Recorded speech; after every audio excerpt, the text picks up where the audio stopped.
Hello, welcome to our policy and strategy stage. Thank you for being with us. Before we begin, I'd like to introduce one little nice tool we can use.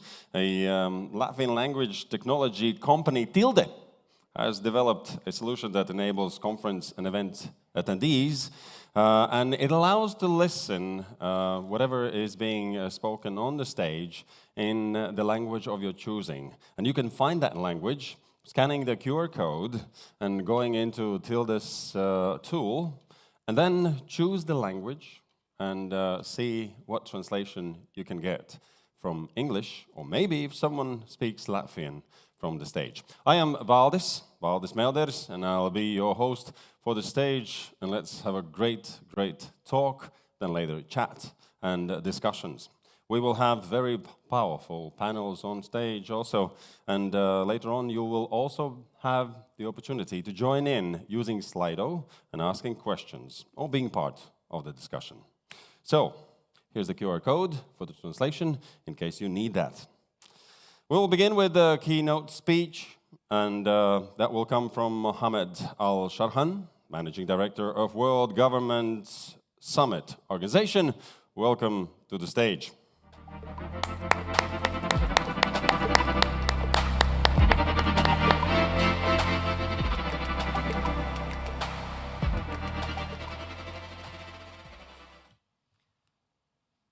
Excellencies, distinguished guests, ladies and gentlemen. It's a privilege to be in Riga today, a city where the rhythm of history meets the pulse of innovation. A city that has long stood at the intersection of continents and ideas, where the past does not constrain the future but instruct it. This year's carry deep meanings. We mark 30 years of diplomatic relations between the United Arab Emirates and Latvia. 3 decades of friendship founded on shared values and common belief that progress is built on curiosity, courage, and connection. And I wish to begin by thanking Her Excellency, the Prime Minister of Latvia, who earlier this year joined us in Dubai at the World Government Summit, alongside 32 heads of states, 80 international organizations and institutions, and more than 4,000 ministers, CEOs, thought leaders, and global industry leaders, all gathered around one simple, urgent question: what will the next decade demand from governments? The same question brings us today here, because both our nations understand that small countries, guided by visions, can shape the global future.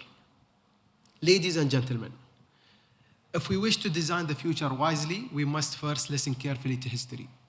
It speaks not in nostalgia, but in lessons. This morning, I would like to reflect on some lessons from our history that have shaped who we are in the UAE and who we must be all become as technologists, policymakers, and dreamers. The 3 lessons are about knowledge, foresight, and resilience.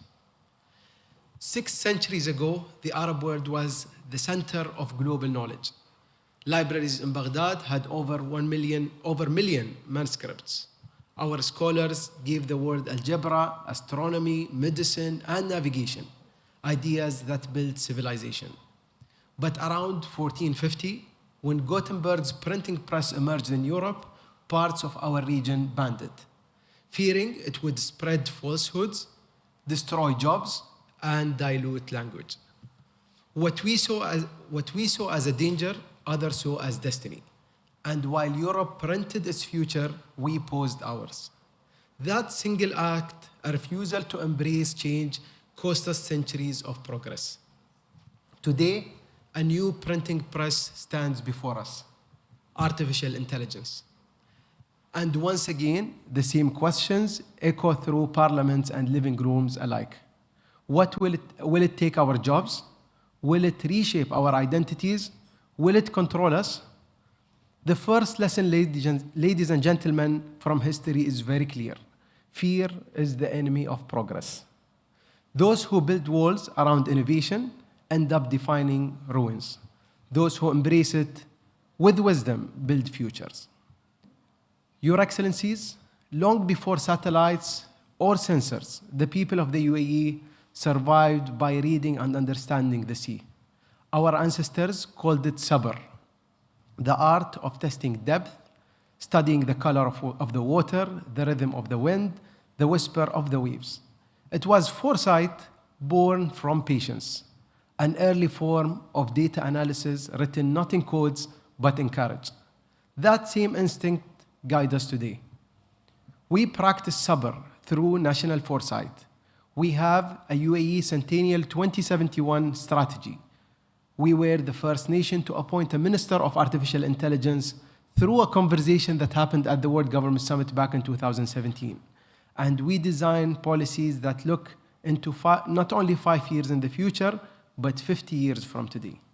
We have learned that progress does not come from copying others' models, but from creating our own, rooted in foresight and powered by partnerships. That's why governments operate as a living laboratory. The second lesson, foresight is a compass of survival. You cannot control the winds, but we can definitely learn to read them.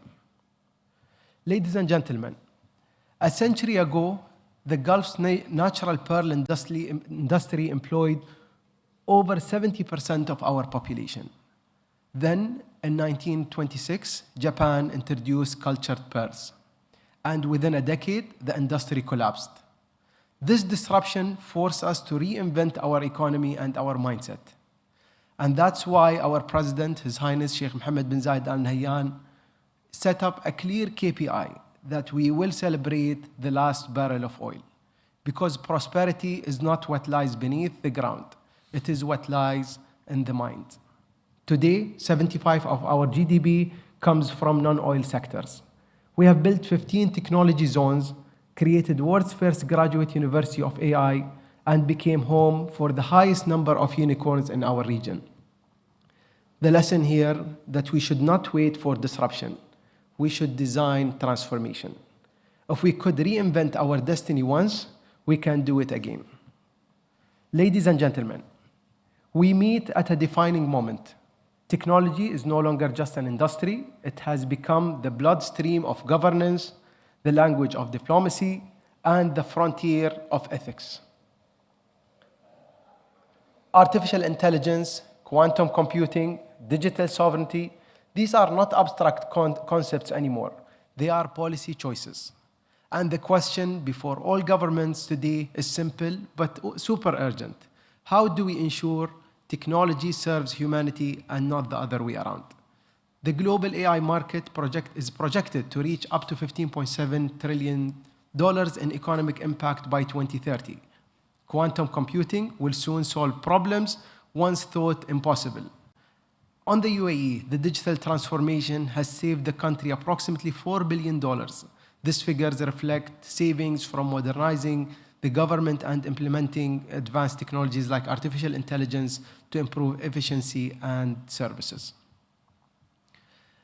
Ladies and gentlemen, friends and partners, the World Government Summit, born in the UAE but belonging to the world, embodies these 3 lessons I shared earlier. The courage to embrace change, the foresight to navigate it, and the resolve to design transformation. Each February, we host the world in a conversation in Dubai in the UAE, not to predict the future, but to turn foresight into a framework and visions into actions. Together, we explore how AI, climate, health, education, trade, and other sectors can become engines of inclusion, ensuring that progress leaves no one behind. When Her Excellency, the Prime Minister of Latvia, joined us earlier this year, she reminded us that digital trust is at the cornerstone of progress, and that technology must deepen the bond between governments and their people, not distance it. Our dialogue today continues that same mission to build a future where technology serves humanity, not the other way around. Ladies and gentlemen, Your Excellencies, as I stand here between the Baltic Sea and the Arabian Gulf, I see 2 shores joined by one horizon, 2 regions shaped by history yet united by vision. And history has taught us that fear imprisons progress, that foresight is freedom, that disruption becomes destiny only when we refuse to design it. If we carry these lessons into our age of AI, we will not adapt to the future, but we will design the future together. So let us build together, Latvia and the UAE, Europe and the Middle East, a future where technology expands potential, not replaces it. Where data connects us, not divides us, where innovation begins with ethics and ends with inclusion. Thank you so much.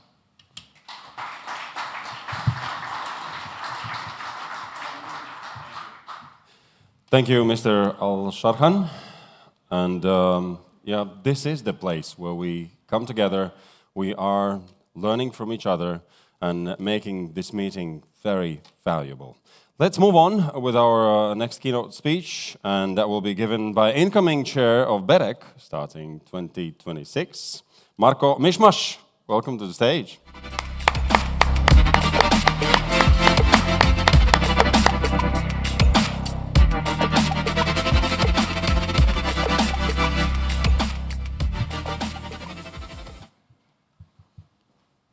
Thank you for the floor. Ladies and gentlemen, distinguished participants, it is a tradition now already for the incoming BEREC chair to be here and give a speech at this important conference, just before taking over the chairmanship.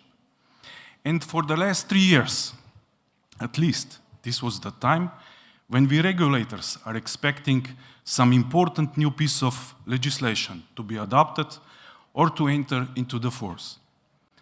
So far, we got used to some of these new pieces like the DSA and the DMA. There is still some struggling with the NIS2 and the CER directives, national implementations, one of them being division of national competences. But there is no time to relax. We are already expecting another very important one for the sector. The DNA, Digital Network Act, is knocking at our door. And in less than 2 months, the Commission will show us its final proposal.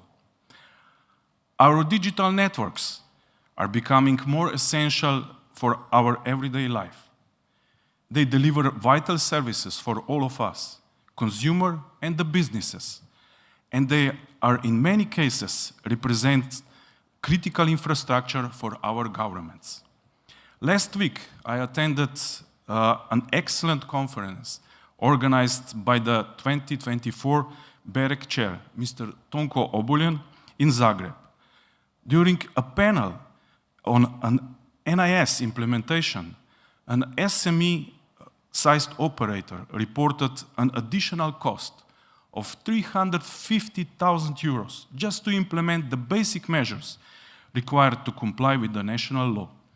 Recognizing this, we regulators understand that resilience and cybersecurity come with a high cost.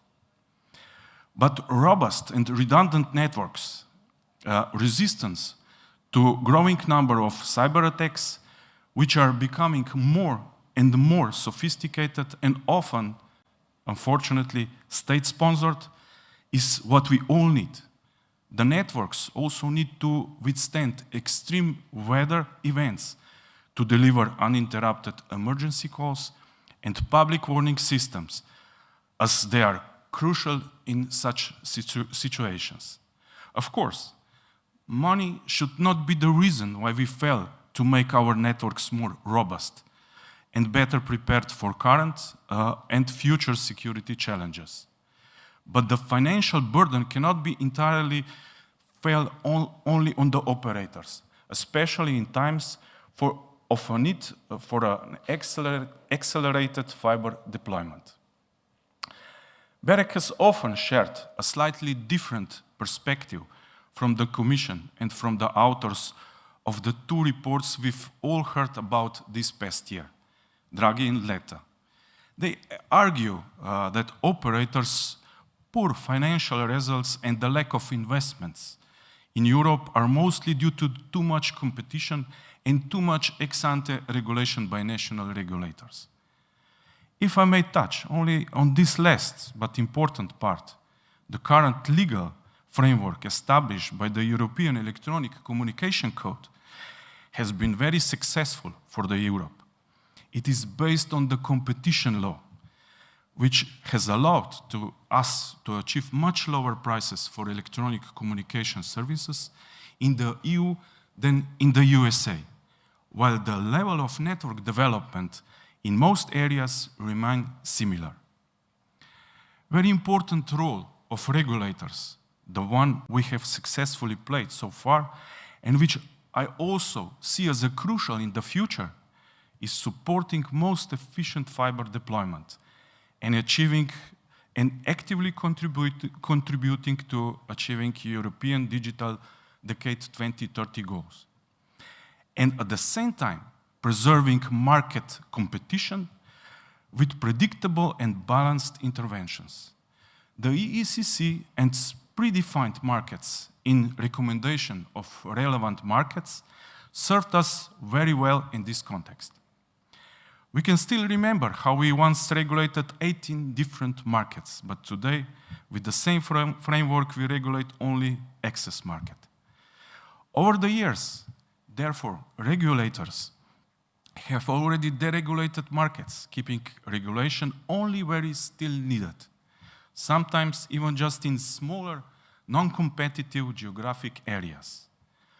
Along this path of deregulation, our markets moved from monopoly to oligopoly.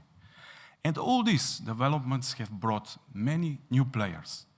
I think we can all perceive this as a major success. However, a lot has happened technologically as well in the last few years.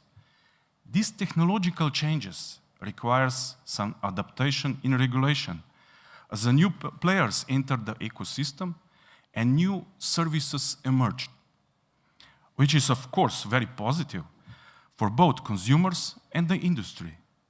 Unfortunately, I don't hear many discussions about how we can tackle these challenges and what the future scope of regulation should be. Which one would truly reflect the modern, future-proof communication landscape? Instead, there is often too much talk about the rolling back ex-ante regulation and misunderstanding of the simplification. The future regulatory framework must address the market and technological changes and the challenges that have already happened and will continue to accelerate, like a digitalization, like a virtualization of network functions, integration of the cloud system into the networks, security, resilience, and others. In essence, regulators need effective tools to prevent and correct market anomalies.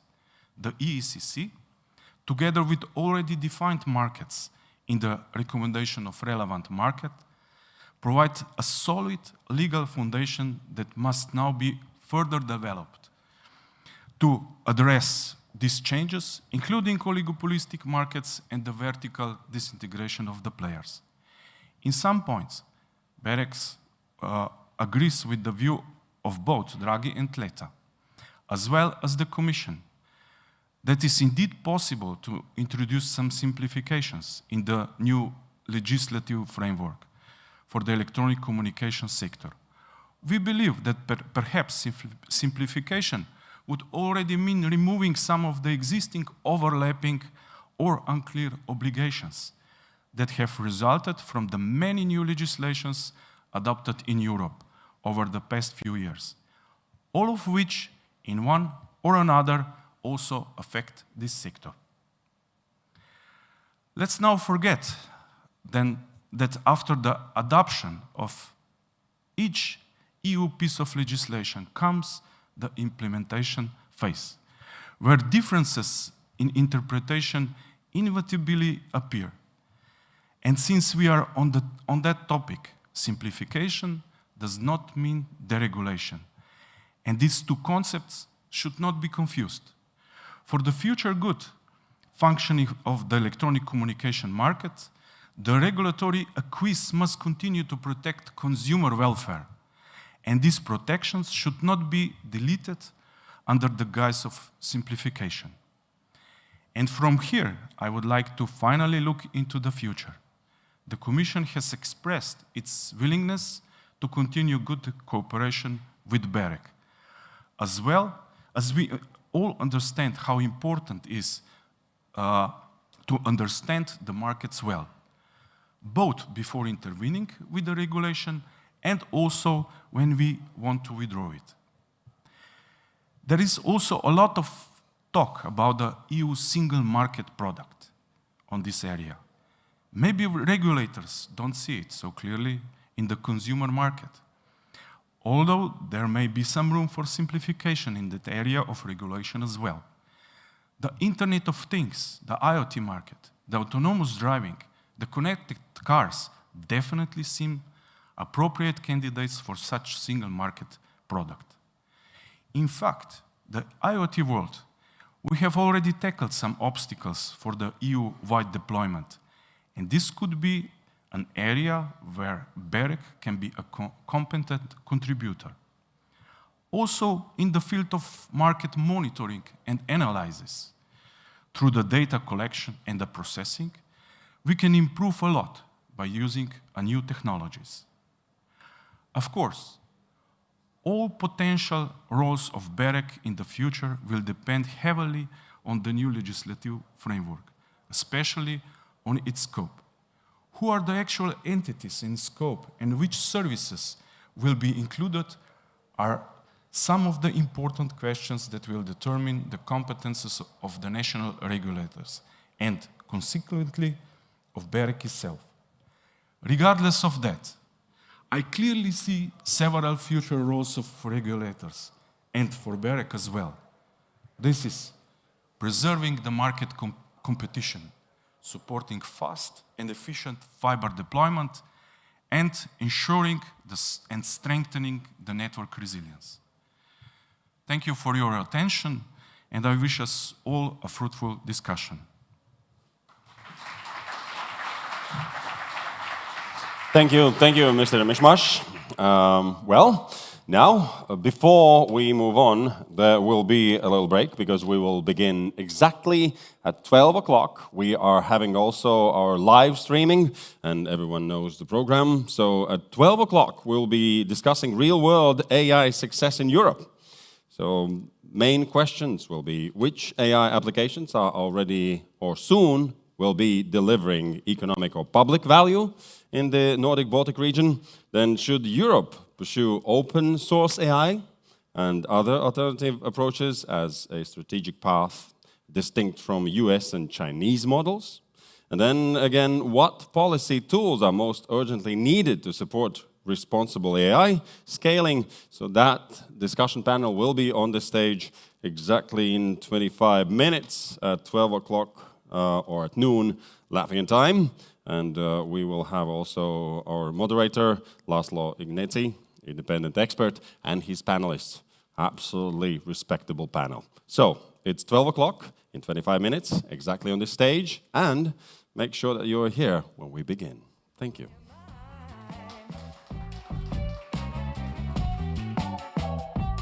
I'm moving in slow motion. It feels so good. It's strange anticipation. Knock, knock, knocking on wood. Body's working overtime. It's man against man. Now all that ever matters is, baby, who's ahead in the game? Funny 'cause it's always the same. Playing with the boys. Staying, playing with the boys. Off to chasing sunsets. Wanna like simple joys. Playing with the boys.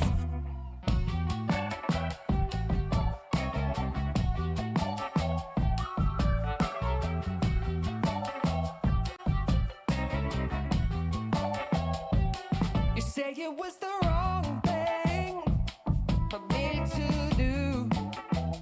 I say it's just a boy's game, but girls play too. My heart is working overtime. This kind of game, people get hurt.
The Baltic Container Terminal is one of the main logistic hubs in the Baltics.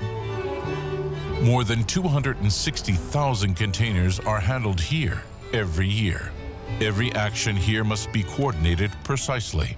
Until now, mutual communication and the operation of internal systems were ensured by a Wi-Fi network. However, this solution has its shortcomings. Firstly, tens of Wi-Fi access points are required for this territory. A network cable has to be connected to each, and electricity must be provided. Secondly, communication in a port terminal often takes place in motion, and using existing Wi-Fi technology, communications are often lost. Thirdly, when lots of Wi-Fi signals overlap, network interference arises. These shortcomings disrupt the smooth flow of work. What's the answer? Quite simply, LMT is the first in the Baltics to introduce a private 5G network on such an industrial territory. Only recently, this seemed impossible. Now, it is economically viable and very simple to do. Firstly, LMT conducts research of the existing infrastructure and radio planning. The good news is that the 5G private network can be built on the foundation of the existing network infrastructure. Therefore, previously about 20 Wi-Fi access points were required here to ensure good network coverage.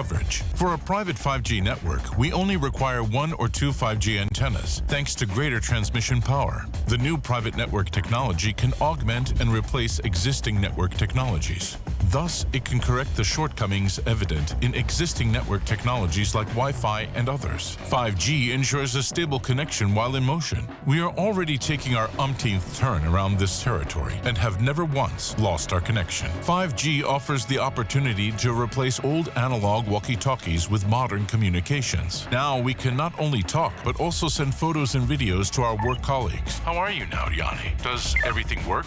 Yes, Carly. Everything is great. Thank you. The private network operates on its own separate licensed radio frequency. Thus, we get less network interferences and can ensure a better, high-quality network connection without interruptions. However, possibly the most significant 5G network advantage is security. As long as a special 5G private network SIM card has not been inserted, it will not be possible to connect to the network. If you want to own your own private mobile network in your factory, warehouse, or elsewhere, call LMT or visit systemas.lmt.lv and apply for a consultation. Excellencies, distinguished guests, ladies and gentlemen, it's a privilege to address you on this occasion. Although I regret... In 3 minutes, we will start the session Real World AI Success in Europe on Policy and Strategy Stage. Please take your seats. Thank you. Rooted in the Baltic and Nordic traditions of innovation, it offers governments, industry and experts the opportunity to come together to shape a more inclusive and sustainable digital future. At the United Nations, we are pursuing the same objective. Last year, member states set out a common vision for an open, secure, and human-centered digital future through the Global Digital Compact, part of the Pact for the Future. This year, our focus has shifted from broad principles to implementation. As part of this follow-through, 2 new global platforms are being created for cooperation on artificial intelligence. The first is an independent international scientific panel on AI, designed to connect the best available science with decision-making. The second is a global dialogue on AI governance, bringing governments and stakeholders together to identify practical, interoperable approaches. These mechanisms were shaped through broad consultations and agreed by consensus. They are intended to ensure that cooperation remains inclusive, evidence-based, and anchored in the public interest.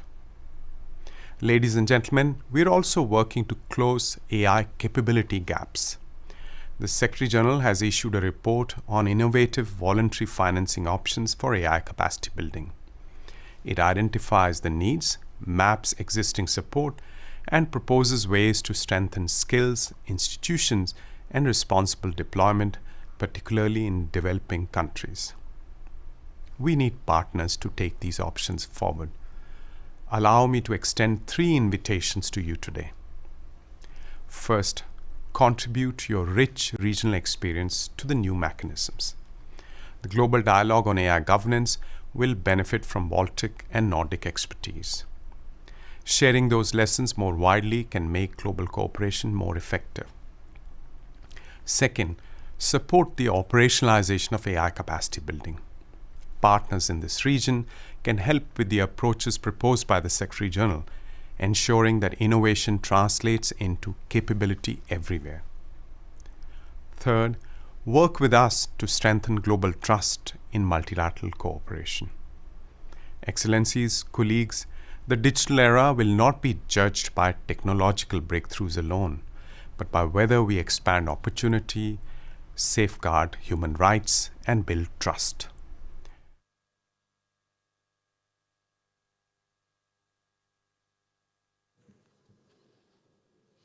All right, let us begin. Hello, welcome to Policy and Strategy Stage. And this is not only about listening, but also about talking, discussing. And that's why we have our discussion panelists ready already. But before that, let's talk on how. There's Slido. You can use Slido. Please use the code Policy Stage, or the QR code. That's a secure one. So QR code, scan it, write your questions. And by the way, what is important, you can vote for the best questions. If you see the question is there, it's good, you want it to be asked, we can do it. Just push the thumbs up and vote for it. The most popular ones will be asked, if they are polite, of course. And then there will be probably one moment, even in the middle of discussion, where we can read some questions so we can see what is important for the audience. Then there is AI translation tool by Latvian company Tilde.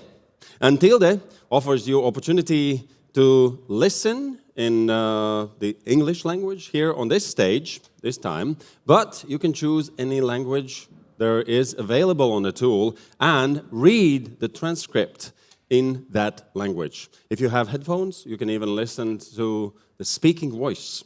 Quite synthetic though, but it works that way. So there's another, as you can see, QR code. Please scan it, use the Tildes tool. It is AI powered, so there could be some interesting translations, I must warn you. Now, let's talk about real-world AI success in Europe. And we have a very distinctive panel. And also, please welcome moderator Laszlo Ignetzi, independent expert, who will take over from here. Thank you very much. Thank you very much. Thank you very much, Valdis.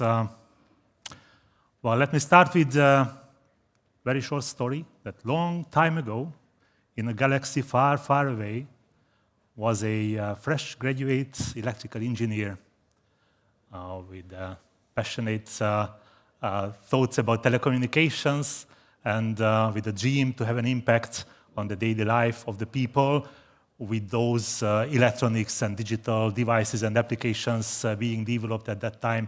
So actually, this was the very same galaxy, but it's true that it was far, far away, and that young gentleman was me.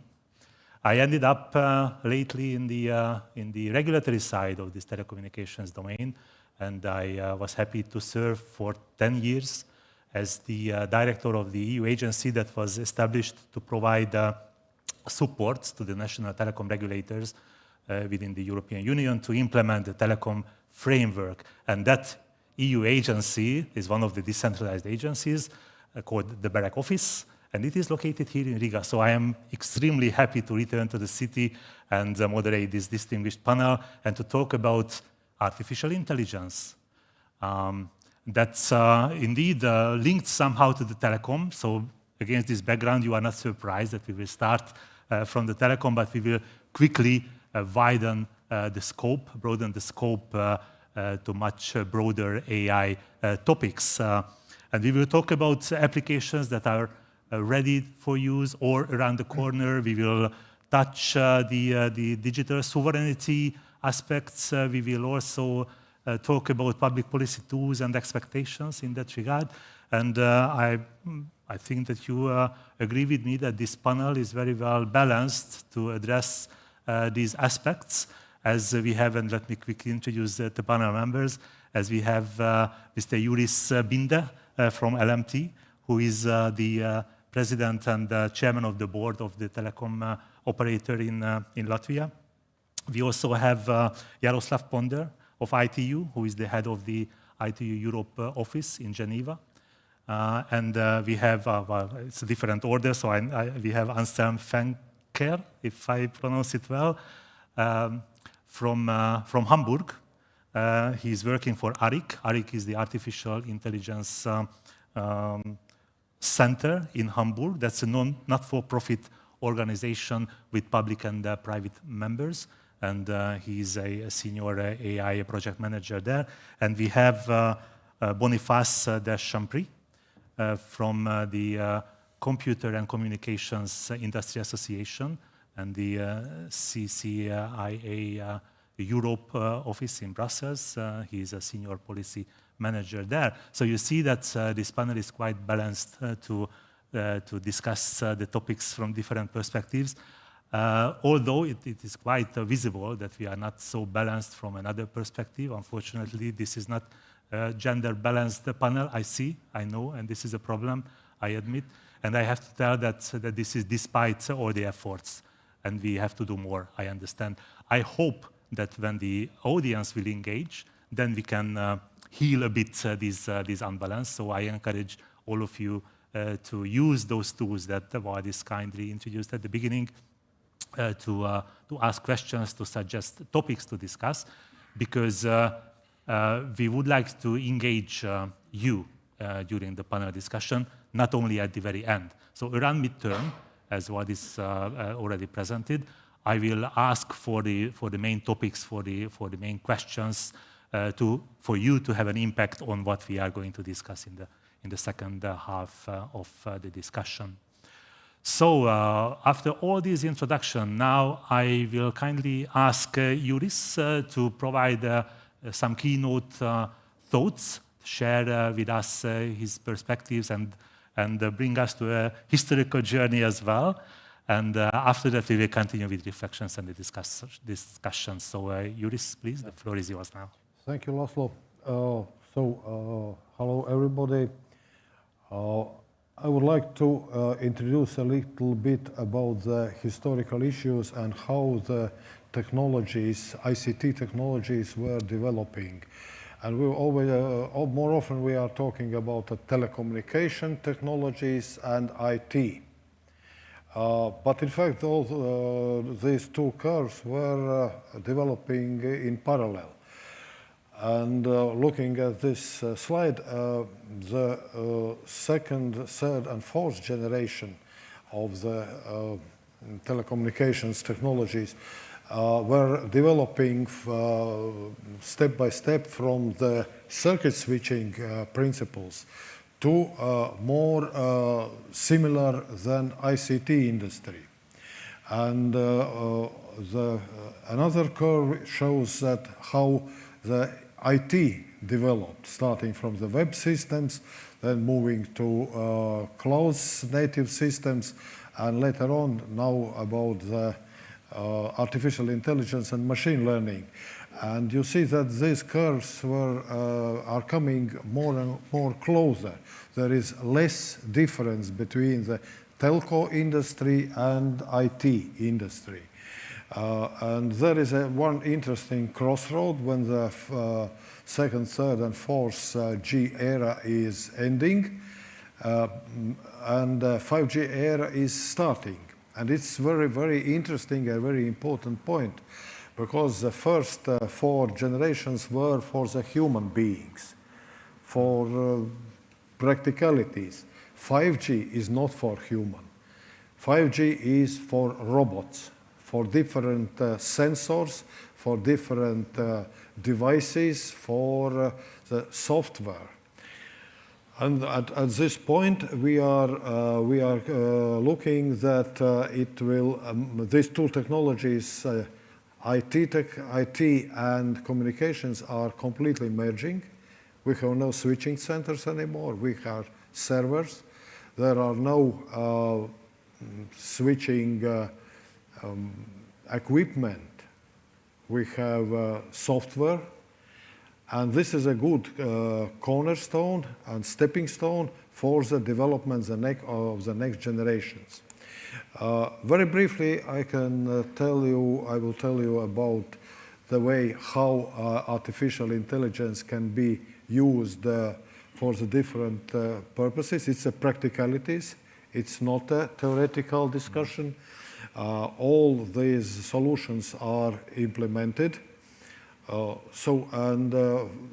Before I'm talking about some practical things, let's talk a little bit about the definition. What does it mean, artificial intelligence? In most cases, everybody understands something different. We're talking about the large language models, about the social manipulating and profiling and so on.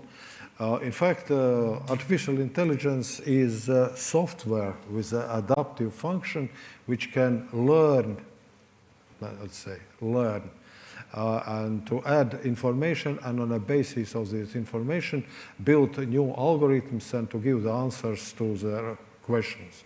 So, in most practical way, the artificial intelligence solutions can be used in a very small sizes. For instance, for the first on the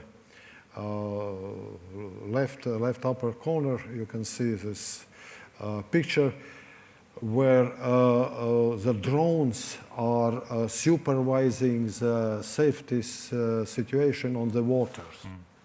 This artificial intelligence combined with the computer vision is identifying how many swimmers are going into water and how many swimmers are coming out from the water.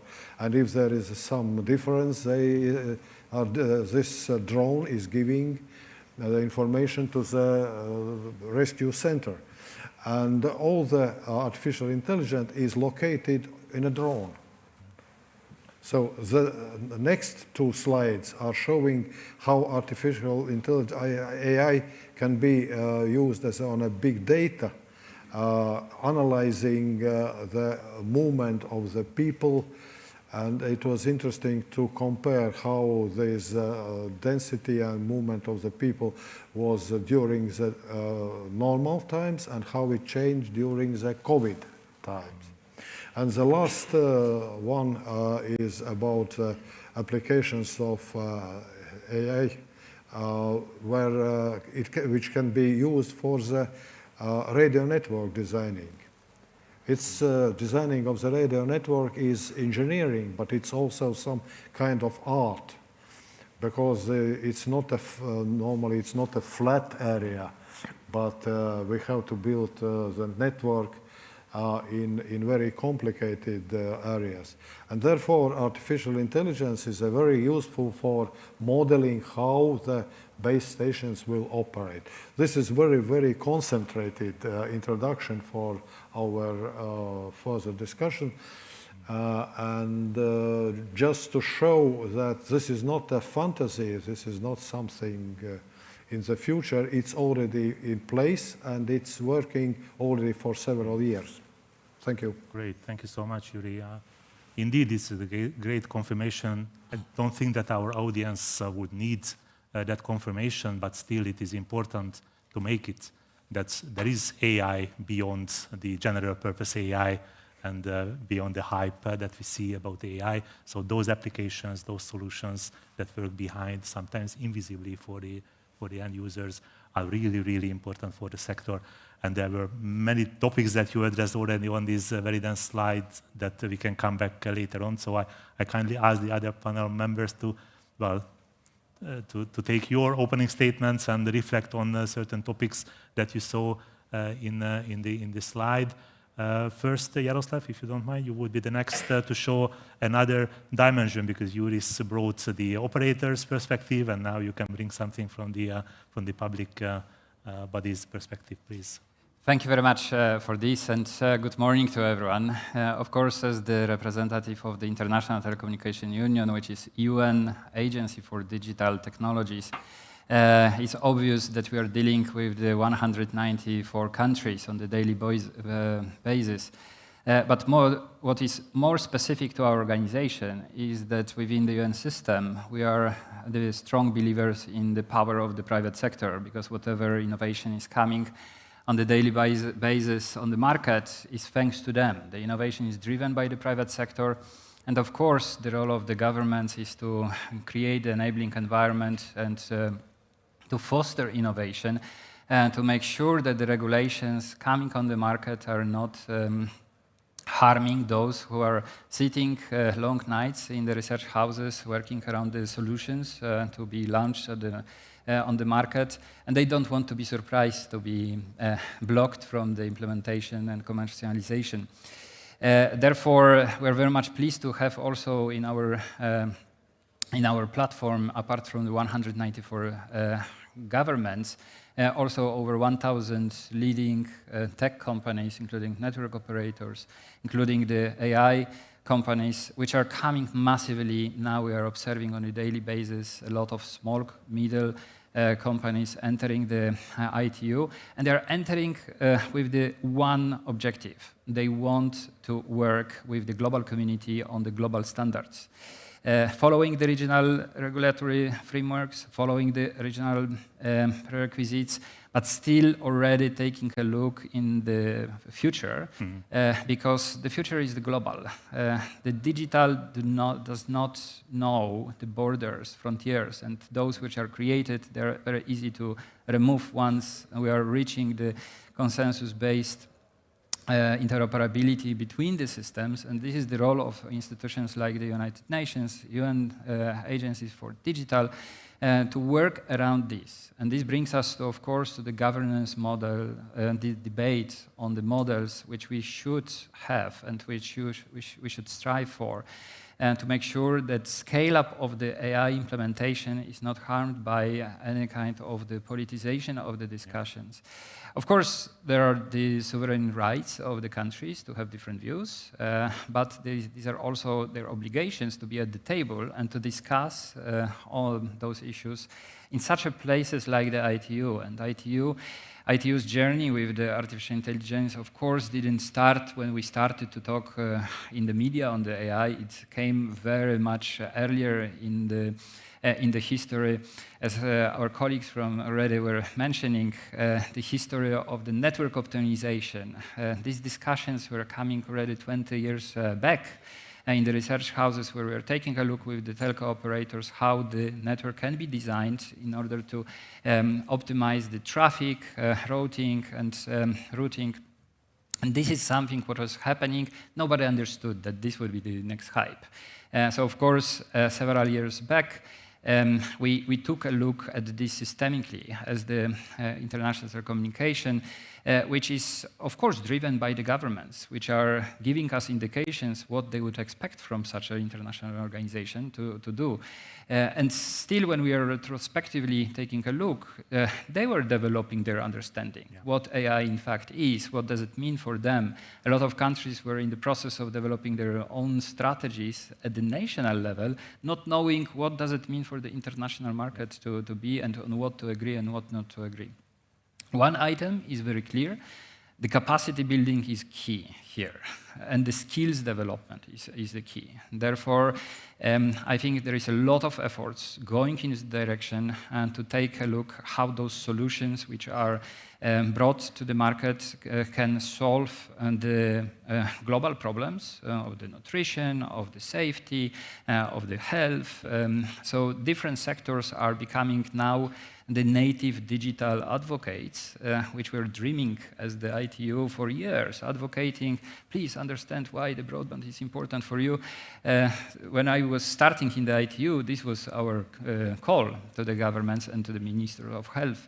Now the Minister of Health is coming and explaining how they are embedding this in the national strategy, of course seeking the technical advice how to make this in the best way. So there is definitely a lot of homework to be done at the regional level. we're very proud of coming from the Europe, which is the symbol, global symbol of the harmonized approaches for the emerging technologies, where those discussions are already taking a look when the technologies are still in the research houses. We should be proud of this because it's not easy to harmonize by the end of the day. When you're taking a look at in the other regions, those debates around the AI approaches, they are still ongoing, while Europe has already one way of approaching the AI, for example, or quantum, or the other technologies. Of course, the other side of the debate is it good direction, but there is the direction. And this is the most important for all panelists here sitting, because they need very stable, enabling environment to be able to adjust, to accommodate, to incorporate this into the investment models, and then to take a look how and to launch on the market. This is what makes sense for the citizens, the customers. On the other hand, keeping those customers safe, not scaring them, educating them step by step, and then by the end of the day, increasing the AI implementation at the level of region, but also exporting a lot globally. Absolutely, and very, very good, fruitful thoughts in your introduction, Jaroslav. Just a couple of topics that we can further elaborate later on. You talked about the standardization. And then, well, we can refer back to the panel discussion in the morning when it was already raised that might be that the AI domain is over-regulated, whether the standardization is a good way away from over-regulating or not, and what would be the pros and cons. You talked about the skills, importance of the skills, where end users, businesses, and government or public bodies, and so on. So very interesting topics to talk about. First, we go further, and then we will link these dots in the second round. So Anselm, please. Yeah, perfect. Then also welcome from my side. My name is Anselm. I'm from the ARIX, Artificial Intelligence Center Hamburg. And from background, I'm a computer scientist. In the last years, I helped a lot of different companies to implement AI solutions, from startups to small and medium-sized enterprises and big companies from all different kind of areas. And at the moment, we are in a really, really interesting time, because on the one side, we have the classical AI solutions, like, for example, estimated time of arrival prediction in public transport, or resource optimization in the port, where you need really company-specific data and company-specific knowledge, and then train a model, which then only will be used by a few people who operate the system, and this system then makes predictions which have a really, really big impact. Now, since a few years, we also have AI that is used more general, for example, like internal ChatGPT solutions in companies, or some knowledge management solutions, or, for example, a translator app as we are using it at the moment. And these are different kind of AI solutions, because not every company is training them themselves, but they are publicly available, and companies can buy them and adjust them. And then everybody in the company is using them. Every single employee is using it to, for example, write an email or program some code. So it's a completely different process for companies in order to get these AIs. And it's much more also a governance task, because you only not just have a few qualified people that operate these AI systems, but you have everyone in the company using these AI systems. And at the moment, I think every company in Europe will use AI in the future, and will have both kind of systems, the very specific ones and the more wider one. And we are at the moment at a point where we need to think about how do we need some regulations, how do we need some rules in order to use them responsibly. Yeah, great. And it is great that you have this on-field experience in Hamburg area about these partnerships between the public bodies and the private users. Just to share a little story with you, that I met the company. They are downstairs with a booth in the drone business.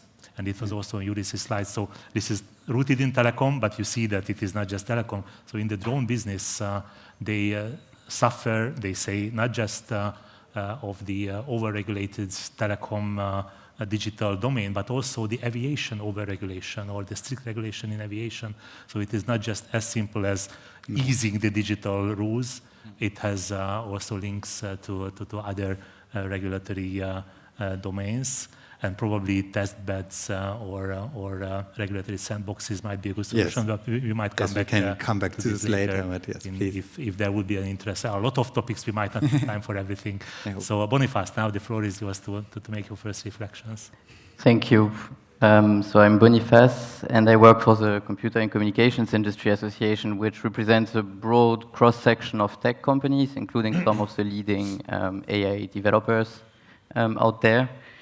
And as we've seen, we are really in the midst of a revolution, a technological revolution, with already a lot of real AI applications, for example, in the telecom sector, but also beyond. I'm thinking of robotics, defense, healthcare, for example, and so many other specific sectors and industries where using and applying AI actually really boosts productivity, competitiveness ultimately, and innovation. And so today in Europe, one specific challenge that we observe is that around 13% of companies, a bit more than 12% for SMEs, actually adopt AI and use it. And so this is where the real revolution actually will take place. It's when companies actually use it and apply it, and to transform their industries, their processes, and to boost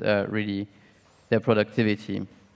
So we are seeing indeed already very concrete examples of successes, but we need more support also from policies, from regulators, in order to boost adoption, improve skills, this was mentioned, make sure that we manage to get global standards for companies to operate globally, to scale quickly, develop something in Latvia and offer it in the US in a week.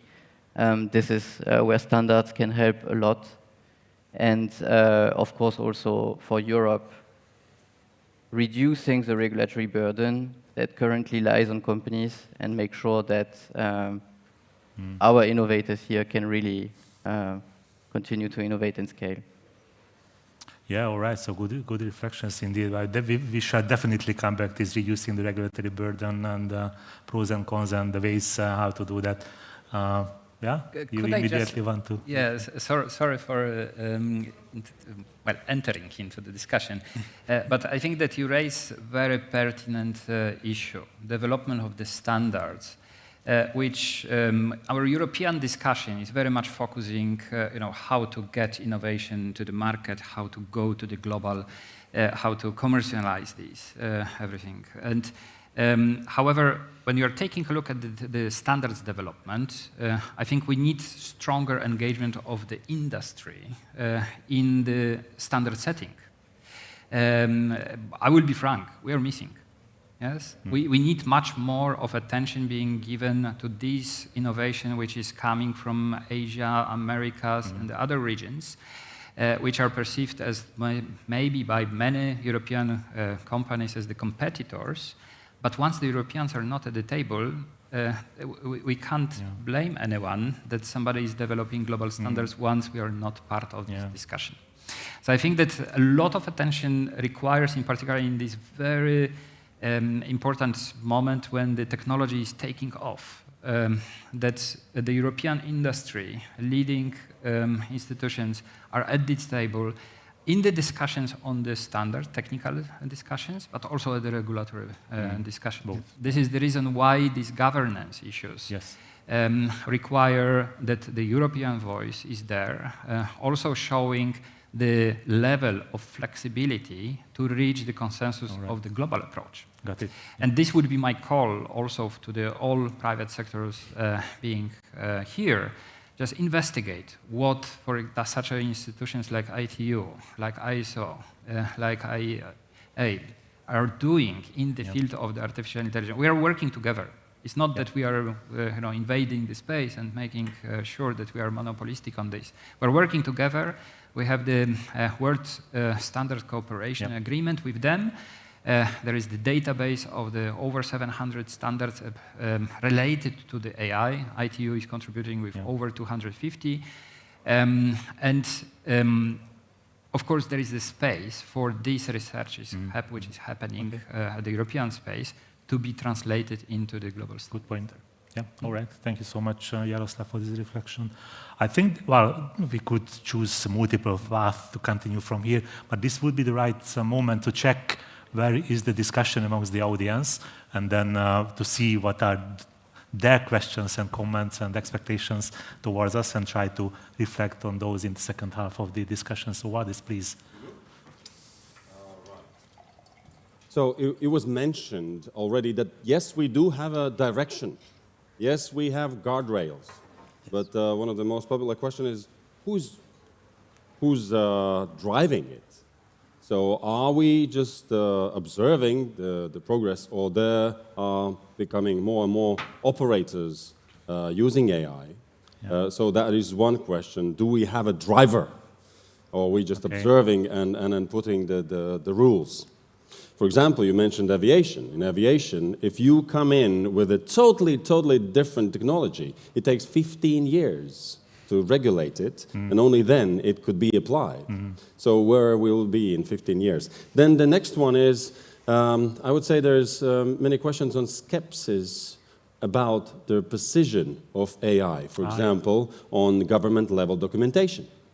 Are we going in a direction where efficiency and cost savings are more important than being precise? So maybe the margin for error is being pushed forward because the efficiency goes up, and we're saving money no matter how many mistakes we made. So these are two, I would say, sentiments coming through. All right, okay. Thank you so much for this. So yeah, it's, well, that's sets an avenue for us to continue, but indeed, so to coming back to the first point, it is something about the European way of doing things or not, and within Europe, whether it should be let the markets, the private sector lead, or share the public sector think in advance with regulations and standards and all these kind of things. So this is that domain. I don't know if who would like to reflect first on that. I know from preparatory talks that you would have some expectations and comments. So perhaps we start with you. Yes, thank you. So there is a different approach how to regulate AI. In the United States, it's a profit-based model, basically, or profit-driven model. In China, for instance, it's a government-controlled model. The European AI Act, which is adopted by the Parliament, it's human-centric. And I think that the truth is somewhere in the middle. And if you are talking about what is the driving force, the driving force most probably is private-public partnership. Okay. And to avoid some mistakes, which are quite popular in different regulatory documents development, it's very important to have so-called sandboxes, where we can test different solutions in a smaller scale, then we can scale it for a bigger ones, and with a wider approval. And we also have to consider there is no one artificial intelligence. There are different artificial intelligences for industry, for industrial purposes, for the social purposes, for some other. And for instance, there was an example about the aviation regulations. All the aviation regulations are written by blood. It doesn't mean that we have to write all the other AI regulations by blood, but we can try it on the sandboxes as wide as possible. And therefore, the open source AI is a good solution for everybody to test it. Of course, there must be some control not to be used for the bad purposes.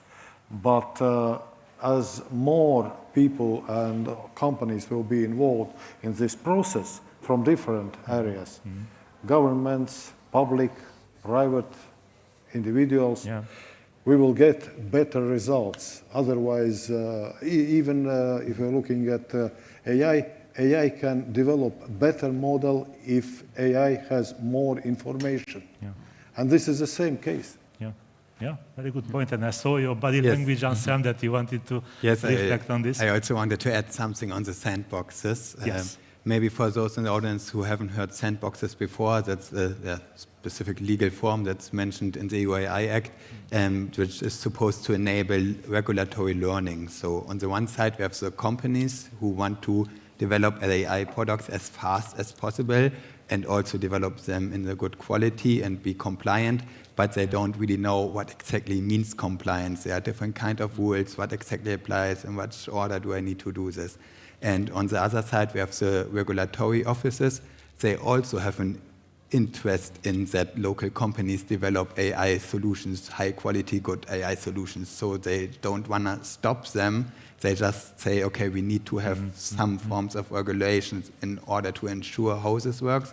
And also for them, many of these fields are new. If we talk about drones and AI, for example, there are some rules there yet. There are some things that still need to be figured out. So these regulatory sandboxes enable a form where they can learn together, where they can have a look on how this works together with the goal to decrease the time to market of new AI solutions. So, sorry, this is indeed a good theory and the definitions. Can you bring some real experiences and real projects from Hamburg? Yeah.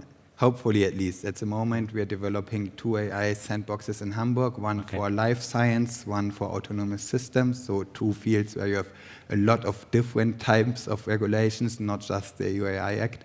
And we're starting it at the moment. I'm really looking forward to see it in action and hope it holds up what it's supposed to do.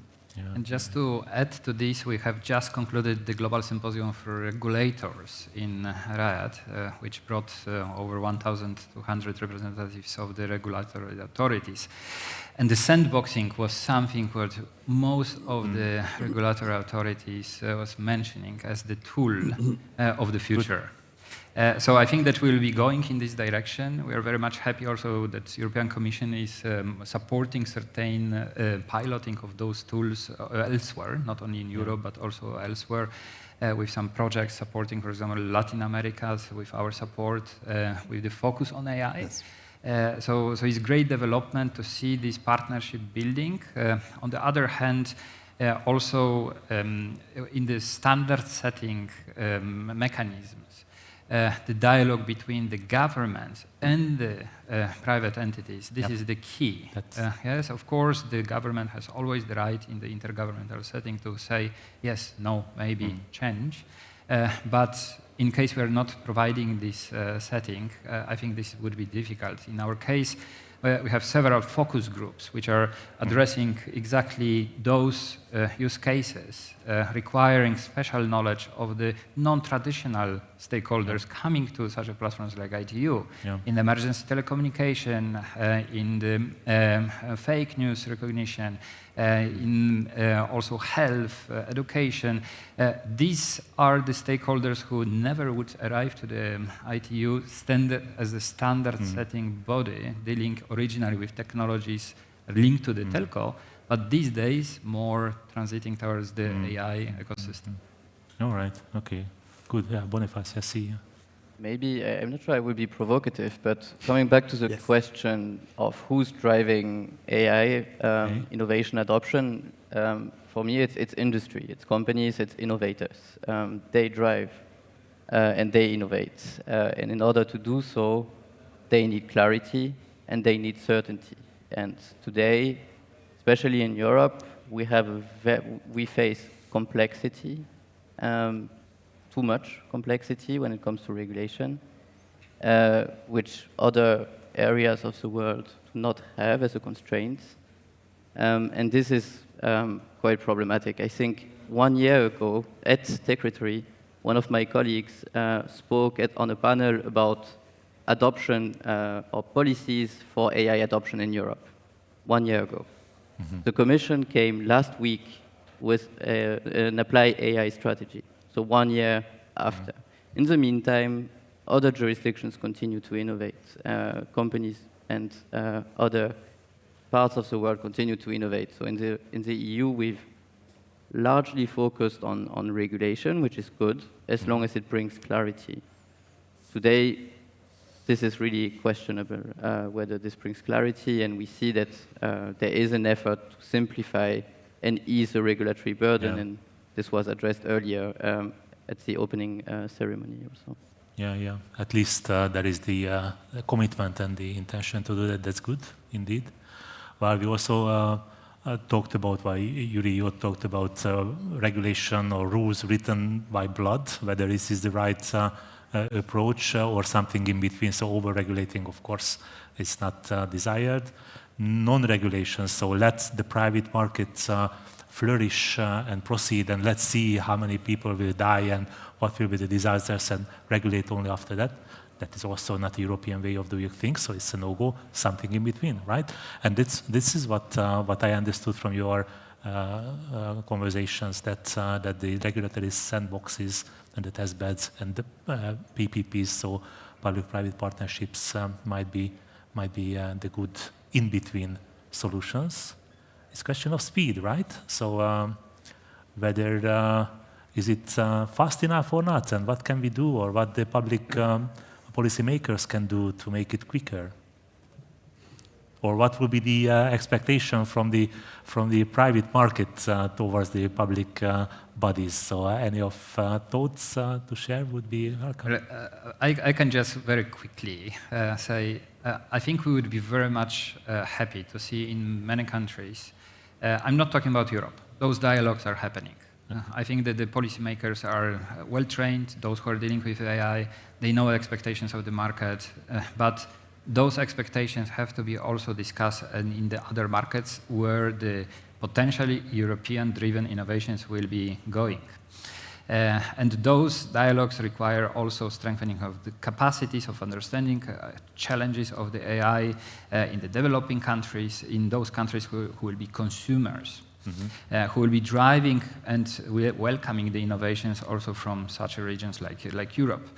Therefore, capacity building is key in this case. Transfer of the expertise to the other continents is another strategy which requires much more attention, much more push, much more visibility, that the understanding of this, what language we speak, is there.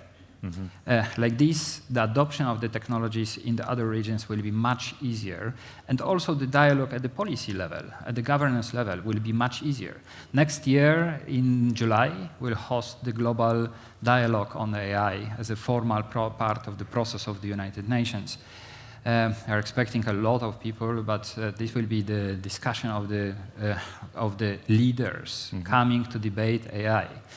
What makes us happy that this will be complemented by the hopefully over 20,000 of the entrepreneurs actively providing on the market solutions. And there is the hunger of the solutions based on the AI. People understand the potential. But to get the commitment of the other countries to purchase the services, Europe-driven, with the Europe-driven approaches, I think this requires still some homework. And we will be, of course, happy to see this engagement coming. And when you talk about capacity building and knowledge transfer, the target of these initiatives is the public sector or the overall I think we society? have to start, well, there are the different layers. For us, of course, the starting point is always the public sector. Regulators and the government officials. Thanks to the support of the European Commission, we're working very closely with DigiConnect, INTPA. We're having some program where we're training the public officials from across the world on the artificial intelligence governance models and on the challenges, regulatory including. We just completed the in-depth training of the 30 public officials from 30 countries. Not 30, but there were 70 people from the 30 countries who are decision makers. As soon as they start to understand what level of responsibilities is on their shoulders, we are on the safe side. But this is something what we have to achieve together. And we expect that in Europe, in the public domain of the European Union member states and EU institutions, we are quite advanced with this knowledge already and understanding of the AI challenges, right? So there's the expectation. Or is there anything that is still to be done on that level? I think, it's difficult to assess Yes. me as the international organization. Okay, so but definitely we see the leadership in this field. Yes. That's good. In comparison to the other regions, we're very proud of this. Our role is to make sure that the European region is using global platforms in the appropriate way as the opportunity, opening the markets also and opening the hearts of the others to compromise on certain concepts. As our colleagues were saying, there are different approaches towards the AI. And we have to, at certain moment, to see how interoperability is coming into the play and how those global standards can be really transformed into the market solutions. And this is something what we are interested in. Yeah, maybe with respect to the time, I would like to address also the second question asked. Yeah, we will have time for that. Which I think was if speed in AI development sometimes also has a problem with quality of the results. And I will there also mention the idea of the different risk class of the EU AI Act, because depending on where we want to use AI, we need to have different quality. For example, if we take the AI translation we see at the moment and we have it for like something like this, people can follow our discussion, then it's maybe okay if the AI sometimes make a mistake, but it's nice for everyone that we can use it. If we would have the same use case in, for example, life science, and doctors are using it in order to transcribe everything they're saying, and based on this transcription, there's a decision made about what kind of medication is giving, then a mistake has a lot of different, it's a lot of different mistakes than if they just do a mistake with what I'm saying. So that's really, really important that you have this different risk class, and that depending on where you want to use AI, you have a different trade-off between speed and development and quality of the result. Well, this is indeed a very good point. And if I may come back to you, Yuri, if you can share with some experiences on those projects that you presented on your second slide from this perspective, on speed and quality concerns. How satisfied were you with the joint initiatives with public bodies, speed-wise, and whether you would have any expectations or requests towards the public bodies in that regard? It's a very interesting question, how to balance the speed and the quality. And mentioned example about the computer vision, which is, for instance, identifying some cancer signs in the radiograms and so on. It's a very, very high price for the mistakes. However, for the industrial solutions, it's, to my opinion, a little bit more easier, because the criteria are defined by the technological process. And there are some places where you don't need very high speed, but you need very high accuracy, and vice versa. So it's mainly depending on the particular technological process, and I don't think that there is necessary some specific regulation for industrial issues. Okay. Another issue is concerning the social approaches, and where the public people are getting approach to the AI. For instance, if you are ordering to ChatGPT some receipt for the food, in fact, ChatGPT is not inventing the new food. It's just combining something. Yes. In most cases, you can eat this, but it can happen that it's not eatable at all. It could be dangerous as well. Yes, absolutely. So, this is another issue where the regulation must be more precise, but it must be based on the experience. Of course, not a bloody experiments, but on the sandbox experience. All right. Thank you so much for these reflections. So now we got a couple of minutes for further reflections from the audience, questions, topics that we can quickly address in the last remaining couple of minutes. Valdis, please. So the key words of this discussion panel was real world EU success on AI. So, what is the thing we can leave this room and discussion with and go out and say, see, this.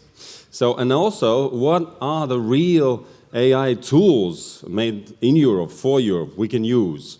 Because, of course, if we talk about sensitive data, we cannot use online AI tools. So this is our last question from the audience, repeated again and again. Thank you. Thank you. Very relevant question, reflecting back to our main title.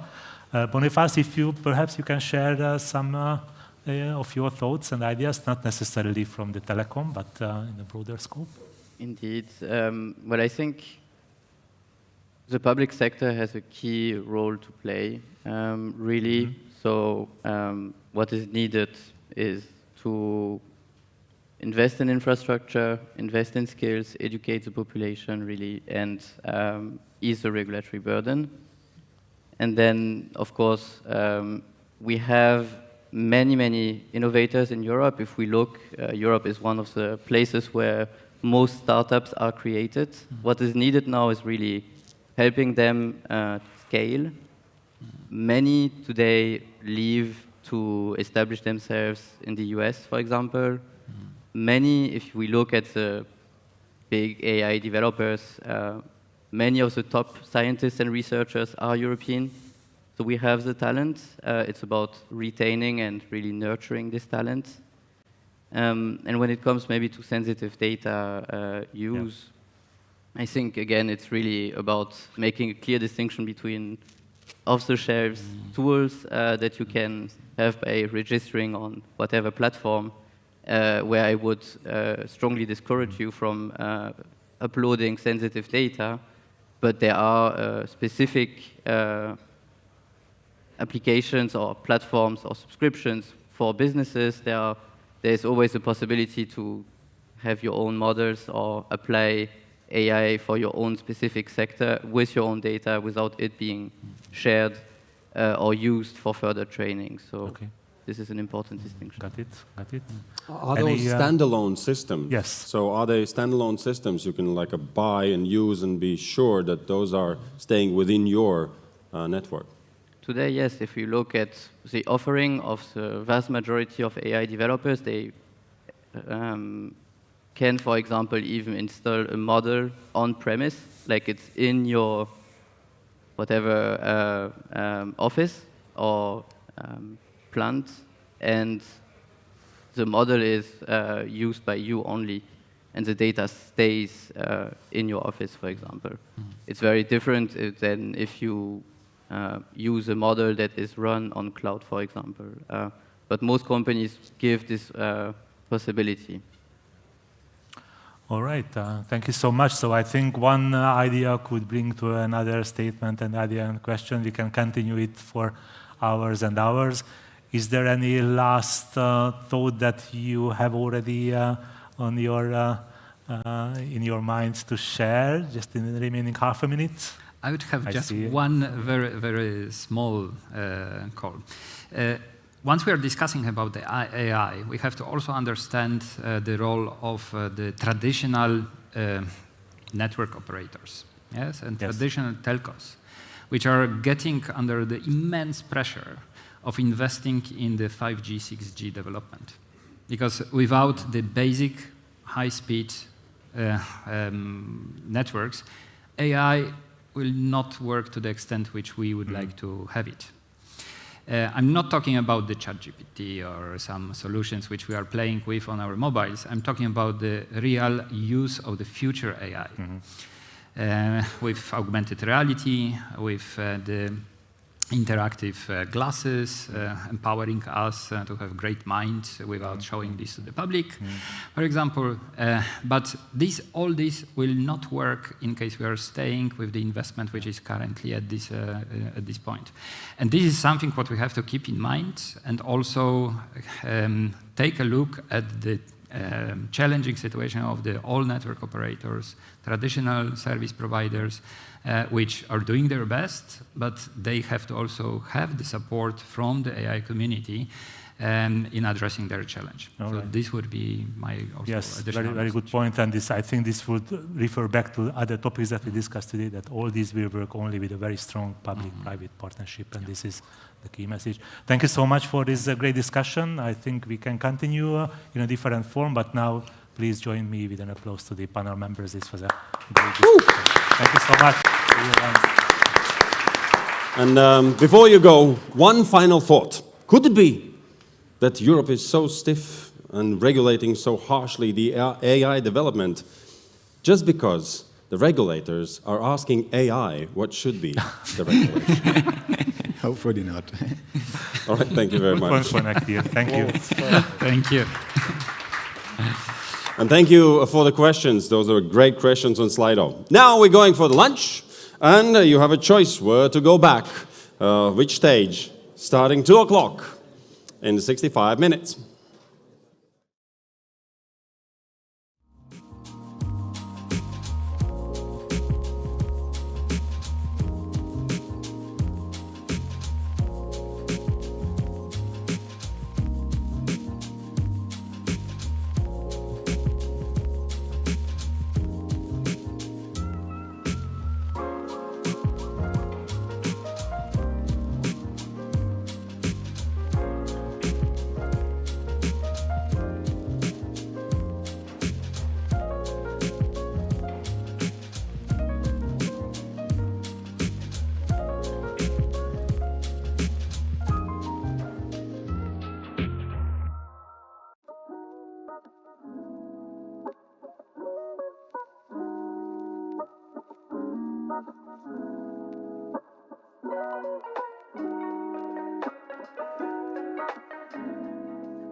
Pleased to meet you.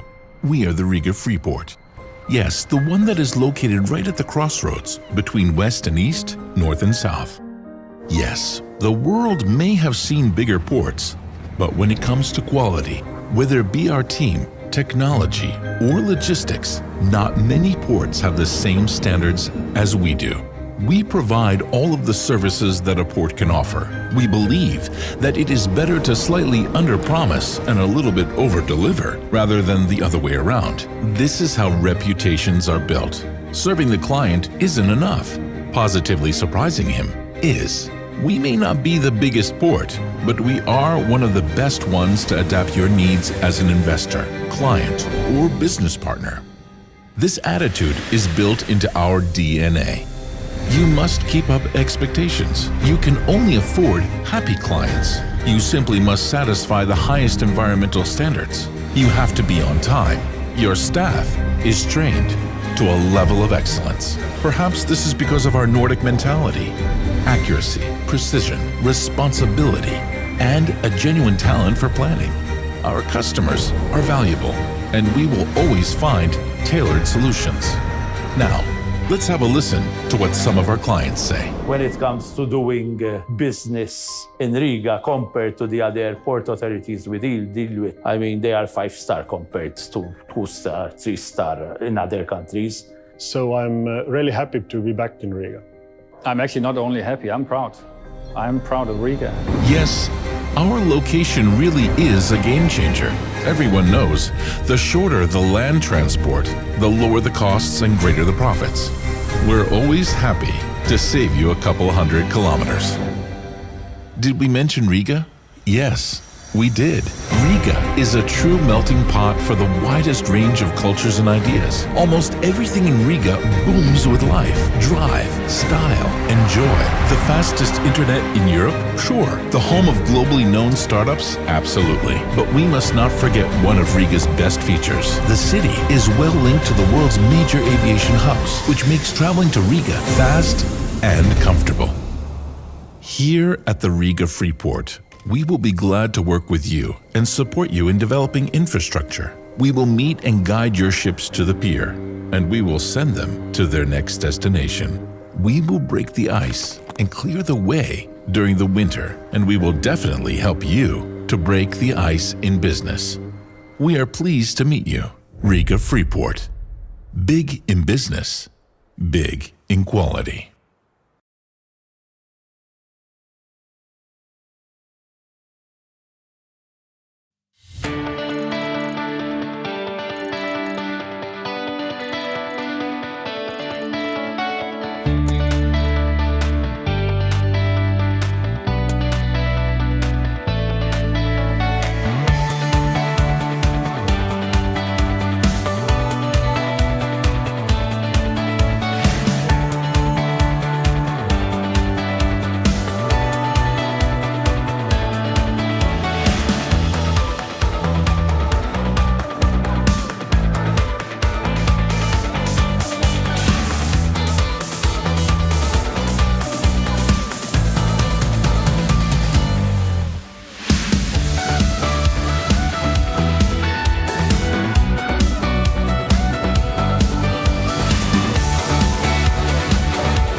Hey there! You have a large consumer base and need additional white label solution for upsell? Let me tell you about a game changer in home safety. Air Smoke. It's a lifesaver IT solution made and certified in European Union. Imagine increased fire security and elevated quality of life, all thanks to its advanced capabilities. Your customers will love our smoke detector that does more than alert about fire. It monitors indoor air quality, temperature, humidity, and sends notifications straight to user's phone using cellular IoT network. It doesn't require any Wi-Fi or Bluetooth connection. It's always on, completely wireless, and ensures home safety and comfort effortlessly. As our partner, you will receive white-labeled out-of-the-box IoT solution that will help you to generate long-term recurring revenue stream and broaden your business portfolio with close to zero time and money investment. Let's make this world safer. Get in touch to find out more.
At ZTES, we aim to become your long-term partner, providing future-proof identity and border control solutions for your citizens and visitors. We create a local company, hire local staff, and transfer expertise to ensure you get the most from your project. Our build, operate, transfer model is more than just a public-private partnership. It means you don't have to worry about a thing. We implement the whole solution at our own cost and only get paid once we start to operate. Depending on the project, our revenue could be a fee per border crossing, per transaction, per document issued, or even capacity-based model. A key differentiator of our build and operate is that you, as the government, will really not pay anything up front.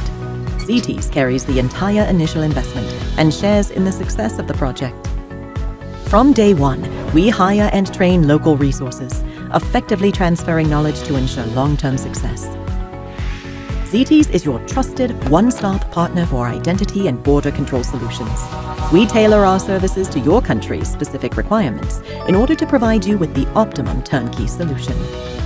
ZTES, your long-term partner in identity and border control solutions.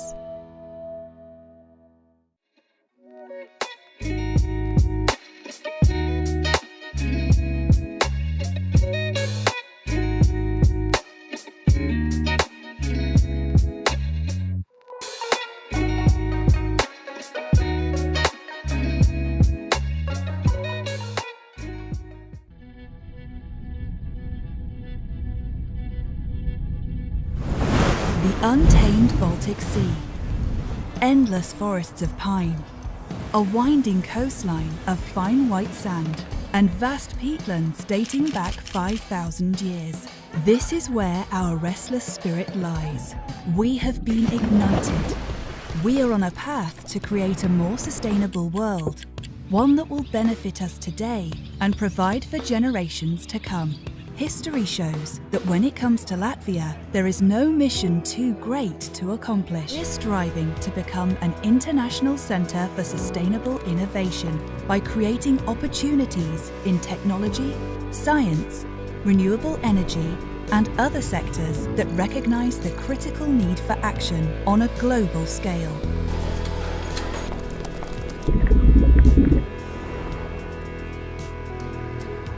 Mission Latvia. Restless in nature, united in mission. Join us for action.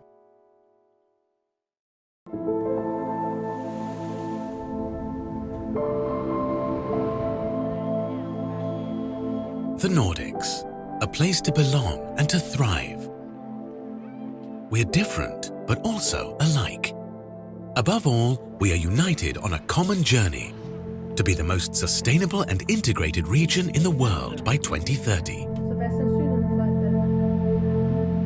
We do this by helping to generate new business in the public and private sectors, while safeguarding our innovative power and the region's competitiveness.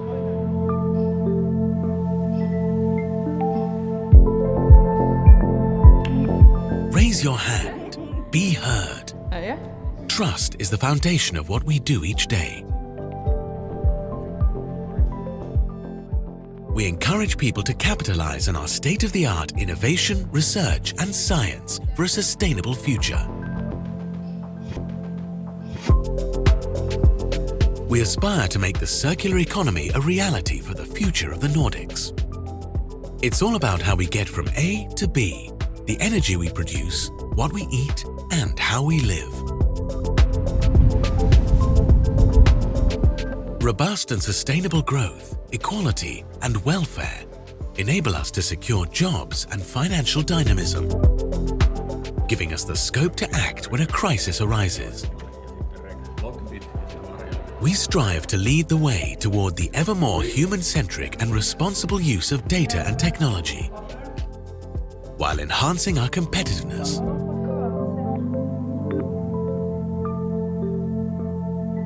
We share stories and culture. In the Nordics, soft power is our superpower. Our Nordic leadership is based on openness, integrity, and the ability to combine economic growth with stable democracies. Together, we stand stronger for a better tomorrow.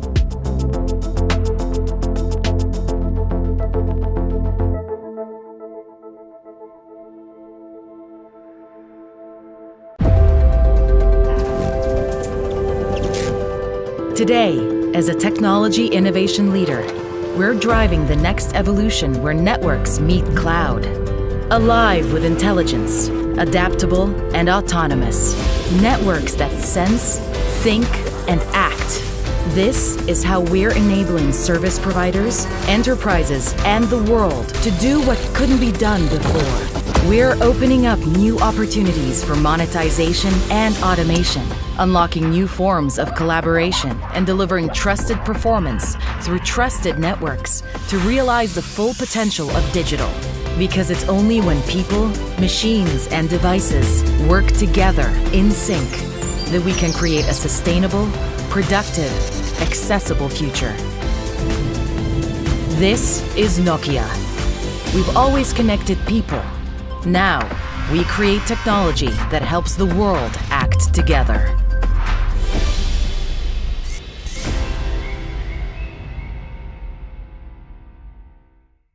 Microtik is a network equipment manufacturer, but not just any equipment. With almost 30 years of experience, we offer some of the best price-to-performance ratios in the industry, all without compromising on features or quality.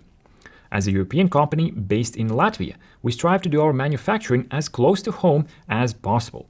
That is why most of our products get assembled in Europe, where we can keep a close eye on the finished product. But the hardware, no matter how well crafted, would be nothing without excellent software. Coded 100% by our own people in Latvia while sticking to exceptional cybersecurity standards. RouterOS is our advanced operating system that offers enterprise-level features without any gatekeeping, and it enables cost-saving setups that are simply not possible with other manufacturers. If you want a high-end router with 25G or 100G or even faster interfaces, we have it.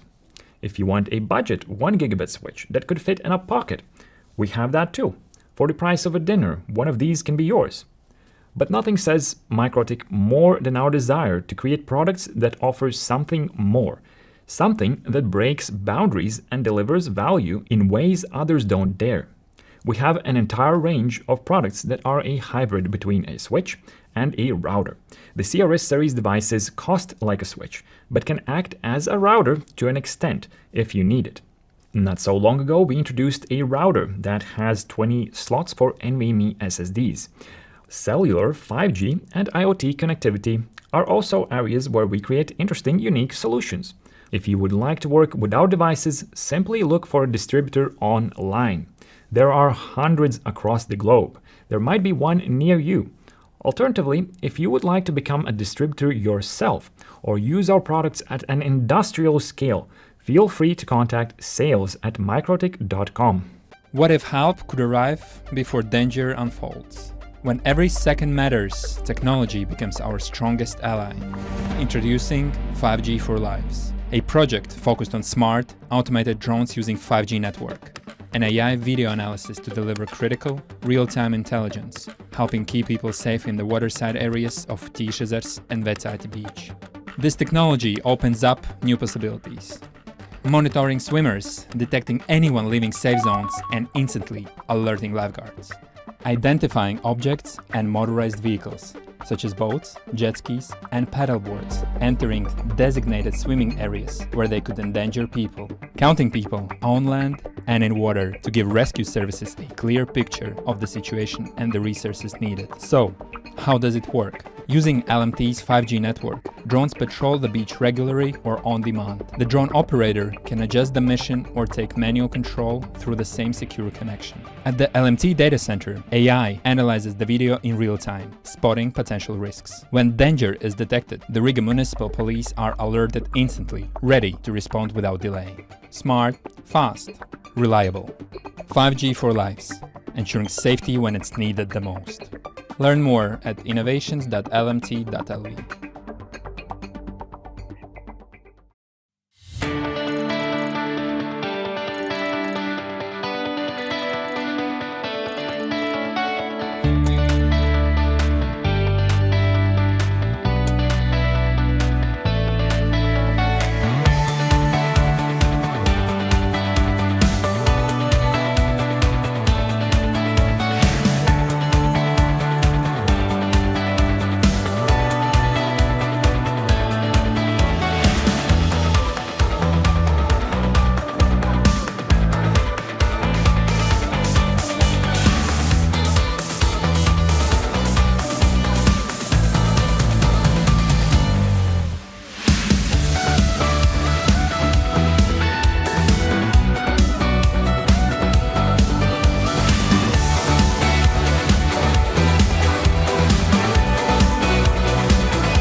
You have spotted a business opportunity and need a fast way of launching it, and you don't yet have a huge experienced engineering team.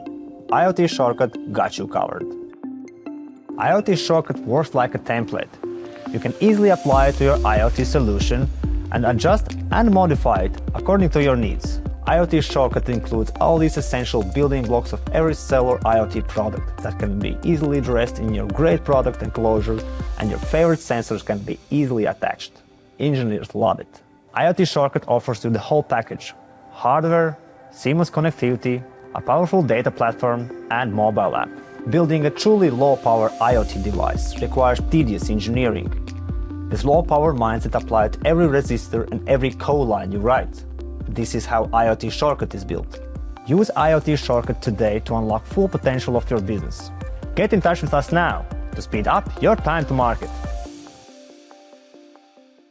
As we move to a more digitally connected world, our future undeniably depends on a non-visible but extremely valuable and limited natural resource: radio frequency spectrum, lifeblood of wireless networks. It has to be shared between different services, technologies, users, and countries. Balancing the spectrum demands of various applications is our task and calling. In other words, we provide electromagnetic compatibility, the ability of existing and future wireless gadgets and systems to function acceptably in their electromagnetic environment. We are often called radio spectrum architects because we stand behind the scenes of this complicated spectrum management process. Spectrum planning isn't simply about forecasting in an intuitive manner. It is a procedure by which each decision is judged for its ability to meet the objectives. It requires us to be informed and able to respond to changing industry trends. When planning the spectrum, we provide electromagnetic compatibility. Today, radio frequency environment is more crowded than ever. Radio signals are everywhere, and it needs to be observed. Spectrum monitoring gives us the information needed to optimize spectrum for maximum utilization and facilitates the identification of illegal or interference signals. When monitoring the spectrum, we provide electromagnetic compatibility. With the rapid growth of wireless devices, coexistence without interference of all these gadgets has become a topic of concern. We carry out the relevant activities promoting installation and use of compliant radio equipment and restricting the use of non-compliant radio equipment. By doing it, we provide electromagnetic compatibility. The better the order in the radio frequency spectrum, the less interference we can expect. However, if they appear for some reason, who you gonna call? Interference busters. These are our guys. It's not hard to guess that by solving interference problems, we also provide electromagnetic compatibility. We're striving for continuous improvement in everything we do. That leads us to innovations. No matter big, small, tangible, or intangible, each invention takes part in a chain reaction that brings our customers closer to new technological opportunities and enables Latvia to become one of the most innovative countries on Earth. Sustainable innovations help us not only to grow our core business, but also develop commercial services that have value and industry demand. Wide range of customer-specific radio signal measurements, consulting and training on a spectrum management issues, radio monitoring software Skudra, that is unique self-made solution created for spectrum supervision. Yes, and game changer event, 5G Techritory. That is our invention too that we are proud of, because it gives us and our customers the opportunity to gain insights and inspiration from world-leading experts and innovators. You will ask how we deal with this. Thanks to our staff, that is our biggest resource and our power. Engineers by profession and innovators by calling.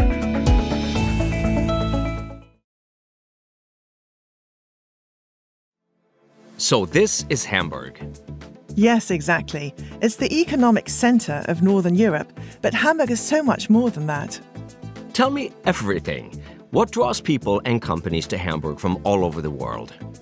Well, there's the busy port, of course, a vibrant city life, and ample green spaces, so that creates a unique atmosphere and provides an incredible quality of life. The Speicherstadt warehouse district in the historic heart of the port is now the home of artificial intelligence, virtual reality, and other innovative technologies.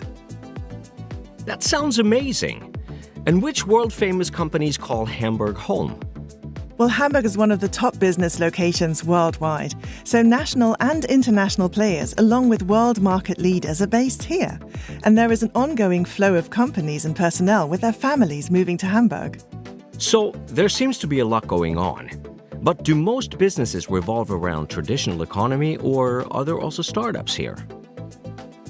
Well, startups and established companies work closely together in Hamburg, and many different sectors such as trade, life sciences, logistics, mobility, and media continue to develop sustainably. Plus, there are new emerging sectors in the field of clean and renewable energies, hydrogen, for example. Hydrogen. Tell me, how does that work? Well, Hamburg is building the green hydrogen economy of the future with innovative projects, especially in the area of mobility, such as the world's largest hydrogen electrolysis plant, or the H2 Hamburg project for climate-neutral and green steel production. Oh, and the Zero-E aircraft concept from Airbus. It really sounds like some impressive trends are being set. Tell me, what exactly is happening in the field of mobility? Well, Hamburg is committed to promoting sustainable mobility solutions. So this includes automated transport and local passenger traffic, or improving infrastructure for electric mobility and car sharing, as well as expanding the city's Velo route network. All of this adds to enhancing the quality of life locally. I see. But what about the surrounding areas? Isn't there also a rather large metropolitan region around Hamburg? Oh yes, that's right. And with a little over 5 million residents and numerous hidden champions based there, it's closely intertwined with the city of Hamburg. Wow, that's quite a bit. And are most innovations generated by universities then? Oh, some definitely are. Hamburg has more than 110,000 national and international students, but there are also many private and public research institutions. So these in turn attract a large number of international experts. And are there any plans to expand science and research further? Oh yes, for sure. Hamburg takes pride in supporting innovative development projects. In the Bahrenfeld district, for example, Science City is taking shape. By 2040, this will be an entire quarter for science research and life. Inner city projects, such as Hammer Brooklyn and the new Grasbrook quarter, will also have international appeal. Wow, that's impressive. But what makes Hamburg a magnet for the next generation of skilled workers?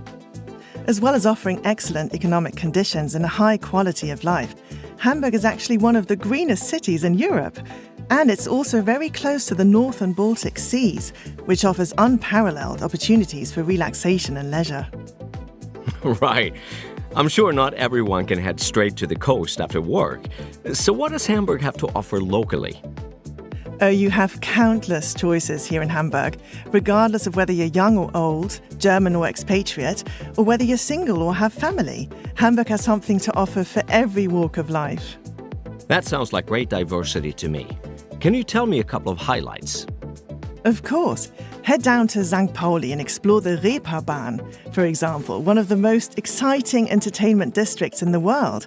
Or take a stroll to the striking Elbphilharmonie, which offers top-class music performances against the beautiful backdrop of the port.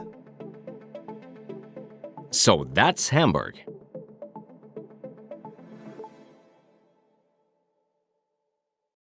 We are the Riga Freeport, the one that is located right at the crossroads between west and east, north and south. The world may have seen bigger ports, but when it comes to quality, whether it be our team, technology, or logistics, not many ports have the same standards as we do. We will be glad to work with you and support you in developing infrastructure. We will meet and guide your ships to the pier, and we will send them to their next destination. Riga Freeport. Big in business, big in quality.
Baltic Container Terminal is one of the main logistic hubs in the Baltics.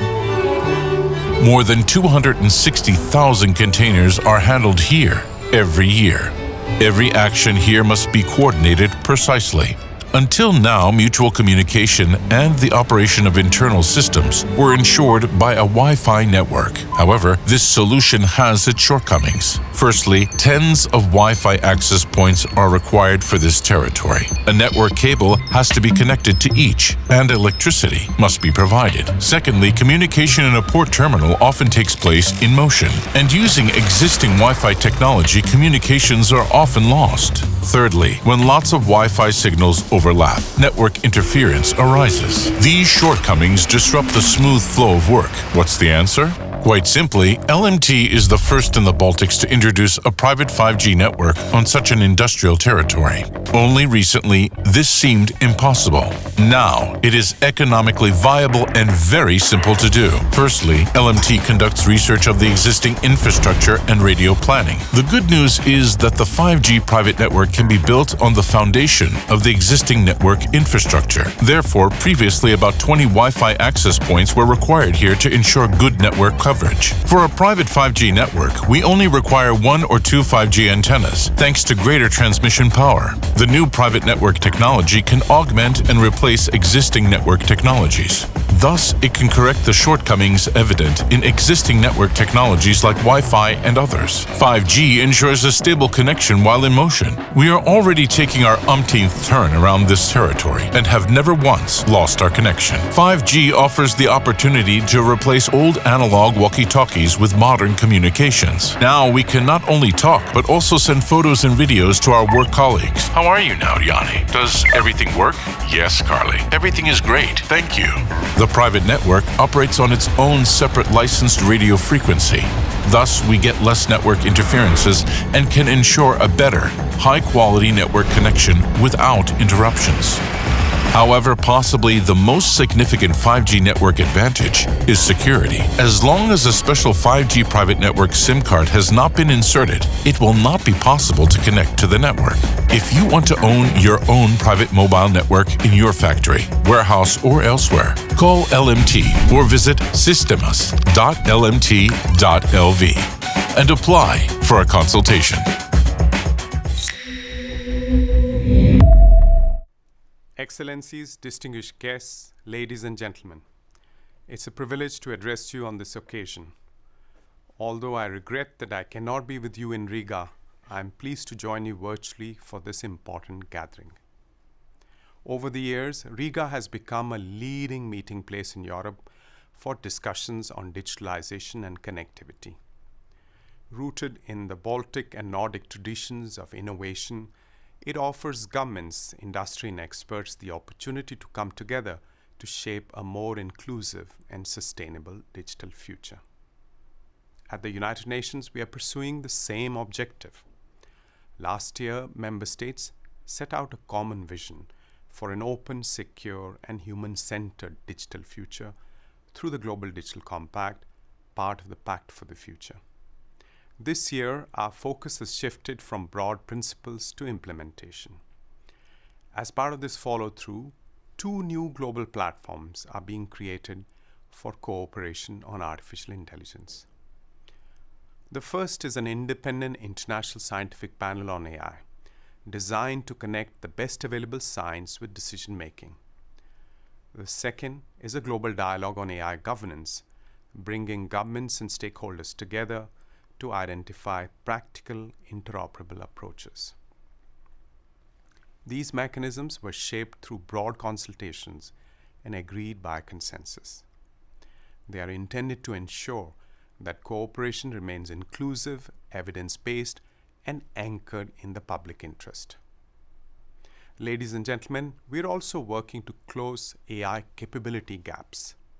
The Secretary General has issued a report on innovative voluntary financing options for AI capacity building. It identifies the needs, maps existing support, and proposes ways to strengthen skills, institutions, and responsible deployment, particularly in developing countries.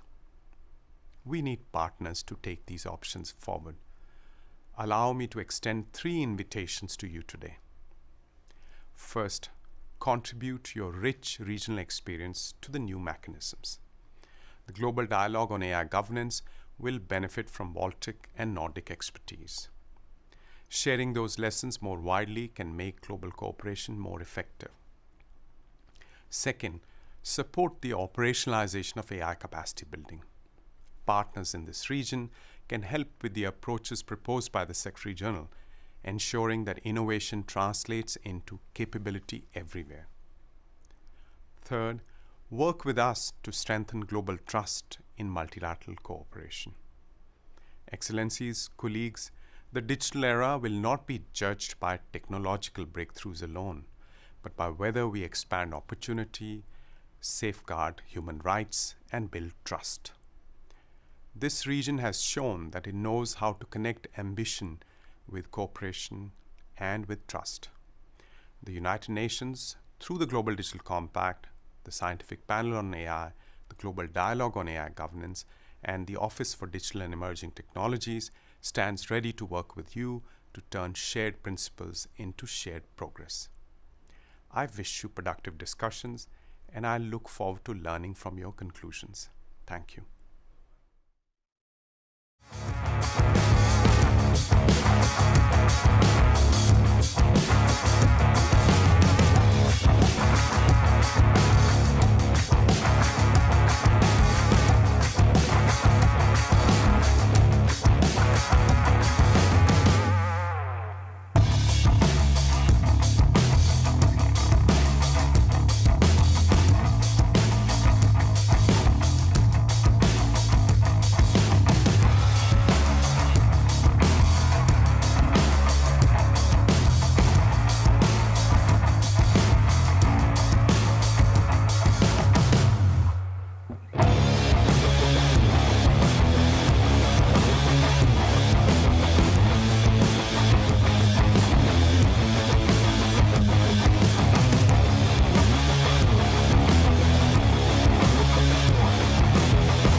At ZTEs, we aim to become your long-term partner, providing future-proof identity and border control solutions for your citizens and visitors.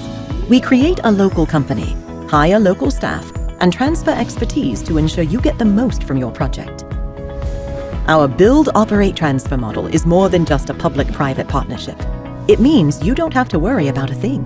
We implement the whole solution at our own cost and only get paid once we start to operate. Depending on the project, our revenue could be a fee per border crossing, per transaction, per document issued, or even capacity-based model. A key differentiator of our Build and Operate is that you, as the government, will really not pay anything up front. ZTEs carries the entire initial investment and shares in the success of the project. From day one, we hire and train local resources, effectively transferring knowledge to ensure long-term success. ZTEs is your trusted one-stop partner for identity and border control solutions. We tailor our services to your country's specific requirements in order to provide you with the optimum turnkey solution. ZTEs, your long-term partner in identity and border control solutions.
Microtech is a network equipment manufacturer, but not just any equipment. With almost 30 years of experience, we offer some of the best price-to-performance ratios in the industry, all without compromising on features or quality.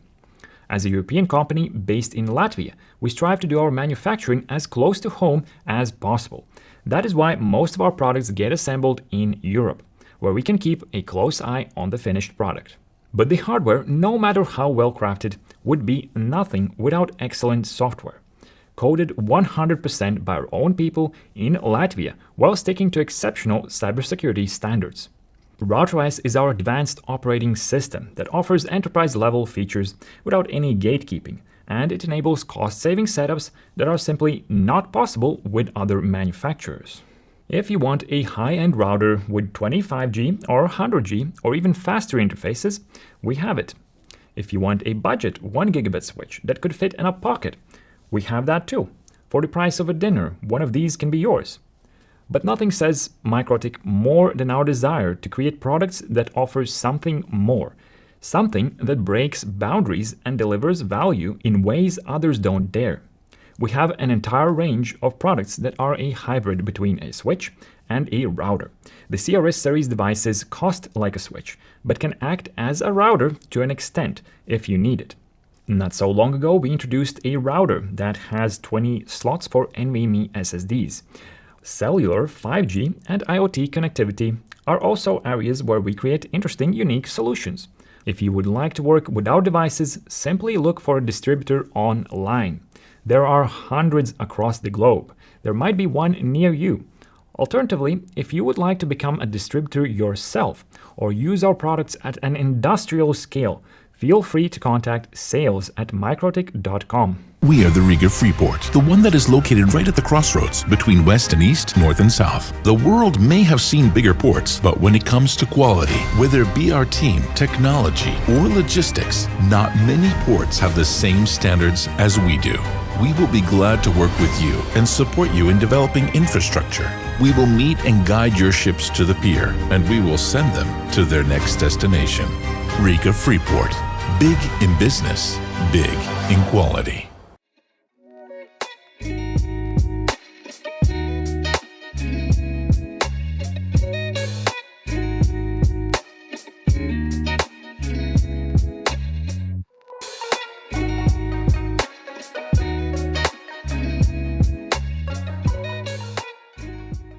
Pleased to meet you.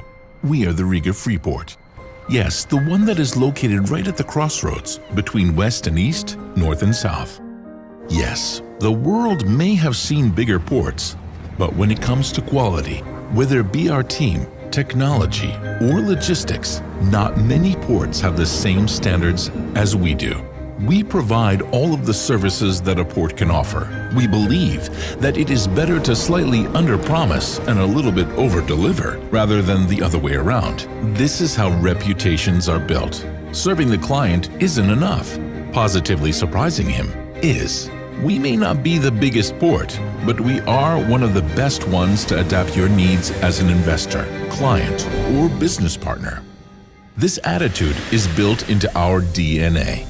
You must keep up expectations. You can only afford happy clients. You simply must satisfy the highest environmental standards. You have to be on time. Your staff is trained to a level of excellence. Perhaps this is because of our Nordic mentality. Accuracy, precision, responsibility, and a genuine talent for planning. Our customers are valuable, and we will always find tailored solutions.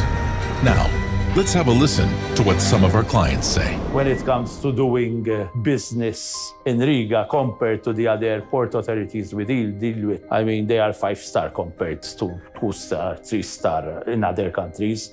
So I'm really happy to be back in Riga. I'm actually not only happy, I'm proud. I'm proud of Riga. Yes, our location really is a game changer. Everyone knows the shorter the land transport, the lower the costs and greater the profits. We're always happy to save you a couple 100 kilometers. Did we mention Riga? Yes, we did. Riga is a true melting pot for the widest range of cultures and ideas. Almost everything in Riga booms with life, drive, style, and joy. The fastest internet in Europe? Sure. The home of globally known startups? Absolutely. But we must not forget one of Riga's best features. The city is well linked to the world's major aviation hubs, which makes traveling to Riga fast and comfortable. Here at the Riga Freeport, we will be glad to work with you and support you in developing infrastructure. We will meet and guide your ships to the pier, and we will send them to their next destination. We will break the ice and clear the way during the winter, and we will definitely help you to break the ice in business. We are pleased to meet you, Riga Freeport. Big in business, big in quality.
2025. I'm Valdis Melders, and this is a historic moment. Why? Because for the first time, and let's find out what the first time it is. Book launch, Cybersecurity in Latvia, Forging Resilience Amidst Emerging Threats. Obvious title, of course, and let's see what this book is about. We're proud to launch the first ever academic book dedicated to Latvia's cybersecurity. It is Cybersecurity in Latvia, Forging Resilience Amidst Emerging Threats. You can see the book here, and in case you will be really interested in that book, you can even touch it after the discussion.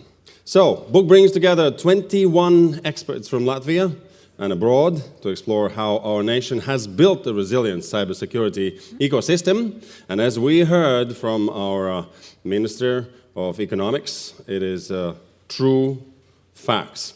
Book brings together 21 experts. It is about Latvia's role as an AU and EU and NATO member in strengthening global cyber resilience, and also offers valuable insights in how smaller countries can lead through innovation, policy, and collaboration.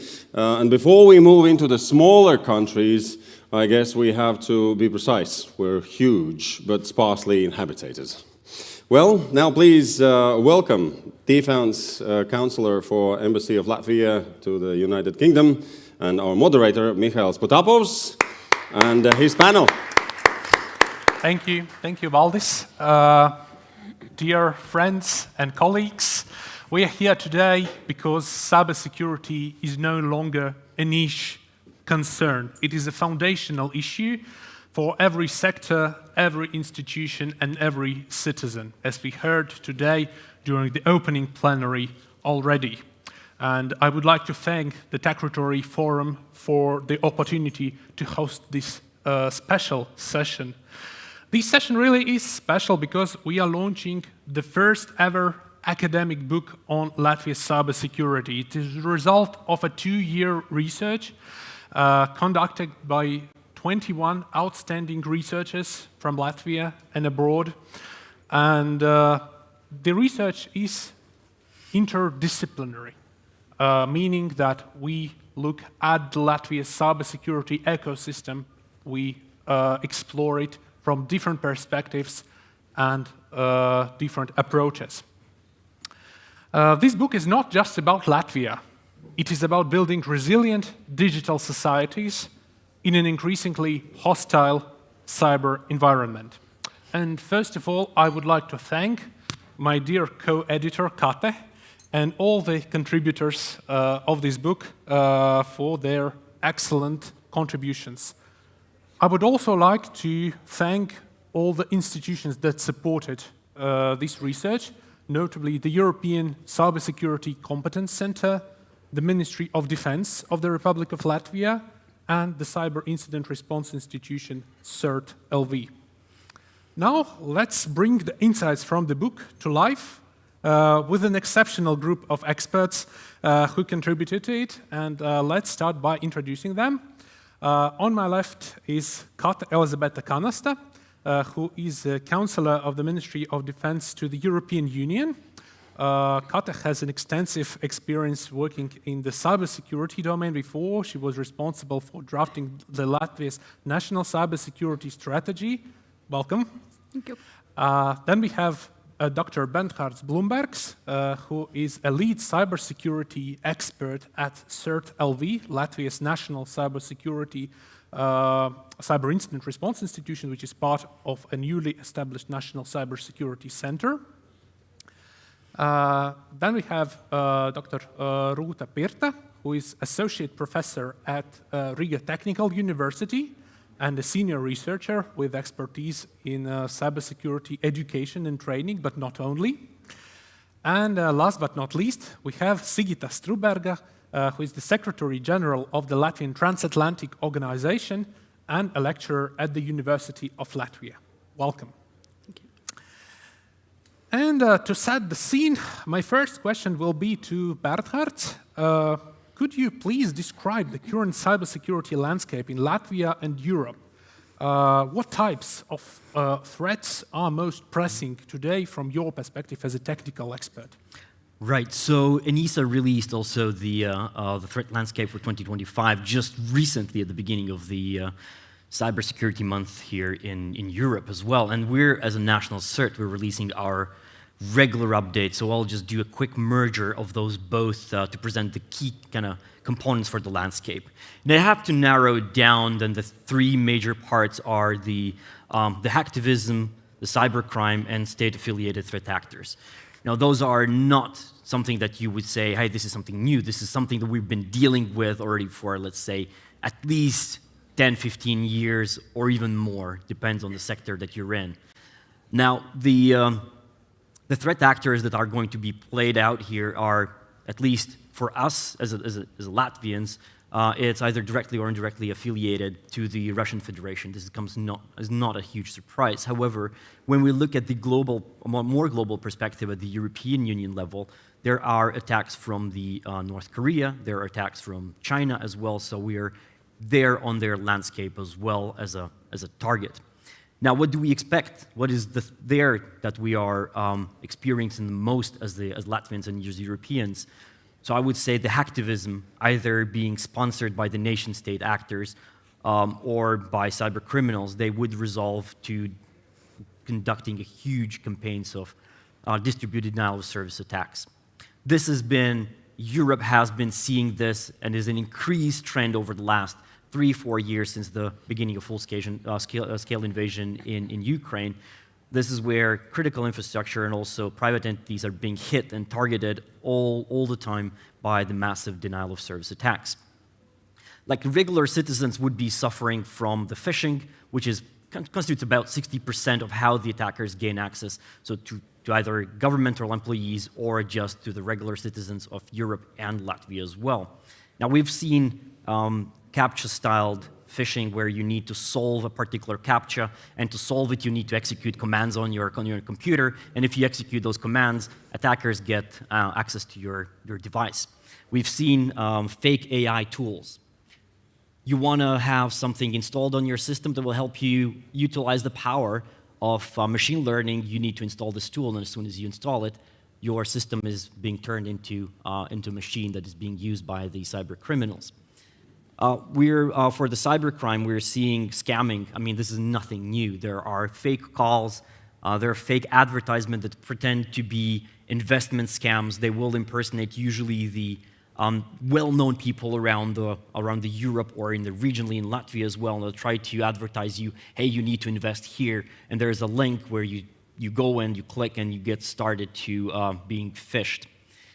There's SMS phishing, especially here in Latvia. There's and the holiday season is coming up, so we will absolutely going to see more phishing through the SMS or smishing that will tell you that there is a delivery of packages coming up, or there is something being delayed, or your payments are required.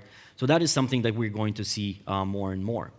Now, as a last thing, for the state-affiliated threat actors, I mean, doesn't mean that they cannot engage in hacktivism or cybercrime. They absolutely do. So these state-affiliated threat actors most likely will be engaged in conducting foreign information in influence operations, trying to sway the minds of the people here. The most attacked sectors, according to ENISA, is public administration, so government and decision-making, transportation, telecommunications, and finances, mostly related to the banks. Now, this mostly will correlate to the denial-of-service attacks that have been increased. However, outdated mobile devices, opportunistic scanning for vulnerabilities will be there, so unpatched systems or lately patched systems will be falling as a target.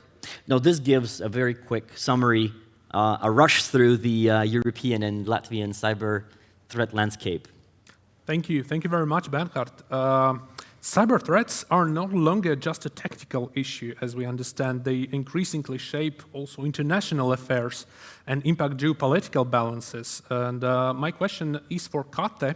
How do cyber operations influence the power dynamics between states, and how are these threats affecting the way we think about deterrence and alliances? I think it's very clear that the cyber threats nowadays, they definitely extend beyond any individual, organization, or even one country. And I don't think I have to convince anyone in this room that it's not something that affects only a niche group of people or niche sectors. And one of the very noticeable recent examples happened actually just last month. Some of you might notice that some of the European airports experienced some technical troubles. In Brussels airport, which I frequently use, still even 2 weeks after the cyber attack on the external service provider, all the flight boarding process was done manually, even 2 weeks later. So it's not something that only cyber experts experience or the companies in cyber domain, it's the everyday citizens that experience this. And we see these type of things quite regularly. We see commercially or politically motivated malicious cyber activities, and we even see cyber attacks as part of larger military campaigns, as we see in Russia's war against Ukraine. And in many of these cases, it's not something that is contained to either a single company, a single region, or even sometimes single country or sector. And it has larger spillover effect, and it means that it might not be enough for either a company or nation state to combat these things on their own or face these threats. And I do believe that in the last decade or so, we actually have made significant progress when it comes to international cooperation to combat these threats. And one thing is that I think among like-minded states, we do have somewhat a unified view what is considered appropriate behavior in cyberspace. Or in other words, we have established some norms. And with various levels of success, we have tried to enforce these norms. There are some good examples. Of course, a lot more we can see on the EU level. We do have things like the Budapest Convention on Cybercrime, which provides the legal framework. It actually helps share even practical evidence when combating cybercrime and bring justice to these malicious cyber actors. We have some examples of the United Nations level. We have the group of governmental experts, and they try to foster dialogue among nations and advocate for such norms, for example, as it's not appropriate to attack another state's critical infrastructure in cyber realm. So we have these examples. We have more proactive things, more proactive joint collaboration efforts. For example, the EU Cyber Diplomacy Toolbox. And one of the things that is included there is the sanctions. And currently, restrictive measures apply to, I think, around 17 individuals and 4 entities. And this list might not seem very long if you think about it, but at the same time, we have to take into account, as probably many of you know, how complex is the attribution process. It's not only about the technical evidence gathering and the proof that a specific actor is responsible or involved in a cyber activity. It's also about the political cost that comes with it, comes with the information sharing, and comes with definitely the public communication around it. And then we have to think about it not just about the specific facts. We have to think about larger strategic policy of either even sometimes a company, but definitely with the nation states or organizations. So this is one of the challenges that we still see well, almost as an obstacle to sometimes deepen the cooperation efforts. But then we, of course, have some very, very practical things how we still almost include it as in everyday policies, either on governmental level or EU or NATO level. We do have some very practical examples with, for example, NIS2 directive. It's sometimes even targeting the level of cybersecurity practices we have nationally, but we have in public and private sector. Sometimes it's a push for nations to do themselves better, and sometimes even collaborate with other states between some networks. And of course, we do have some specific formats where even in NATO we can request help, either practical level or sharing the information on some threat actors. So I do say that a lot of these activities have actually been established in just last few years, and we are building on top of them almost, I would say, every half a year. Either there are some additional things that we have in the legislation format, or we deepen the cooperation between the nations themselves. So I think nowadays cyber is something that is not separate from any policy, not, as you mentioned, deterrence or the power politics. It just has become a significant element of our existing processes. So we don't talk about specific activities just in the cyberspace. We do consider them a part of either it's our military strategies, either our civilian strategies. We just have to take into account as one element that is integrated in every single thing. Thank you. I fully agree with you regarding that. Cyber has become not a niche area, but it has become an area interconnected in all the different areas, civilian, military, in all the different levels. Also, we often say that cybersecurity is everyone's responsibility, meaning the state institutions, different organizations, public sector, private sector, and so on, need to do their job in order for us to live in a more digitally secure world. My next question is for Sigita. How resilient is Latvian society in terms of cybersecurity? Are our communities, local institutions, and citizens prepared to handle the growing cyber threats? Thank you for the question, and thank you for having me here.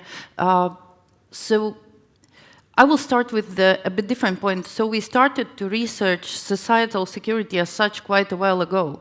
And one of the conclusions we had already, I think in 2016, was that the perception between individuals and perception between decision makers or those who implement policies are slightly different. And I must say that in here, I see the same challenge when it comes to cybersecurity-related issues. And although I'm quite optimistic about the future, we have several issues to be solved. First of all, if we look on the national level, of course, exit point should be understanding that security as such, including cybersecurity, is nothing to be fixed. So we will never say that we have finished the process and now we are secure. It is never-ending process of building security. Second, if we look back what has been done, so overall in Latvia, we can say that there is quite strong normative framework. The same goes to institutional framework, but quite much it is based still on a top-down approach, which is understandable, but then there should be the next steps. And in order to look on this framework, also what we did in the article, we looked on the policy planning documents. And what we see is that even in this top-down approach, the society as such is mentioned not that much. So basically, quite often, this is just one of the examples, but quite often what we see is that society is rather seen as passive receiver and not active contributor. But if you want to build full-fledged resilience, you need to see society as active contributor. By the way, I have questions whether our society members also see themselves often as active contributors, but this is another issue. So second is communities level. And I must say that looking on municipalities, if you look on municipalities in Latvia, you see that, again, there are differences. In some municipalities, you see that in several documents, cyber threats are being mentioned, etc. So you have a glimpse in their certain plans. But at the same time, there are municipalities where cyber threats are not recognized as threats at all. And if we go deeper into engagement with communities, then the situation is even less optimistic. Because in main part, what you see of municipalities, what you see that there is no plans at the moment. There is no plan to have active engagement with society regarding dealing with cyber threats. And also, till the last week, I was even more optimistic, but last week I had, thinking of new projects, we had Zoom call with quite high educated regional activists who are very much into building resilience, etc. But as soon as our conversation came to the digital security and cybersecurity, the questions they asked reminded me how much we live in our bubbles, including here today. The level of discussions we have here today is totally different bubble from what we have if we will go out and ask people. And basically, the Zoom call demonstrated it very well, because high educated person asked me, like in the region, she asked me, you know, I still want to learn how not to donate to this small little girl which I saw in Facebook. So we need to think of active engagement to improve those skills, that people do not donate to fake Facebook girls, or they do not buy in fake e-shops, etc. And as it was mentioned by first speaker, especially now before Christmas time or whatever, so any celebration, there will be new waves of this type of actually illegal activities, and the level of responsiveness in our society actually demonstrates how weak we are at this level. And that's why we really need to put emphasis on more active engagement with individuals, taking them serious as active contributors, but it means also active learning together and crossing the borders of the bubbles we live. Otherwise, we can sit here and be super proud how great strategies we have, how great technologies we have, and how great we digitalize our governance. Cool, but what is the next? And I will stop here. Thank you very much. I think you've raised a very important question of skills and of course skills within the general population. We will return to this question a little bit later during today's discussion, but let's turn to human capital concerning the cybersecurity professionals. My next question is to Ruta. How is Latvia doing in preparing the cybersecurity professionals of tomorrow, the next generation of our experts? What are the challenges and strengths of the Latvian cybersecurity education and training system? Yes, thank you for the question. It's nothing new that in Latvia we have quite a huge gap of cybersecurity specialists. It's the same situation as in Europe and also worldwide. So that means that we need to really think now how actually to get those specialists. And here I would like to look on two main groups. So the first one is cybersecurity specialists and cybersecurity education. And the second is other area specialists who still need to get the cybersecurity competencies. So if you are looking on the first group, so currently cybersecurity education for specialists, I would say, is mainly led by non-professional education, different programs. So we can find a lot of different shorter term, even longer term programs. And I would say that this is good for the specialists who would like to upskill, for example, to the new knowledge, or to reskill from really similar areas, for example, from IT sector as IT administrators and other similar roles. From other viewpoint, if you're looking on the formal education perspective of Latvia, then it's this provision is kind of small. We have just, I would say, few academical study programs who are providing cybersecurity as a main topic. And I think in Latvia it was about 4. And it's importantly to also to note that we don't have currently a bachelor degree in cybersecurity. So there are some initiatives coming on, but currently we don't have it. And also we don't have doctoral studies for cybersecurity, that also limit us on cybersecurity research strengthening in Latvia. And this situation actually also lead us to the situation that we are mainly upskilling, reskilling specialists, but we are lacking mechanisms how to actually provide the new specialists, like ones who just finalized the school and would like to already jump in cybersecurity topics. And other important thing is the other group, so it's non-cybersecurity specialists, but currently we cannot kind of divide, okay, I am cybersecurity specialist, you are not, because it's actually our joint responsibility.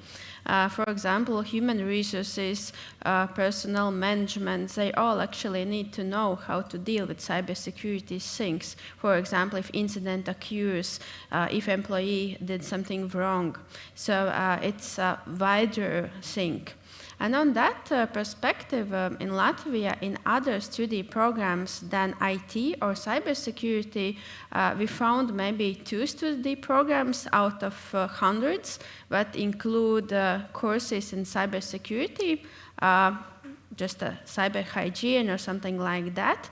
That means that here we need to really think how to integrate the cybersecurity basics in different study programs, because as we remember, everybody is responsible about cybersecurity, and also the management needs to understand and commit to that.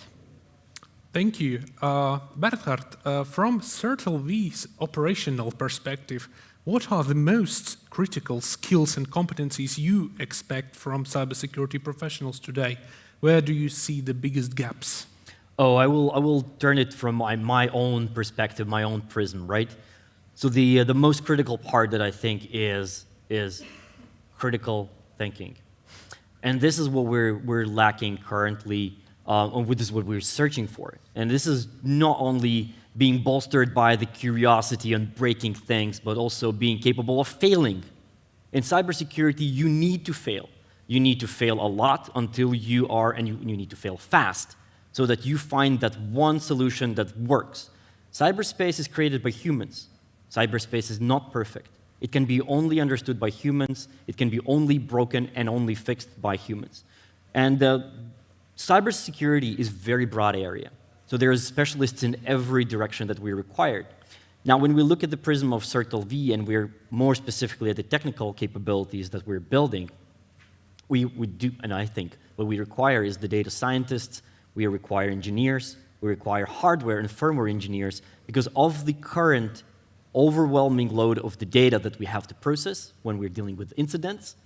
There is a ton of volumes of data that we need to analyze. Either it's a network, either it's a system log files. It doesn't matter if it's your personal data, if it is open source intelligence, if that is information space. If that everything is aggregated together, a human analyst needs to understand the technology underneath it.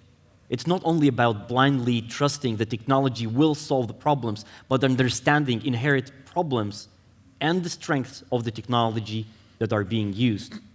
So this is what I think about what we required. Thank you. Kate, in your experience with the Latvia's national cybersecurity strategy, how does it aim to tackle the competence gap? And more broadly, how can national strategies help future-proof our cybersecurity ecosystem? Thank you for the question, and I'm happy to say that a lot of us mentioned what are the needs, actually much as what we set out in the current strategy, which actually covers the period from 2023 till 2026. So it's already well underway, the implementation of the strategic goals set out at the beginning of 2023. And I think that the way how I can describe how we set these goals and how we tackle the question of skills and competencies, we also thought in different groups. And one of the groups that Ruth specifically also mentioned, is already existing cybersecurity professionals.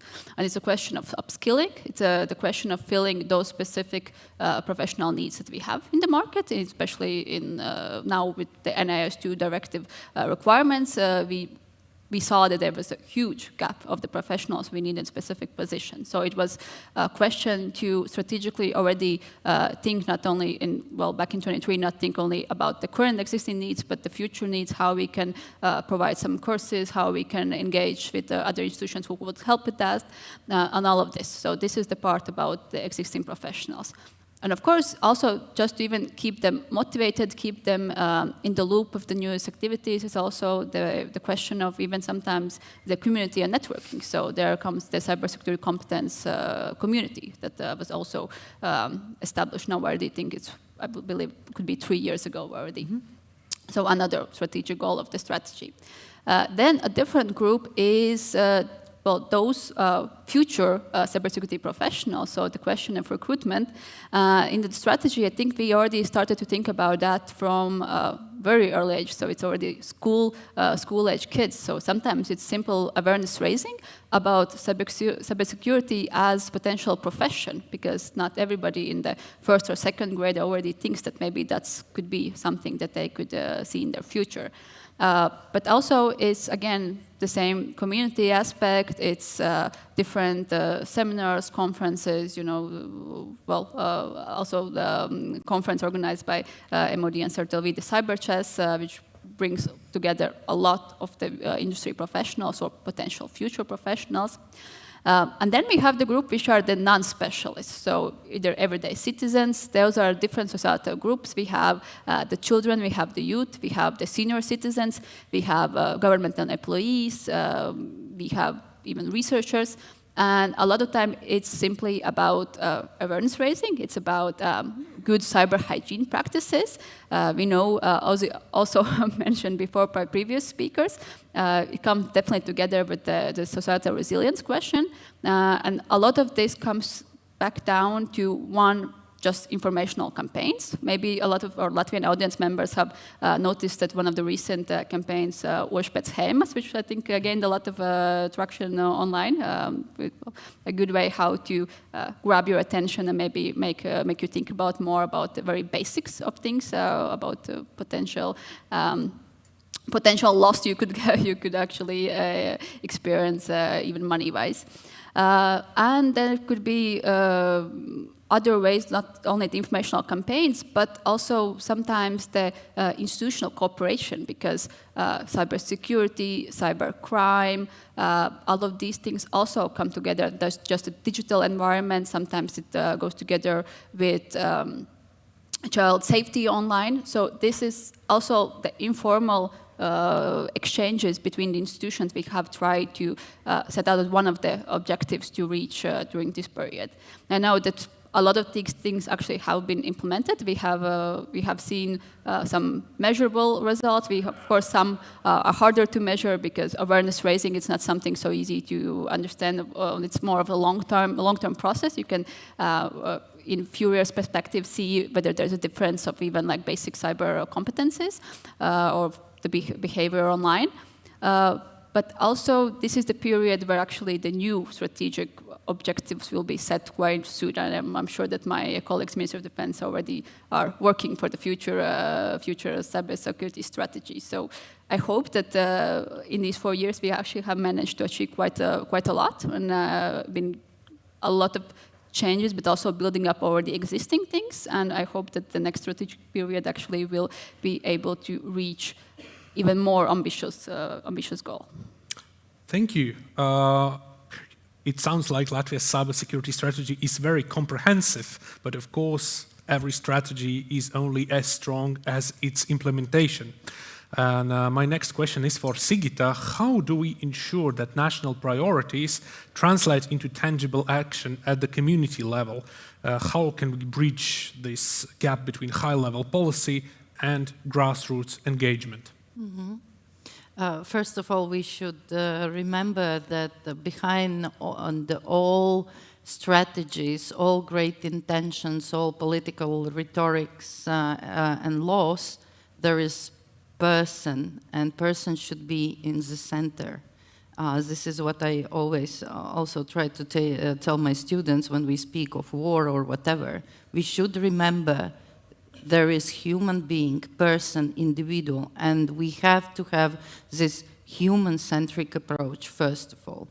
But then, of course, if we look from starting from national level, then, of course, first of all, from strategies, rhetorics, legislation, etc., we have to, and all the great intentions actually we have to go down and think of building really ecosystem as such.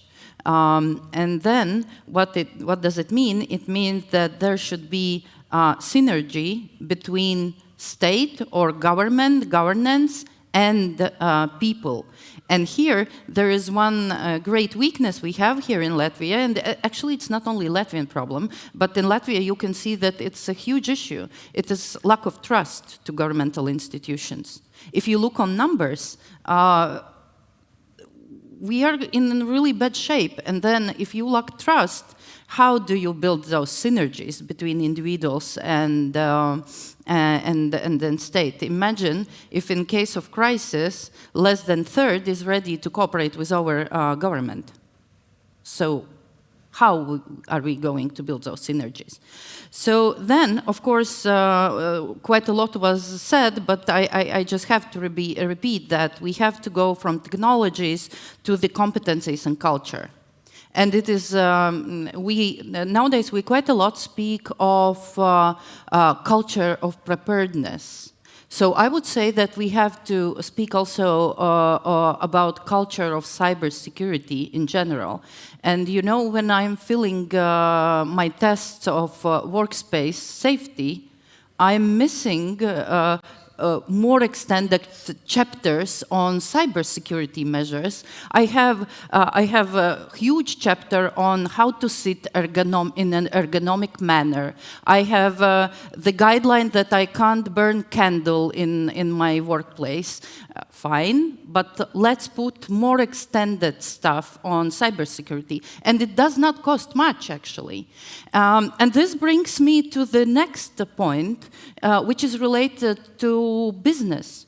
If we look on Eurostat data, then in Latvia, basically only 20%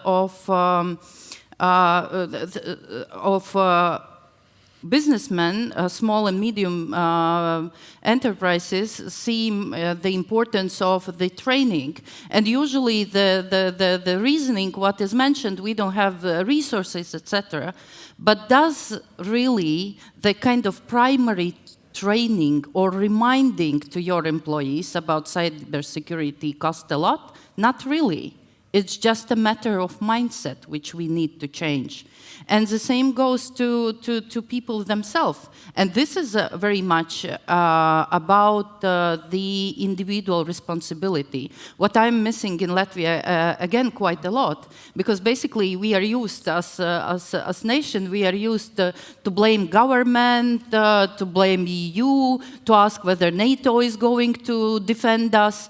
But as soon as it comes to our individual responsibility, here we don't have such a huge list of demands to ourselves as we have to others. So, and this is all about changing mindset. This is all about having this different culture of preparedness, if you wish.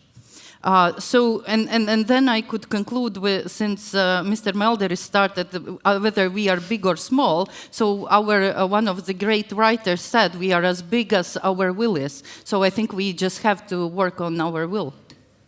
Thank you. Thank you. It's, I think you've raised very important questions. And my next question is to Ruta, looking ahead. How can we ensure that our training programs are evolving with the threat landscape, and how do we expand the cyber literacy beyond just the technical specialists, but to a broader society? Yes, so first of all, I would like to present actually what we discovered during our research regarding the cybersecurity specialists in Latvia. So in Latvia perspective, cybersecurity specialists are more like human orchestra. If you are looking on ENISA cybersecurity competence framework, they are distinguishing 12 roles. NICE framework are talking about 50 different roles. So in Latvian situation, actually, it's one or maybe few persons in the best cases who are dealing with all cybersecurity operations. And that's why we need to consider it a really broad skill set for that. And besides that, there is also a lot of related research and industry expectations. As my colleague already mentioned, that it's not only technical skills, it's soft skills, it's critical thinking, it's system thinking, it's risk awareness. So the cybersecurity specialist of future needs to be with really high skill set. And what we could do in Latvia, so first one, what colleagues already mentioned, is to start very early in kindergarten, in the school, to integrate some basic cyber hygiene related topics, and then on the higher level, more specialize on cybersecurity, different role-related things. Also really important is good cooperation between the educators, between policymakers, and between the industry. So industry needs to also provide the feedback loop, how well they see that new specialists are prepared to work. And also really important from industry perspective is that they are taking new specialists in internship. Because currently a lot of organizations are expecting already established specialists with experience, but this is not how we will get the new specialists in the market available. And the last thing is actually about more coordinating of these different cybersecurity education initiatives. So we would need to have one virtual university or one coordination center where actually different stakeholder groups could look like how to upskill, how to become a cybersecurity specialist, and so on. And the last thing that I wanted to mention, we really need to focus on underrepresented groups, what is women, and also what is specialists outside the capital city, like in the regions, because we have a great potential there. So it's also about awareness, about endorsement, that basically we can become everything that we want, just we need to put an effort on that. Thank you very much. And before we jump to the Q&A session, I would like to remind the audience that the book Cybersecurity in Latvia, Forging Resilience Amidst Emerging Threats is available online. The electronic version of the book is available free of charge. You can read it. It's an open access publication on the Routledge website. You just type in the name of the book and you will find it quite easily. And I would like to ask Valdis if there are any questions. Yes, so the reminder, please scan QR code if you have one, or just go to Slido, and the code is policy stage. But the question is, Sigita was mentioning also that resilience is all together, institutions and public. And from public side, there's a little question. Is are institutions and government doing at least something or enough? Because, for example, in other industries, like a week ago, there was a Baltic Real Estate Leaders Forum. And one of the questions from the audience was, we're so small. You know, aggressor will just walk over us, and is it worth investing in Latvia? So the perception is that we are not ready. How do we communicate our readiness to the public? How much can we tell about it? Because if public feels that we are helpless, they will not even budge doing anything more. So, does the government do at least anything? I think yes, the government does, and we have this top-down approach. And the info campaign, which was mentioned by Kate, I just love it. It's amazing. Those guys are really creative who made this campaign. But there is one but, and in a way it responds to your question. We should understand that awareness does not necessarily bring resilience. And this is important, and this is what we quite often forget. And it goes not only to cybersecurity, we can speak the same about disinformation, etc. To have information campaign does not necessarily mean behavioral change. And this is a much deeper conversation then. How to get this behavioral change? First of all, I think next to the cyber skills teaching starting from kindergarten, we have to remind about individual responsibility. Because we have a lot of discussions about rights in democracy, but we don't have the discussions about your duties, about your responsibility in society, and responsibility to defend your country, to be a responsible citizen, is one of the cores, if you think of democracy as such. If you don't have this, if you have only rights and you have no responsibilities towards yourself, towards your country, then of course we are weak and the aggressor will take us easy. And this is very much Russian narrative, right? So we are weak, we are small, and let's even don't try to defend ourselves. No, there has been done a lot at the level of NATO, what Kate mentioned, at national level, which was mentioned here quite a lot as well. So are we able to tell all the details? No, but at the same time, what we are able to is to raise more and more discussions on the responsibility part. Because the feeling from public side is like they're left alone with scammers, with crooks who are just using their vulnerabilities. Like banks are not doing enough, mobile operators are not doing enough. So many SIM cards being used for scammers. So the feeling is that public is left alone. So fight your own fight, learn your skills. Nothing we can do. I think it's in a way some kind of heritage of Soviet Union. Before coming to this stage, I just Googled. To look what we have on cybersecurity or individual level, just to have a glimpse. We have so many programs you can upgrade on your telephone. We have this and that. We have information campaigns from national level. So what does it mean that you are left alone? So what else do we need? Do we need to take everyone by hand and do this and that? In a way, yes, but it will not still solve the issue with this feeling of being left alone. Okay. This is another level. There are things we have not done in sufficient manner, we continue to do, but to expect that all society members will feel like government has taken all the care, it will never happen. Thank you.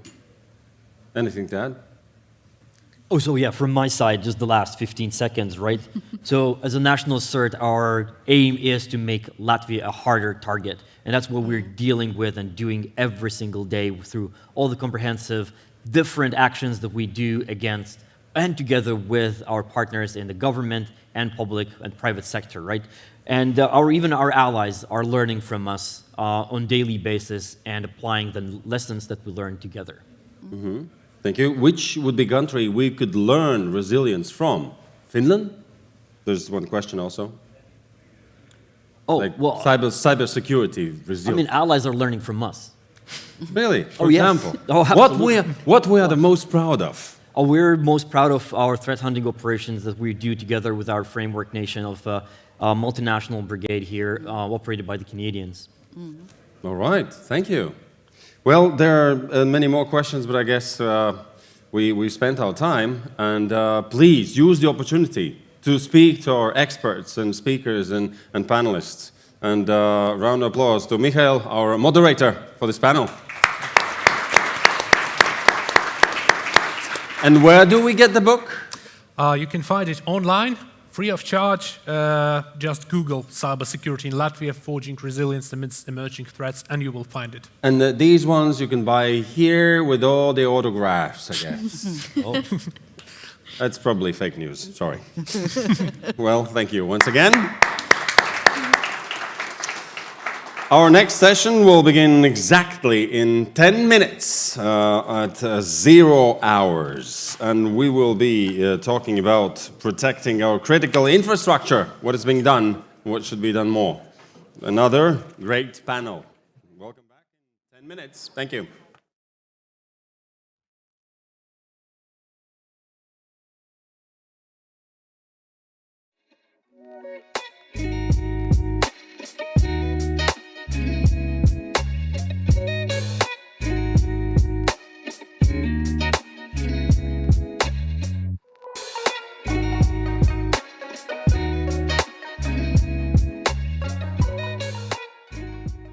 Pleased to meet you.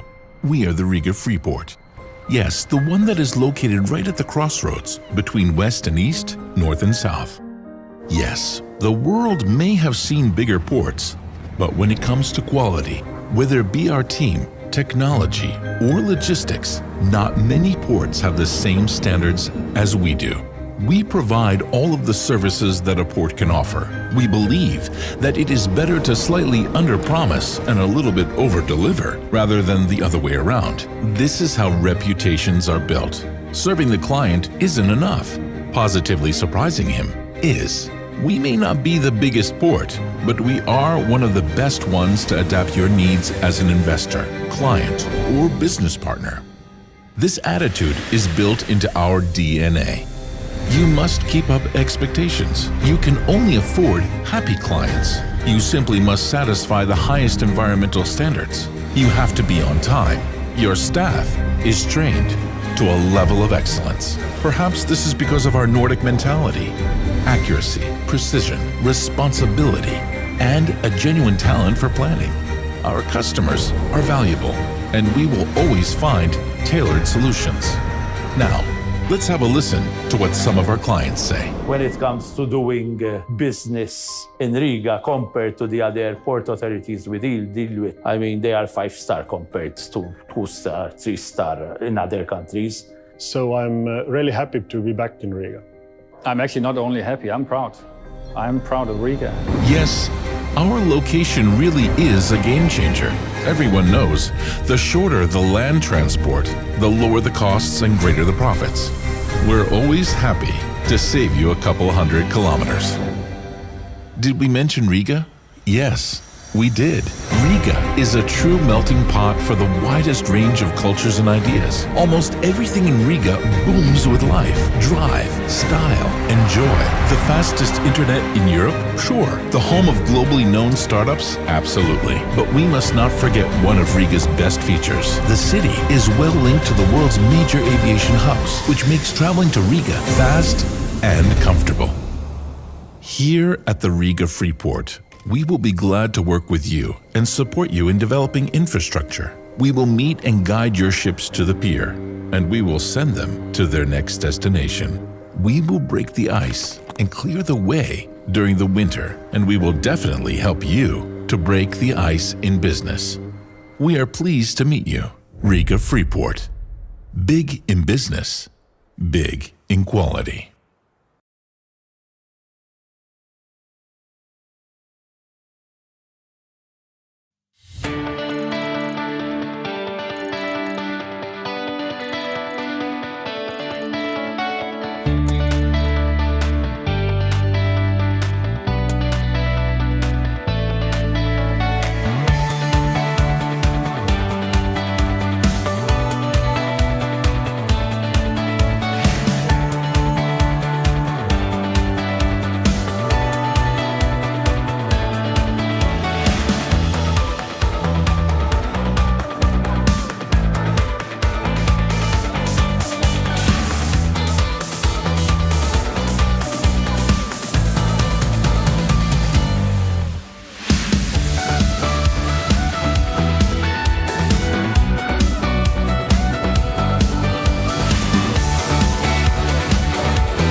Hey there!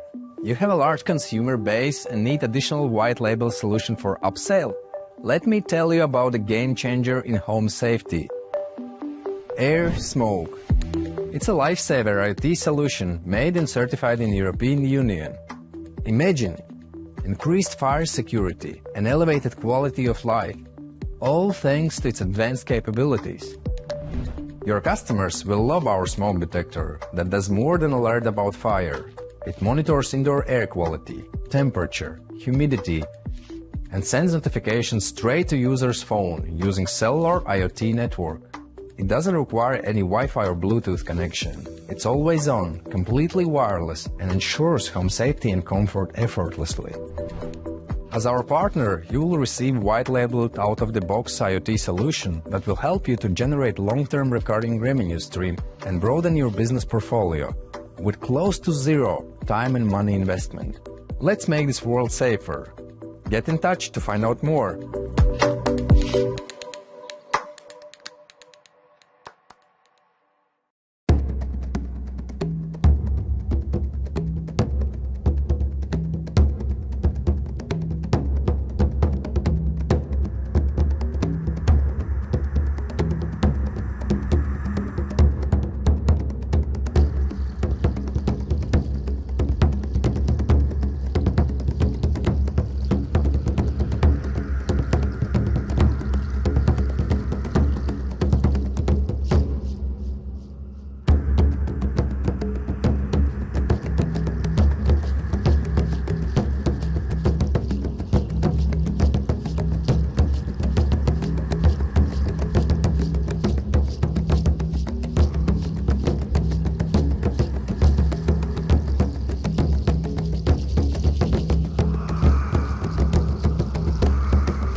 At Zetes, we aim to become your long-term partner, providing future-proof identity and border control solutions for your citizens and visitors. We create a local company, hire local staff, and transfer expertise to ensure you get the most from your project. Our Build, Operate, Transfer model is more than just a public-private partnership. It means you don't have to worry about a thing. We implement the whole solution at our own cost and only get paid once we start to operate. Depending on the project, our revenue could be a fee per border crossing, per transaction, per document issued, or even capacity-based model. A key differentiator of our Build and Operate is that you, as the government, will really not pay anything up front. We'll begin in 1 minute. Zetes 1 carries minute. the entire initial investment and shares in the success of the project. From day one, we hire and train local resources, effectively transferring knowledge to ensure long-term success. Zetes is your trusted one-stop partner for identity and border control solutions. We tailor our services to your country's specific requirements in order to provide you with the optimum turnkey solution. Zetes, your long-term partner in identity and border control solutions.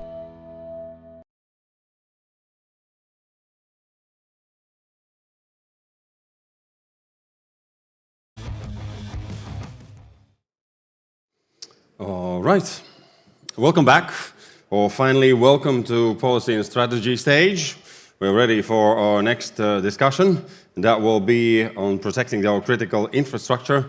And we have plenty to learn from all around the world, especially Ukraine, for example. But before, few things we should know so we can really use all the opportunities. Please use co-creation events and Techritory Expo on the second floor, co-creation events, and Expo on the first floor. Then, during any break, you can check out co-creation event rooms here on the second floor, and hall 1 is the Expo. Then Slido. Slido is the way we are asking questions and discussing. Maybe someone even can answer questions directly in Slido. But if you have some questions, please ask, and then you can vote for the ones which are already there. If panelists and our moderator will leave the time, if they will have time to answer your questions, we will do that.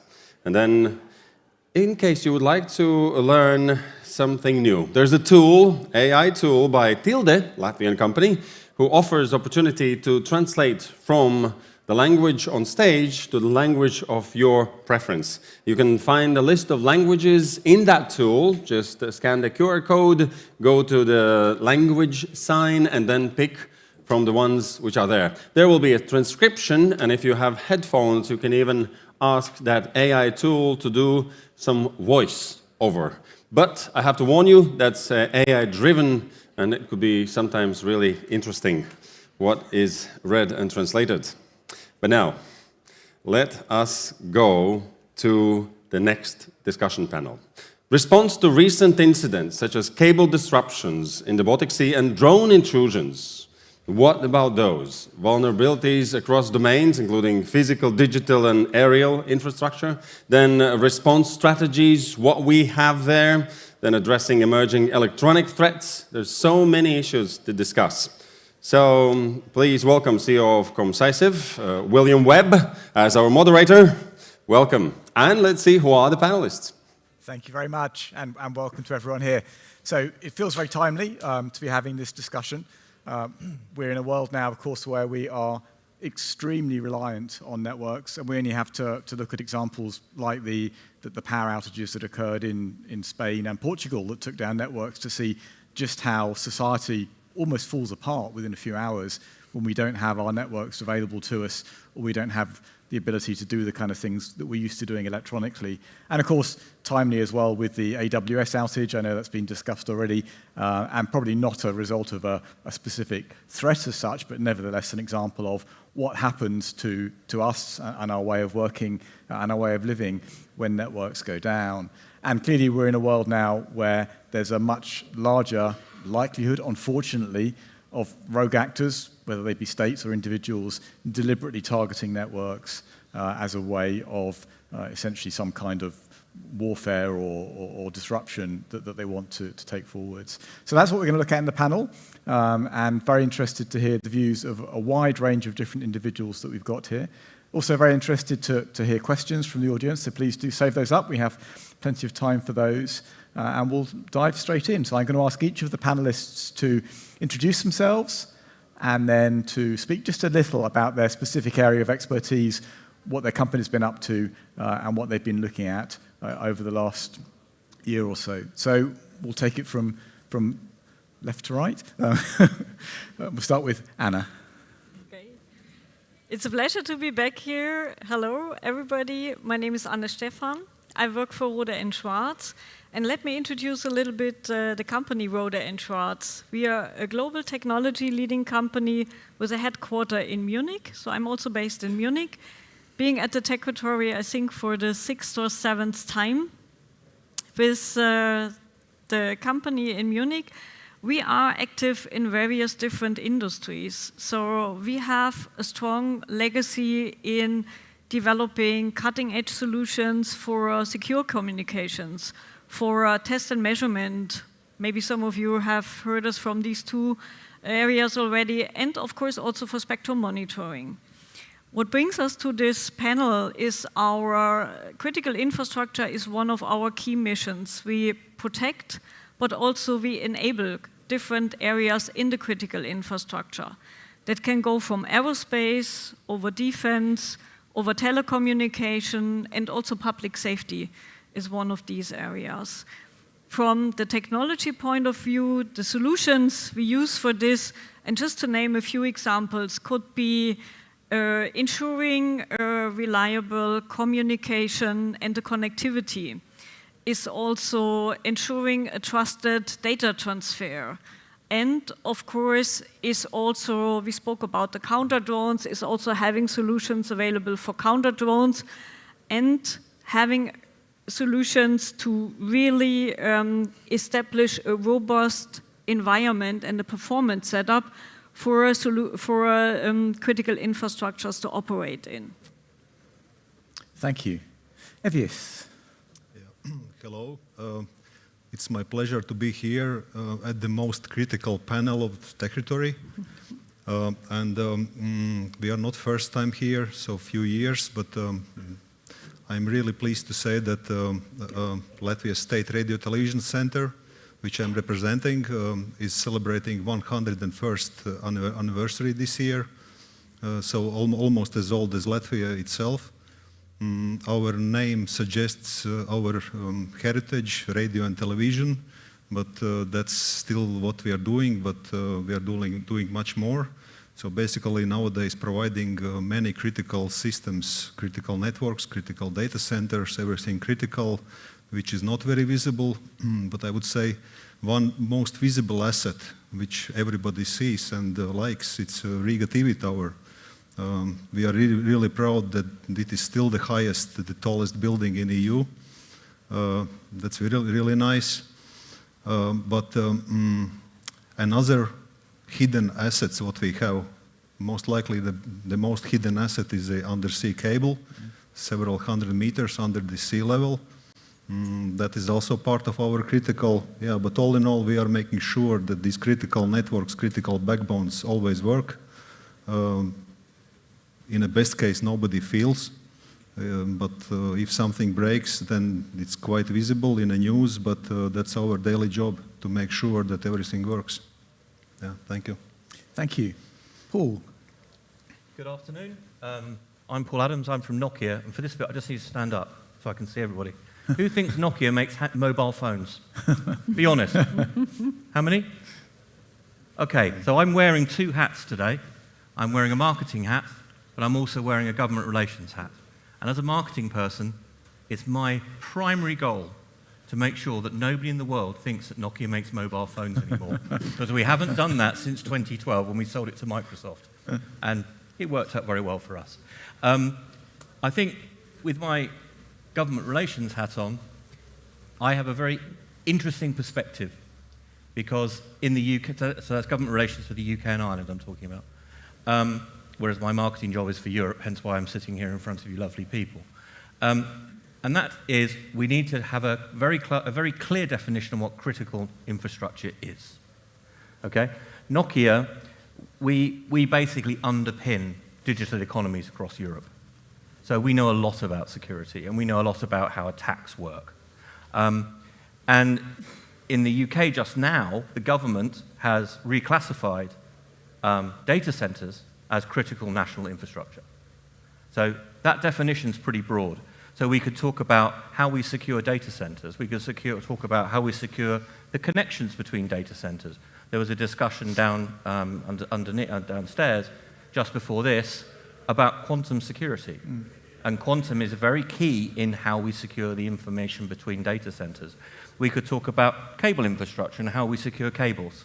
Again, that's another thing where we can talk about quantum, because there are technologies now which can identify by their signature a type of submarine in the sea. These are technologies that Nokia is at the forefront of. We could talk about how we prevent DDoS attacks in critical infrastructure, and that could be, I mean, in the UK again, there have been attacks at the airports. Well, that was a European attack actually, wasn't it? There was attacks at the airports. We've had attacks on Jaguar Land Rover, which has basically put them out of business. So they had to get a loan from the government. So I think we need a very clear definition of what critical infrastructure is, and I think this is a great place to define it. And how technology and the tech that we provide and the lovely people provide, how that technology can help. What we can do to answer the question of how we secure these infrastructures. Thank you. Thank you, Paul. Matthias. Good afternoon. Matthias Männi from NATO CCD COE, and since the name is so complex, I think it's fair to start from clarifying what the CCD COE stands for. It's a cooperative cyber defense center of excellence for NATO, and maybe it's also fair to say straight away that we are not part, as an organization, we are not part of the NATO chain of command. We are a center of excellence that is accredited by NATO. So we are free to do what we do, define our track, and we function based on the allies and like-minded nations by sending the resources in, and with whom we collaborate and produce our results. What we focus on is research and trainings across technological domains, legal domain, and what my personal focus daily is research into 5G standalone networks, interconnectivity, interoperability. Personally, I have background in the telco industry throughout my life, so 2G, 3G, 4G, and their development has been my path. But then maybe in the context of the topic, let me explain you a bit what do we do in the center more broadly. And in regards to the exercises, what is, maybe somebody has heard, Locked Shields exercise, which is a defensive exercise, then we protect actual infrastructure there. Everything is not virtually existing, but practically existing, and the components which are usually there is telecom infra, electricity infra systems. Then there has been water systems involved. There has been transportation systems like airports, railway systems, actually part of the exercise, and then the red teamers, blue teamers, and the green teamers putting everything together have really a practical hands-on experience on top of the actual platforms that are daily use in the environment where we live. So another aspect how we function at the exercises, which has grown relatively large event to these days, is that all the teams that participate there, they are international, and there is a prerequisite that if you show up there as a competitor, then you have an international presence. And by that, we are also propagating collaboration across allies, across nations, and sharing know-how and competence broader, because in the end, the systems we operate in these domains are pretty much the same, be it Latvia or UK. The vendors are more or less known, and the protocols are standardized. So in this regard, it's, I think, very good that we stimulate this international collaboration vibes year by year, because in the case of event, these will be this handful of guys who will need to react then. But then when mentioning that, I wanted to say as an intro as well that let's not forget that we are not waiting for any event here. The vulnerabilities of our critical infrastructure are being attacked right now. Every day, every moment, all over.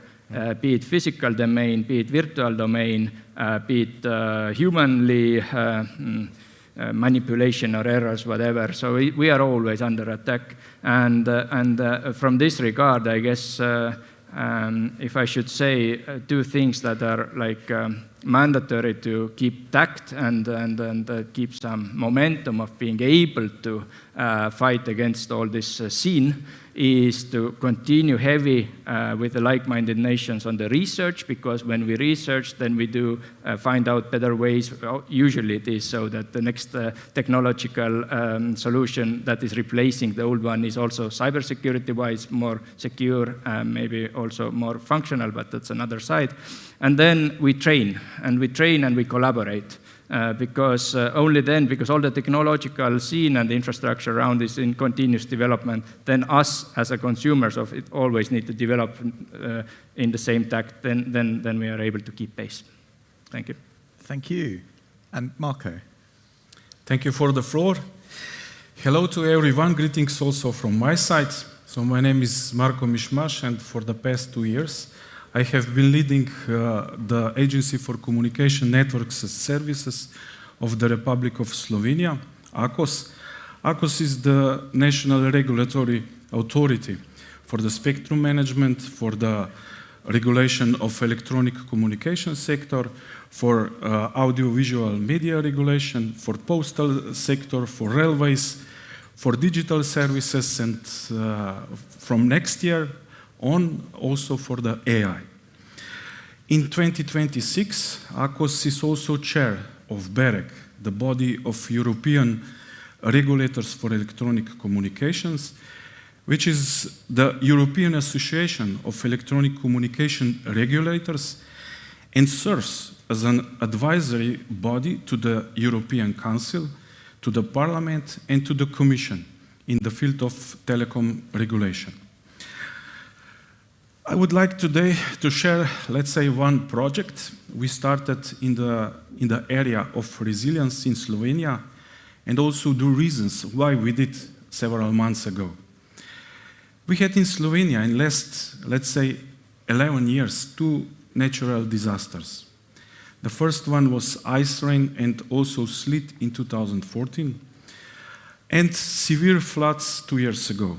In both cases, were serious damages on the power distribution and mobile backhauling infrastructure. All this resulted that the mobile networks fell down in some areas and also went down for not only for an hour, but on the level of several days, even the weeks.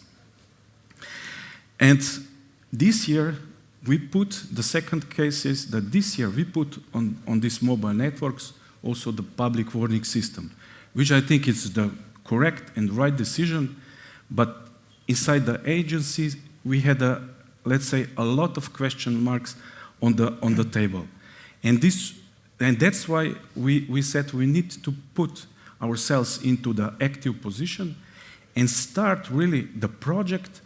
With that project, we would like to increase the level of resilience of the telecommunication network. So we had on the table, let's say, 3 starting points. We would like to achieve the highest population signal coverage possible with as less base station as possible. We need to set up sufficient and resilient sufficient resilience to power outages, and secure resilience on the mobile backhauling. At the second stage, we can put into the project also the satellite connections. The best coverage in Slovenia can only be achieved with the high altitude locations, because we are a very rural country. Typically, is this between 600 and 1,000 meters above the sea level. And based on the spatial analysis we did and the simulations, we decided that the most appropriate are the sites of our national TV and radio broadcaster, where a majority of mobile providers are also present. With reliable high-capacity batteries backup, additionally powered by the solar energy, the project is recognized as a sustainable, which is very important, and a future-proof. From service point of view, we will need to support continuous operation for at least emergency calls, 112, public warning system, TETRA services, And as a second channel of, let's say, public warning system, the digital audio broadcasting. And if needed, another critical communications. Here, agency has taken a lead to prepare technical solutions together with all stakeholders, ministries, operators, and national broadcasting provider. However, it concerned the national resilience framework. For these reasons, at the end of the technical part, the project will be implemented by the Ministry of Defense, which is the competent authority for critical infrastructure. We are promoting the project because we believe that it represents a good and replicable example of good practice, and that it could inspire or even show the way to other European countries in their efforts to strengthen the resilience of the critical communications. Thank you, and thank you to everyone. So as you can hear, we've got a great mix of companies providing technologies, of regulators, of defense organizations. And we've heard, and I don't think anyone doubts, how the threats are growing to infrastructure, both from bad actors and, as Marco said, from things like climate change resulting in floods or other types of outages. And we're also seeing and learning, of course, how we're becoming ever more reliant on all of these kind of systems. I was slightly amused to see that one of the key features of the AWS outage that was highlighted by the news feeds was that the Ring doorbells no longer worked during that time. Hopefully nobody died as a result, but I'm sure a lot of deliveries got missed because of that going down. But it highlights the fact that so many aspects of our society are now intertwined in amongst all these networks. So given all of that, are we on the right trajectory to make sure that these networks keep functioning, or do we need more intervention? Do we think technology itself will effectively provide solutions, or do we think that we need to see more of the kind of things that Marco talked about, governments actually stepping in, mandating particular actions, whether it be hardening certain kinds of networks, or indeed defense organizations actually taking an ever bigger role in patrolling and protecting the infrastructures that we have? So, open to the panel. Is it going to be more technology, more regulation? I'm sure you're going to say a bit of both, but which one would you bias towards in those two? Anyone want to go first? Anna? I can go first because I think it's a combination of everything. You also brought in the defense communication, and I think in that case, it's the impact is really severe, so then you have to be quick. And then probably there's not such a big priority on the regulation, it's more on the function of a network. So to guarantee the function, the reliability of a network, you can do that with a continuous monitoring system, you can test the network, you can do coverage measurements, so there are solutions for that there. And if you look more for the public networks, you also have a combination of these, because you have to ensure that the network is functioning, so you have to ensure by test and measurement, for example, you have a network in place, but on the other hand, you need a regulation as well, but you also need to have a plan B and a plan C, because in the example from Marco, when he said there was a flooding, the infrastructure was down, then of course you have tested that infrastructure before, but if the base stations are destroyed, there is simply no way to deploy a network. So plan B could be either you bring up a base station with a drone in the air, have a temporary network in place. You can have other solutions. You can have shelters where you put base stations in to guarantee the network. So for that resilience, in my opinion, is another key aspect to ensure that you have coverage systems. If you look at other parts of critical infrastructure, for example, air traffic control, it's mandatory. You have a main system, you have a backup system there for the communication, because it's really crucial in that. So secondary systems that effectively can be turned on or absolutely, and take over immediately the complete function from the main system. I can maybe mention the local context. We can apply it for small countries, or for example Latvia, or also we can extend it to Baltic countries. Sometimes we call it Baltic Island. Because the fact is the Baltics is connected to main Europe with limited piece of land, some 70 kilometers, famous Suwalki corridor. Everything else is a sea and non-friendly neighbors. But what we are, our statement is that we should look at high availability within a country or within a limited geography. And high availability means also networks, also data centers, critical systems, etc. And then we go down to technology layer by layer. There shouldn't be like any single point of failure in the best case.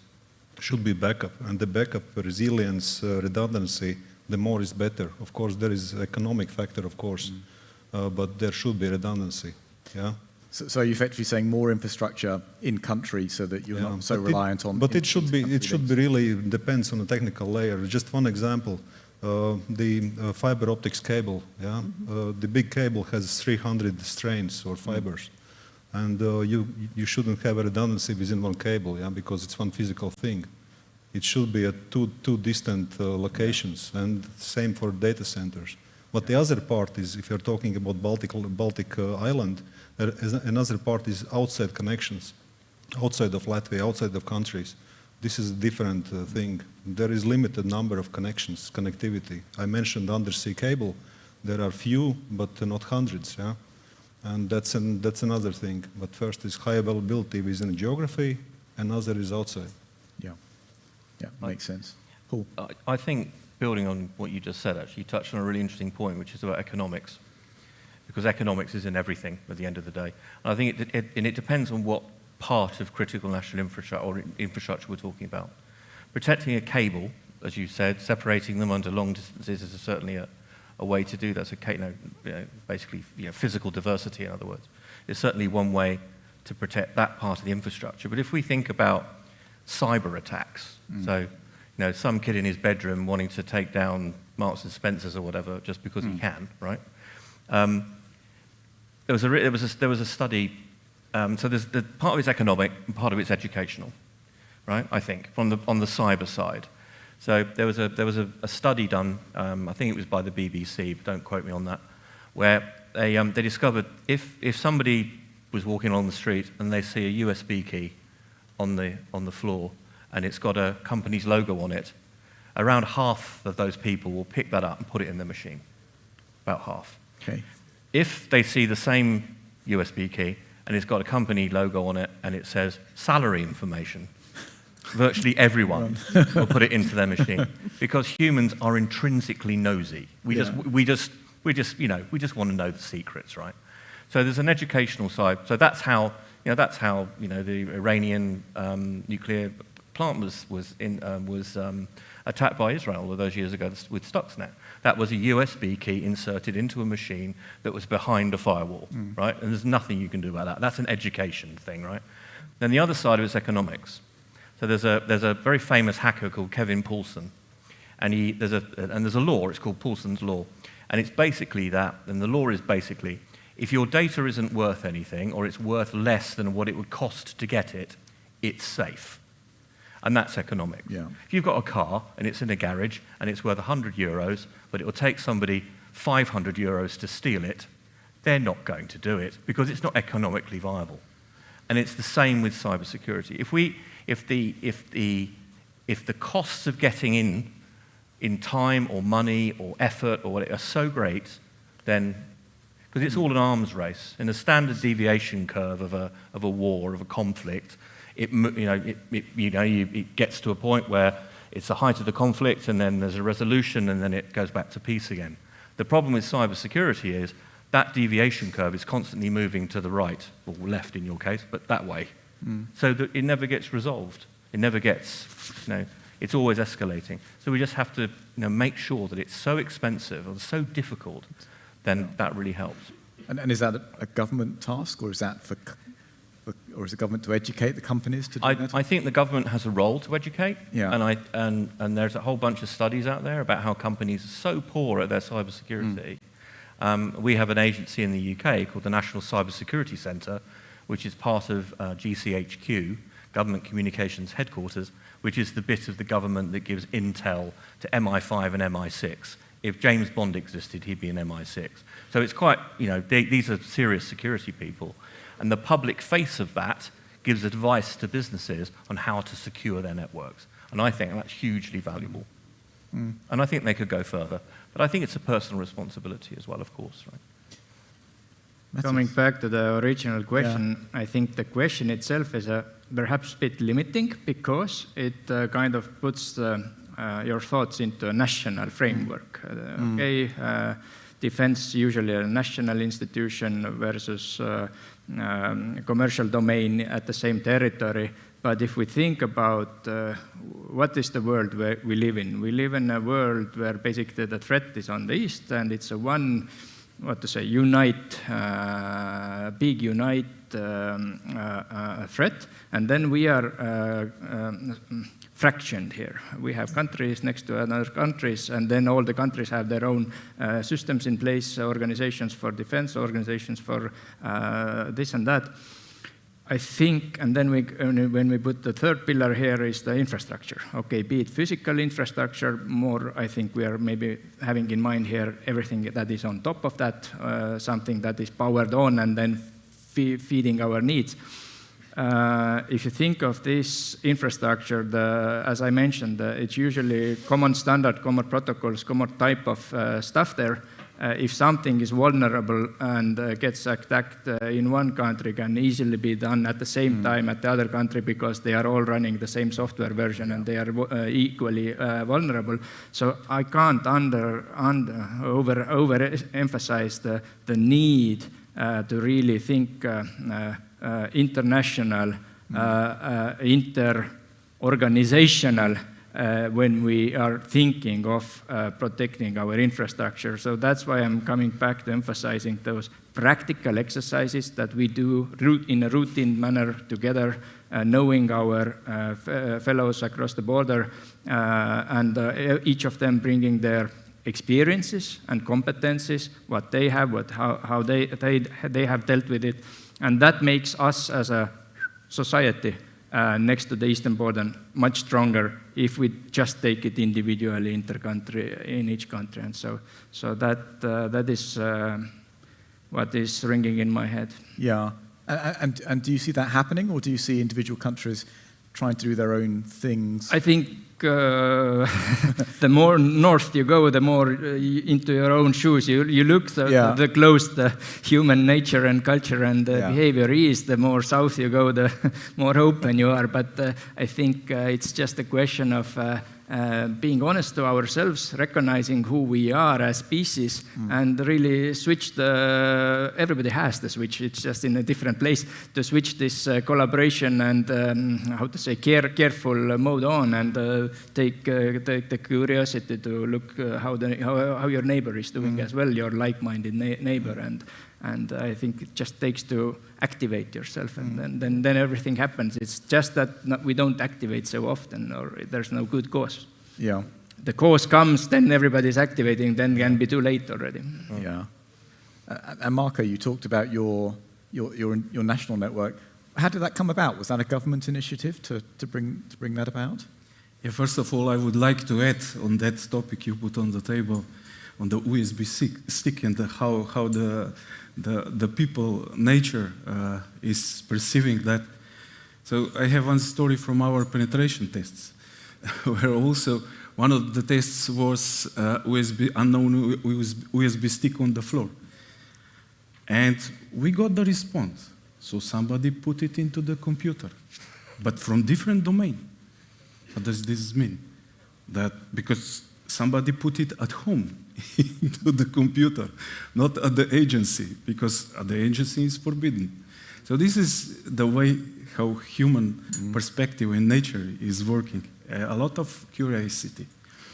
So back on the question, yes, I think from one point of view, the technology is solving where there is a business case, let's say resilience cases.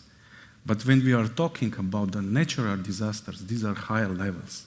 When we are talking about for instance, really natural disasters and the cases I wouldn't like to mention. Even let's say, disaster on the higher level, here I think the governments needs to get involved because due to the financial challenges, As I mentioned in my keynote today, there is a market failure, as we call it in BEREC, internally in BEREC for resilience. What does this mean? That for this highest level of resilience, there is no business case. And here the government needs to be involved, really. This financing gap needs to be addressed more clearly. On the other hand, if we want to increase the resilience, I think for redundancy and reliability of the network, some sort of regulatory push also is needed. Because if with top-down approach, this top-down approach can be very helpful. If we want to change, that the changes happened faster and more harmonized all over the Europe. Thank you. So broadly, I'm hearing that governments do need to intervene to set harder goals, but also to fund those goals, because these are mostly commercial companies and they won't, out of the kindness of their own hearts, just put more money into their networks unless they see some sort of commercial incentive. That will happen on a national level, but ideally needs to be coordinated more broadly so that we can make use of insight across multiple countries, that we can essentially share insight information, and we can make use of sort of common defense forces effectively to address that. We've talked a lot about kind of bad actor threats. My observation of the last few years has actually been the vast majority of times that networks have gone down, it's just been human error. And that seems to be the case with the AWS service. It's often just a bad bit of software programming by somebody that doesn't get caught. Do we think that's going to change? Do we think we're moving into a world where actually it's going to be predominantly malicious acts that start to bring networks down, more so than it is just human failure, or is it just impossible to tell at this stage? I think that's inevitable, what you just said, because what we're discovering, so Nokia has pivoted very directly into the data center space over the last couple of years, well, more than a couple of years, a few years. And what and we're not alone in this clearly, have discovered is that automation, red AI, is absolutely critical in data centers. If you've got the bigger the data center, the more important it becomes, basically, I would say. Because you need to automate to get the workloads into the right place at the right time and all that kind of stuff. And that drives what we're calling human error to zero. So I think it's inevitable, actually, that attacks will become more malicious actors, because I think like the AWS example that you just gave, I think they'll become rarer, to be honest with you. Yeah. So technology will help solve human error. 100%. But exactly. Yeah. And also to add on that, what you said, the one thing is to bring the network completely down, but there are also other ways how you can interfere in a network, how you can easily interfere the communication, how you can interfere positioning data. So in that case, the network is still operable, but the communication is interfered. And it's crucial, and that's already today happening, to detect where the interference is coming from, and also to detect that there is interference. And then, of course, if you take the example of GPS positioning, it's crucial for a plane to get a GPS positioning. Otherwise, it's rather impossible to operate the plane. So in case that signal is disturbed or is interfered, and we have seen a lot of examples out of the media on that, you need to detect it on the one hand, but also you need to have a plan B, to have the resilience in place to say, if I cannot get it via GNSS, maybe I can get it via a 5G broadcast technology, maybe I can get it somewhere else. And that's the GPS signal, that's the communication that is interfered. It can also be, when we talk about the economy, for a banking transmission, for the stock market, the timing is really crucial. So if you interfere the clock timing, that's also a data that is transported, and that clock is just 1 or 2 seconds late, that has a big impact on the stock market. So there is not just the whole network is down scenario, either the network is up. There are many steps in between that we also need to prepare for. Yeah. And to some degree, we saw that with the AWS outage. It wasn't a failure of everything, it was a failure of certain specific services and websites. The correct time is a very hot topic, also in 5G.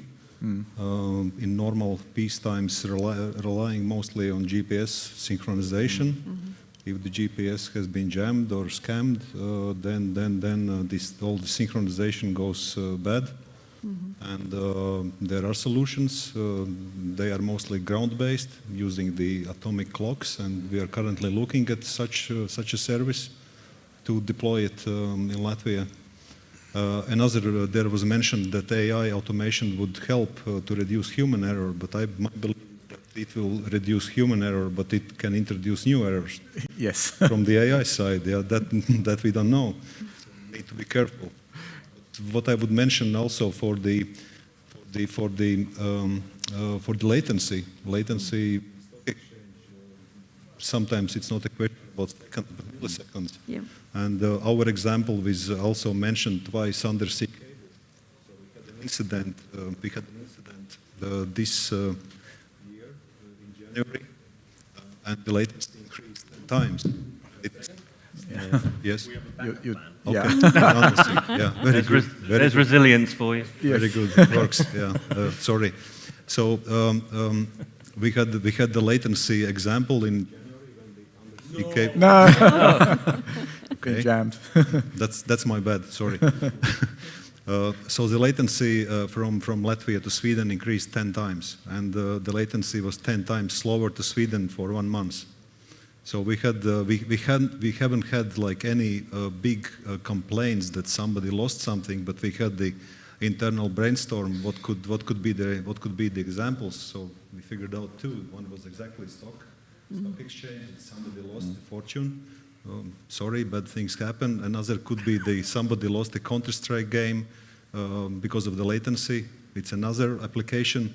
But that's normal. But the most important, there was in place, of course, thanks to internet design, the automatic resilience of the internet itself, so the public didn't feel it.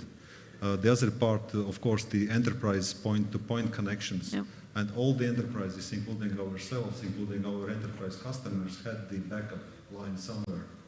Of course, latency is different, but the connection is alive, so that's important. Mm-hmm. Are there any questions from the audience at this point? Yes. Excellent.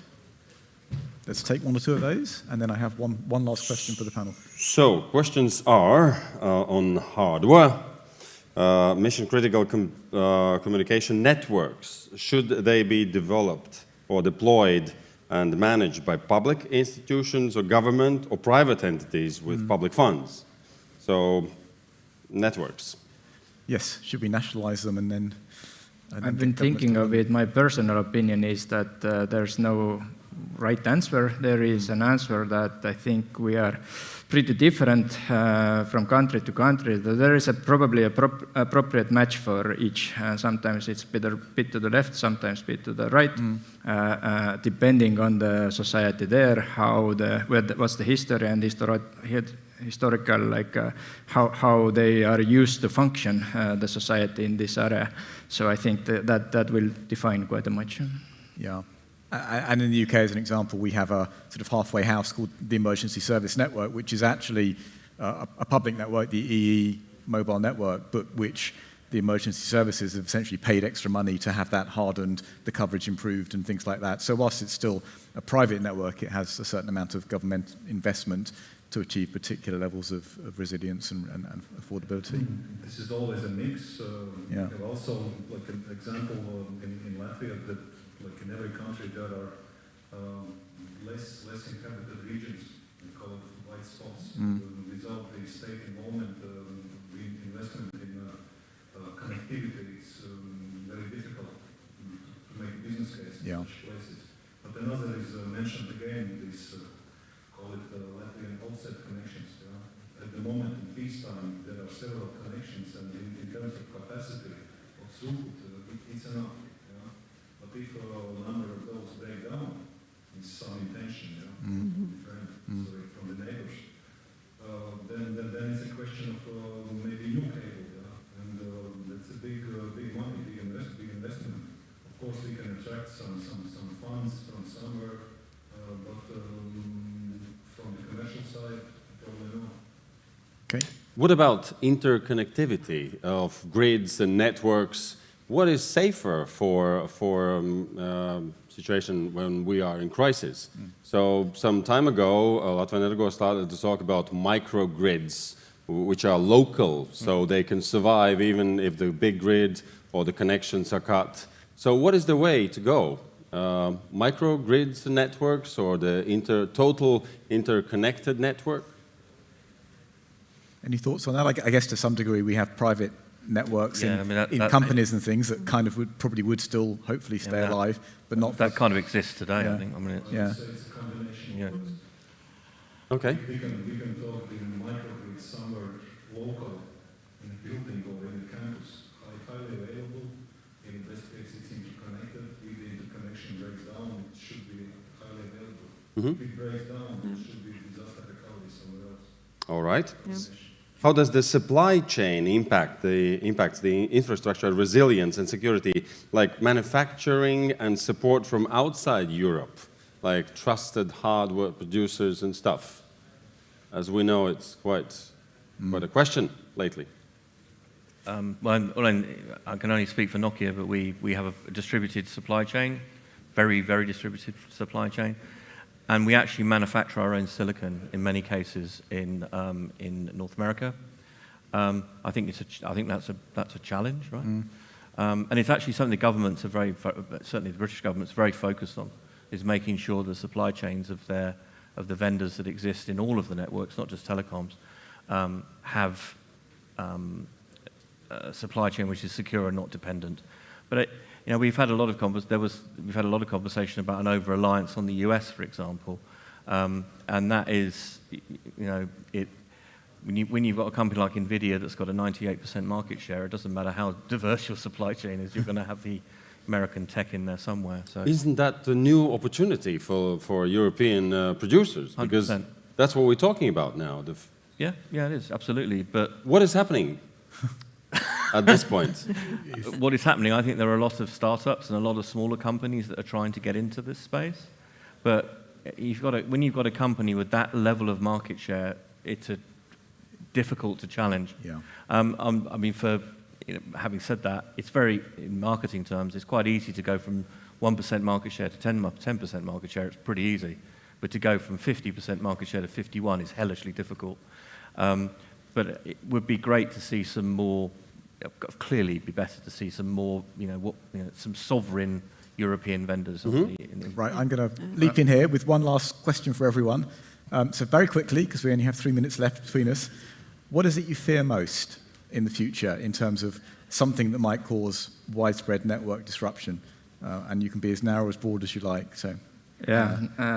Thinking wild for a moment, I think since all the technological scene is continuously everlasting developing, then I'm afraid that we haven't seen or we can't even think of this next big bang that will hit us, because all of the technological evolution and then AI, maybe a couple of years we have some time yet to get used to it and adapt to it, but it will trigger some extra momentum to either achieve something great, but at the same time goes with the risk that something fails greatly.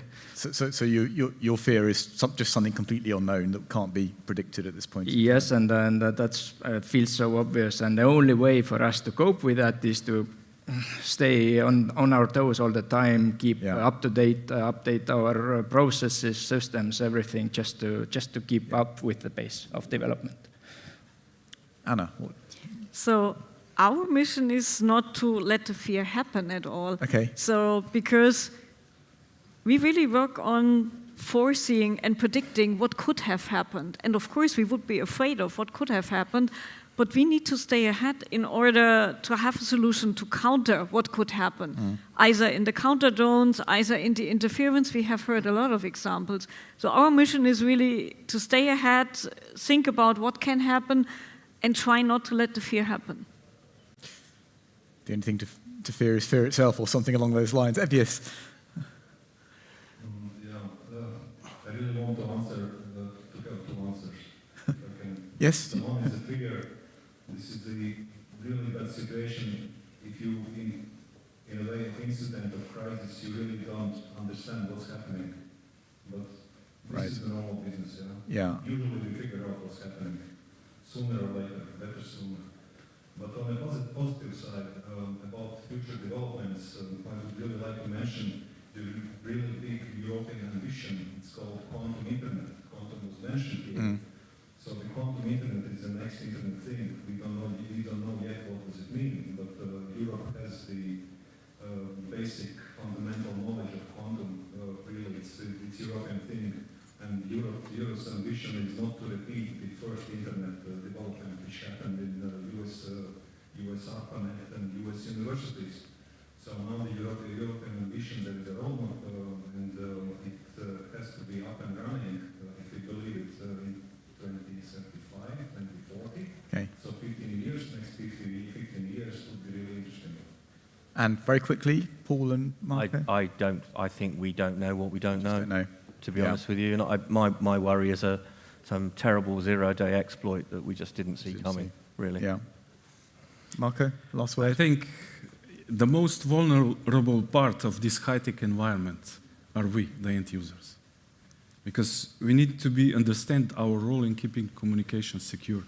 The case with the stick showed everything. And rising awareness and the digital literacy is another field when BEREC and its members, national regulators, can play a significant role in the future. Great, thank you. And that brings us to time. Thank you for your attention, and make sure you have a backup for your doorbell. Thank you. And thank you also to our moderator, William Webb. Thank you very much. Let me remind you that now we have like 9 minutes to change something or just stay put. In case you would like to take a break, we are having next session in 9 minutes right here on Policy and Strategy stage. Thank you.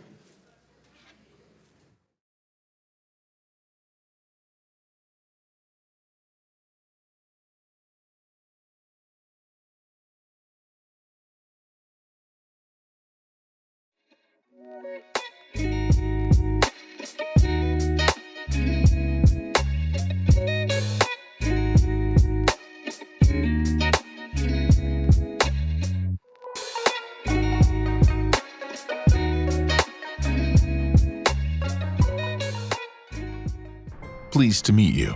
We are the Riga Freeport. Yes, the one that is located right at the crossroads between west and east, north and south. Yes, the world may have seen bigger ports, but when it comes to quality, whether it be our team, technology, or logistics, not many ports have the same standards as we do.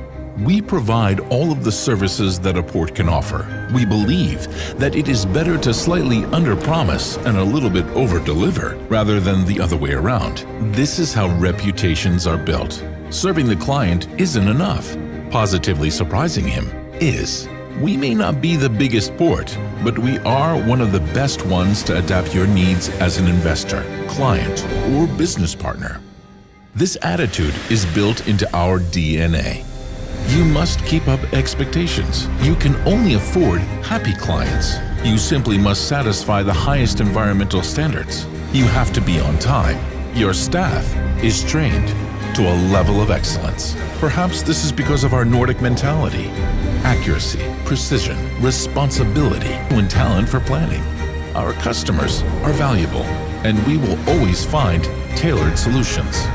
Now, let's have a listen to what some of our clients say. When it comes to doing business in Riga compared to the other port authorities we deal with, I mean, they are 5-star compared to 2-star, 3-star in other countries. So I'm really happy to be back in Riga. Yeah, I'm proud. I'm proud of Riga. Yes, our location really is a game changer. Everyone knows the shorter the land transport, the lower the costs and greater the profits. We're always happy to save you a couple 100 kilometers. Did we mention Riga?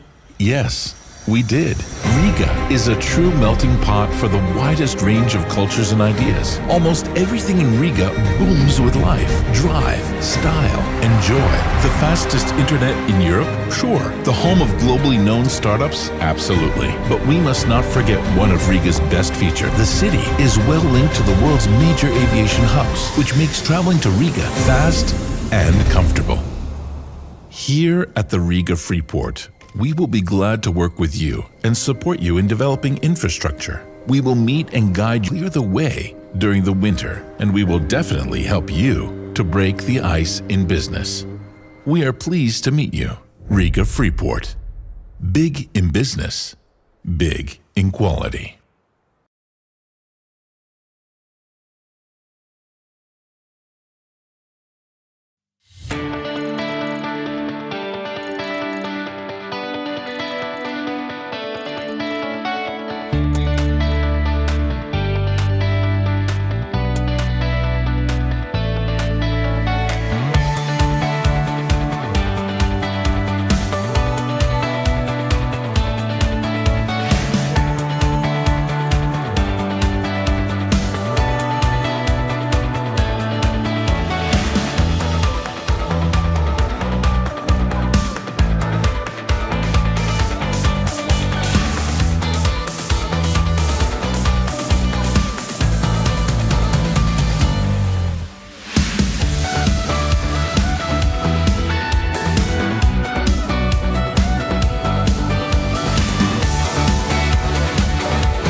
Hey there!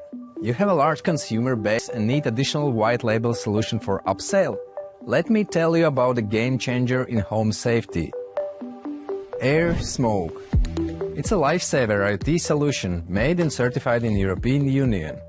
Imagine increased fire security and elevated quality of life, all thanks to its advanced capabilities. Your customers will love our smoke detector that does more than alert about fire. It monitors indoor air quality, temperature, humidity, and sends notifications straight to user's phone using cellular IoT network. It doesn't require any Wi-Fi or Bluetooth connection. It's always on, completely wireless, and ensures home safety and comfort effortlessly. As our partner, you will receive white-labeled out-of-the-box IoT solution that will help you to generate long-term recurring revenue stream and broaden your business portfolio with close to zero time and money investment. Let's make this world safer. Get in touch to find out more.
Please take your seats, let us begin. And it looks like we are having a masterclass instead of just a discussion panel. So everyone is really invited to take part. That's why we have Slido. And Slido is the way we can write questions and make some comments and maybe let our panelists know what you think or how you see the subject or particular problems or challenges, as we would say. I'm Valdis Melders, and I'm just hosting the room because we have great moderators for each panel. By the way, before we begin, there's also opportunity to use Latvian-made Tilde translator tool. You can go to this QR code, then you can choose the language and see how that, what is being spoken on stage, sounds in the language you chose. But then you have to activate the voice part of the tool and put your headphones on. Then don't forget to use also opportunity of networking here on the co-networking area on the second floor or the expo on the first one. Now, unlocking the Rural 5G business case in the Nordics and Baltics. And when I read this topic, there's one phrase comes to my mind: show me the money. Show me the money. And that's why there will be a few topics we'll be talking about. What are the emerging use cases in rural areas? What innovative models beyond traditional subsidies can make rural 5G commercially viable? Then can cross-border collaboration help? And what role do public-private partnership play? And we have Senior Policy Officer of Nordic Council of Ministers as moderator here today, Ingrid Rones. Welcome, and your panelists too. Oh, come on, we can do better.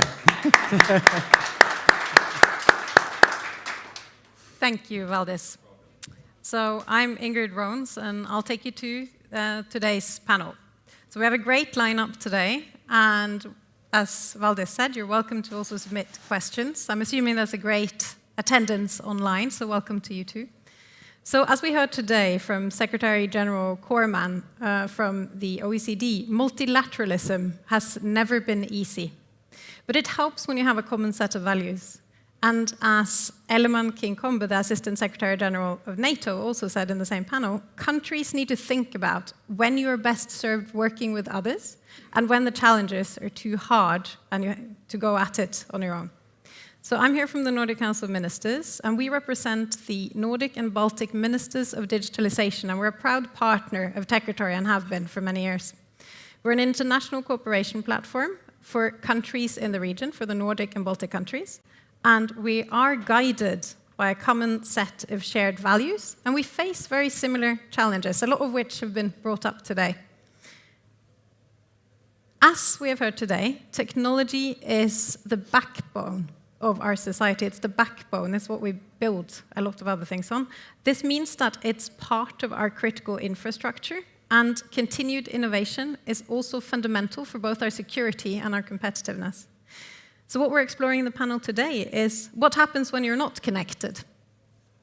So we're grateful to be here, and thanks to Noregio and the NB Connect project, which I encourage you to have a look at downstairs, to have organized this panel. The NB Connect project shows that even though 5G deployment and adoption is widespread in our region, we still have gaps. There's geographical gaps. And this means that there is an untapped potential, and that is even though we have significant investment. So the question is, how do we bridge the gap and unlock the rural business case in Nordic and Baltic countries? And I will not be throwing money on stage, although that was alluded to. But I have some great panelists to answer some of these questions, hopefully. And that is Hannu Nikkurautio. You are the director of Oulun University's 6G flagship. We have Agnese Sarina. You are the deputy director of communication from the Ministry of Transportation here in Latvia. Johan Olav Brakstad, fellow Norwegian and head of section dealing with frequency and equipment control at the Norwegian work guaranteed. So thank you very much. Agnese Sarina, representing the Ministry of Transport. and as Deputy Director of Electronic Communication Department of Service. So we are, as Ministry of Transport, very keen to maintain this competition and only invest or in cases where there is investment gap and real need and also demand. Thank you. Thank you, Johan Olav. Johan Olav Brakstad, that's my name, coming from Norway, from the Norwegian Communication Authority, as mentioned by Ingrid here. The build-out of technology in rural areas, of course, is a challenge. And as it was said in the startup here, the money is the challenge also, of course. In Norway, however, like in other countries, we have a goal, or we have digitalization as a tool to build out the economical activities all around in Norway. I guess like also in the other Nordic countries, politically, I think Norway even maybe more, that might be controversial to say, but I think there is a quite strong focus on utilizing the full area of Norway. So that means that today the population is quite widespread all over. Of course, most people in the central eastern part, south part of the country, but also a lot of people in the north. How can we support the spread out of this new technology, which not is so new anymore, but nevertheless, 5G is not the full potential of 5G is not really taken into full use still. There is a mandate, I believe, we have to see to that technology will reach out in also the rural areas, more rural areas. And in Norway, I will mention one thing, a decision which is made that can make an impact, the emergency network, which will be used by all authorities and helping organizations, will be based on the commercial networks. And 5G will be important part of that because functionality will be needed. And that has to cover actually all over Norway where people commute, where they live and where they work. So services coming from 5G will be important in that regard. However, it is meant to be commercial. So it is meant to be put into the commercial networks, but not taken over from the authorities to be the emergency network. But nevertheless, I think that will be a driver. I will also mention last mile access as an important tool. There is a goal in Norway to reach every household with 1 gigabit capacity within 2030. To reach that goal, I believe that fixed wireless connection will be a viable tool. Of course, to drive innovation with new opportunities which is embedded in 5G is also important. I believe it will come up here in the panel. But forestry, agriculture, remote healthcare, and so on. Also logistics automotive, autonomous transport, and so on. Looking into the future, we see that 5G will be instrumental. So I think there is opportunities. Thank you. Yeah, thank you. Hello, thank you for having me here. Michael, as Ingrid said, I'm from Byanets Forum, and we don't have an English name, but if you translate it straight over, it would be Forum for Village Nets or something like that. We consist of small cooperative networks that have built broadband nets in their area where they live, simply. To describe this, I thought about my own story. We started a broadband association on Western Gotland in 2012, gathered the households in the area, and started building the net, and we lit up the fiber 10 years ago, 10 and a half to be exact, and to all these 600 households in this area. And on this way, we got access to broadband much faster and to a much lower cost than we would have if a commercial actor would have done the same thing. Actually, the fiber associations on Gotland, I'm from Gotland from the beginning, as you understand, have calculated that they still, each year, save 35 million Swedish crowns per year for their 11,000 members. And that's maybe not a big figure, but it's also, nevertheless, money that stays on Gotland instead of handing into a commercial actor. I would say that the major driving forces for these broadband associations in Sweden have been just exactly to get access to the broadband, but also to a lower cost and faster than we would have otherwise. But in return, we have also gained a greater participation from the citizens since we did this together. And we have, I believe, in that way also got a bigger digital inclusion in these local communities. I will come back later. Thank you. Thank you. Lasse. Thanks. Yeah, my name is Lasse Laine. I'm a director of digital connections in Finland Traficom, so Transport and Communications Agency. When looking Finland from the map, well, quite sparsely populated. I think we are one of the most sparsely populated countries in the Europe. Most of the people are in the southern and in the western part of the country, and in the east and north it's mostly rural. Of course, there are some urban areas as well, but huge rural areas.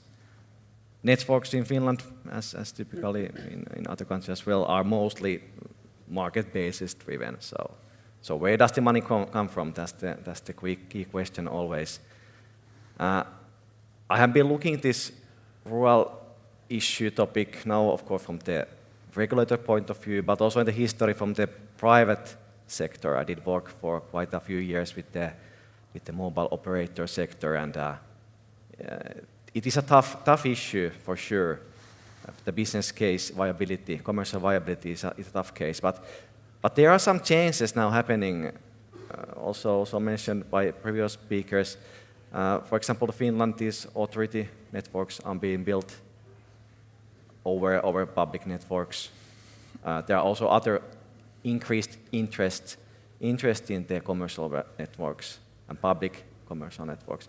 And that, of course, brings revenue, which brings profit, which then makes these business cases, commercial viability, easier. Happy to be in the panel and this is an extremely important discussion. Thanks for inviting me. Thank you. So I think this summarizes a little bit on at least the Nordic cooperation side, where Norway is, as you said, politically driven to be able to have people living across the country. That sounds like there's a lot going on a political level. The Swedes, you are collaborating with a bottom-up approach, and both of the Finns have worked for the private sector, for someone delivering services. I think that nicely summarizes part of our region. But digital inclusion, it's not a new question. We've heard this issue raised before. It has been raised with transport, with infrastructure, with postal services. But for us, the key question is now, who and why should we invest when there is no clear business case? And what is different this time around? Has anything changed since the last time we had these discussions? Let's see who's... Agnese, do you want to start? Thank you. Yes, the responsibility for investments actually remains, but there is a lot of challenges like new technology development and, for example, satellite internet that is available in Latvia everywhere, and actually there are also development and the speeds are increasing. The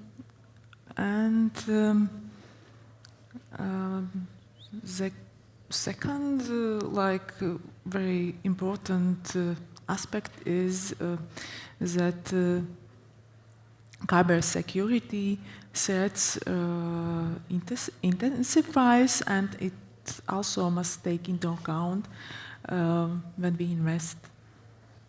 Thank you. So the velocity of innovation is also something that hits hard here, and cybersecurity seems to be a running issue at this conference as well. Lasse, how's that looking from your perspective? Yeah, if the key question has changed, it maybe has not changed. So the key fundamentals are still there. Networks are built as market-driven basis, and there needs to be a business case. But really, I do feel that both the market and the technical environment is changing slightly. As mentioned, these authority networks are being using public networks. Also, for example, digital railway project in Finland plan to be used using public networks. The interest and the demand is increasing, making the revenue part easier. But also then the technical environment is changing. If you think of mobile networks, 2G, 3G, 4G, 4G standalone, 5G standalone and 5G non-standalone, the 5G standalone really is the first technology which really enables us to have a proper virtualization of networks, differentiated services basically. Sure, in the 3G and 4G and the non-standalone 5G, we do get something. We are able to do some differentiation, but the pure 5G standalone really, in the flexibility domain, is in the different ballpark. So we are able to, and the mobile operators are able to provide differentiated services to different kind of use cases with different kind of requirements. And that enables then the potential increase in revenue, potential increase in profits, and then makes these business cases viable. But still the key question is there, where does the money come from? But those are the mechanisms that the money might come from. So the business case still needs to be there, but the market and the technology is changing. Yes. Good. What innovative models beyond traditional subsidies do you think can make rural connectivity commercially viable, especially in light of 5G? And how can policy and regulation support long-term value creation? Because that's also part of the question of investment. Maybe you don't have a short-term return on investment, but maybe there's a long-term societal return on investment. So what innovative models are we imagining, or what are we seeing in this area? Hannu, you've been around for a while. Yeah, what have you seen? I started to this way, that if you look the 5G rural and then urban, so we have still kind of digital divide, quite a heavy, that if you are in the urban area, we are having the luxury of the digital dense, and then this kind of really good advanced connectivity. But in the rural, we are behind.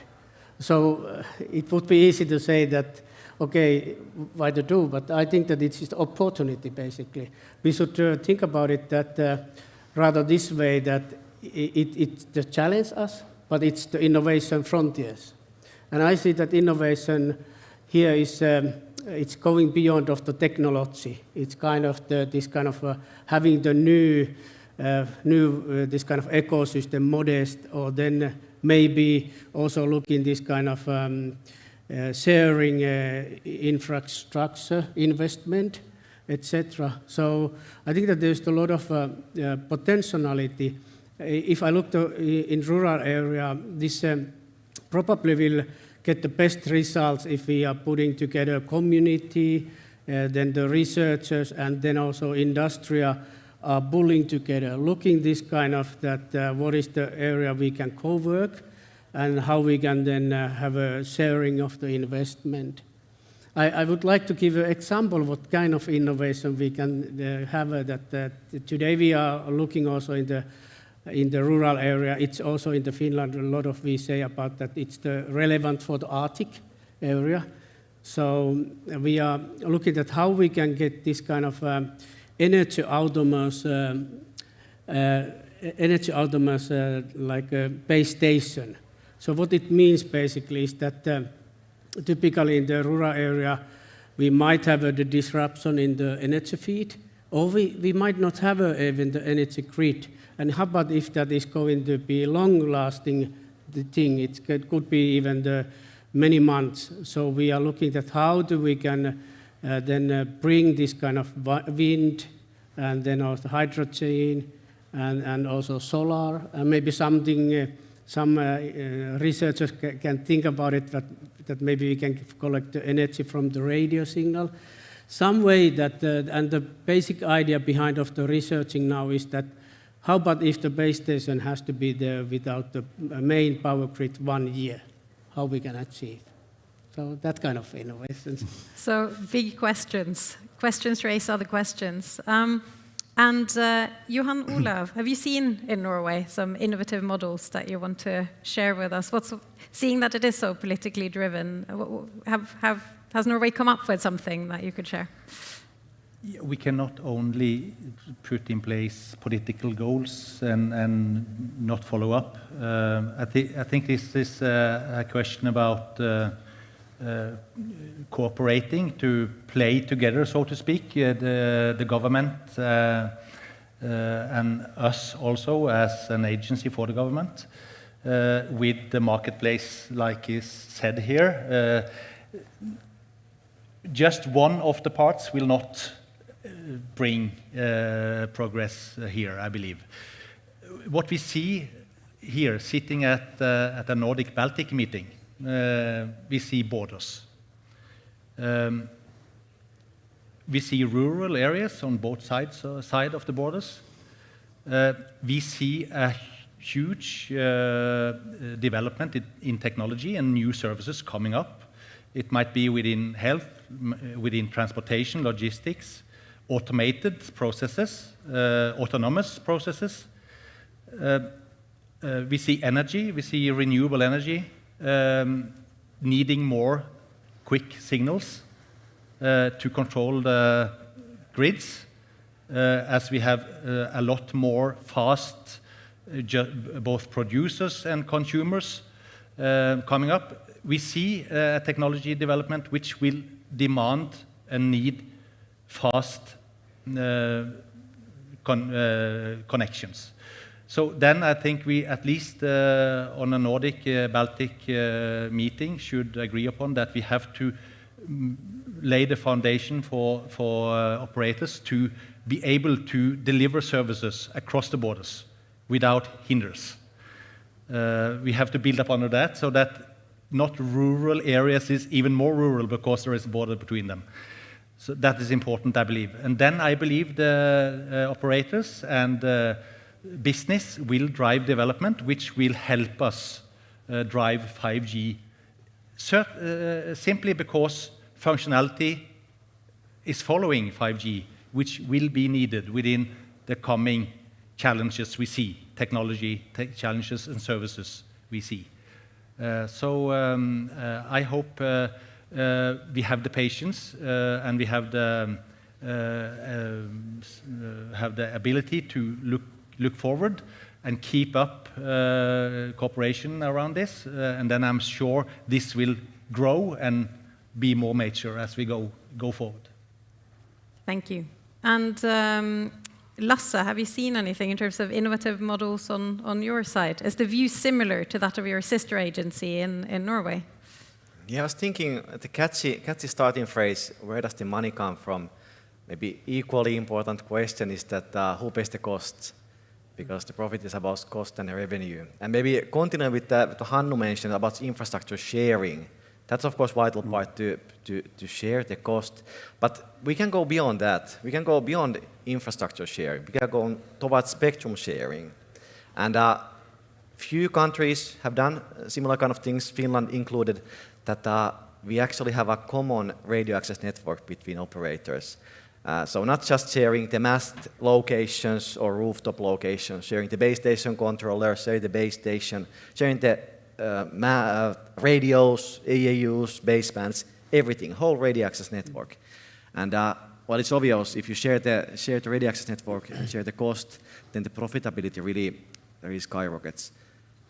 Also, it has some performance gains there as well. If you combine the spectrum resources of two operators, you are able to introduce much wider carriers and increase the spectral efficiency. And nowadays, as spectrum is quite rare and rarer every day, it's quite important that we optimize the spectrum. Maybe then from the regulatory point of view, of course, frequencies is something I really want to bring up here. If thinking the rural implementations, the frequencies under 1 GHz is something that mobile networks live from. And of course, there is quite okay palette currently at use of mobile networks, but basically you could build a mobile network with using just one frequency. You just have to have quite a tight grid, and the cost level would be too high. More you have the frequencies, basically, the more you have a freedom there in the planning, and more the cost goes down. For example, now this 600 band, which is in discussion, is quite potential mobile frequency, potentially also decreasing then the cost level of rural implementations and deployments. So some interesting ideas there. Hannu, you want to say something? Just came to mind about this.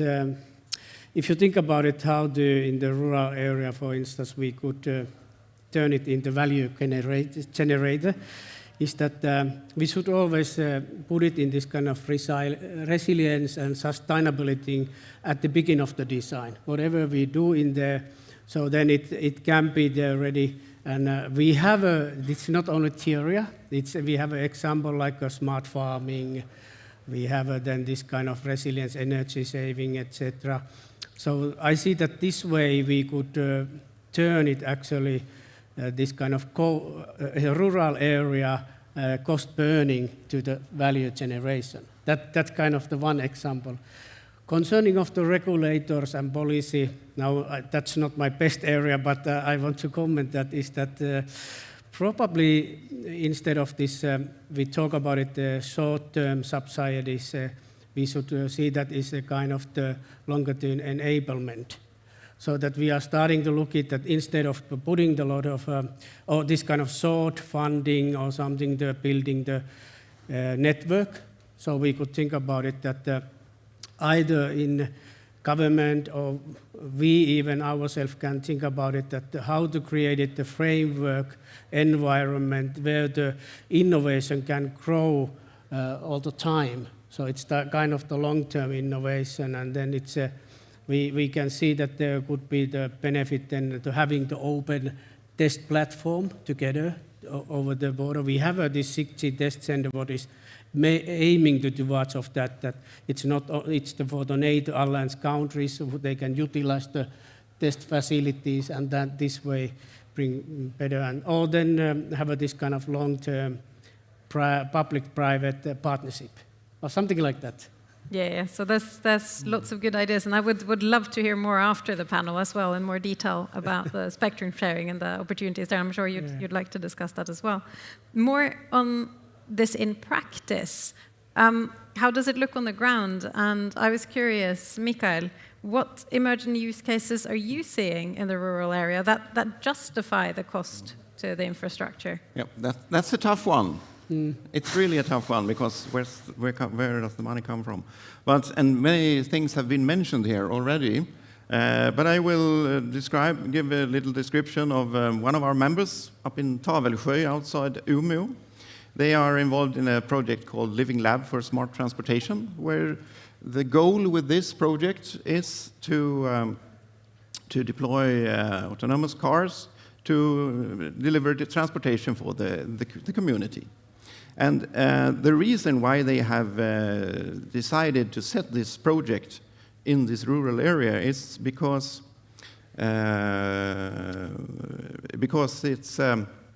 it's an easy place to be in. It's not so complicated. Simpler road networks, I would like to say, and also lower traffic density. That means that it's easier to test this. And now they are testing with the drivers in the cars to see how they should map these transport needs and design the services and so on. And I hope this will be on the ground in real life for in a couple of years or so. Many of you, a part of you have mentioned agriculture and the forestry as important industries in the rural areas, of course. And also there we have a lot of examples in real life, such as Autoplant, a tree planting machine that goes on the ground for itself and it saves a lot of money and environment for that matter. We have self-driving tractors already on the market. But one challenge here is that these machines, they are many times acting very remote, not where people live, but out in the forest. It's very remote. So I think it's a long way until we have 5G network connection out there. So the Swedish Research Institute, Skogsforsk, they have the plan to make private 5G networks with drones, so that you get up the drones in the air and provide a 5G network locally there, a private 5G network. And this way you can move your 5G network from day to day or week to week, wherever you need it. You have also mentioned, I think someone mentioned, if not, I'm the first to mention healthcare and the care of elderly.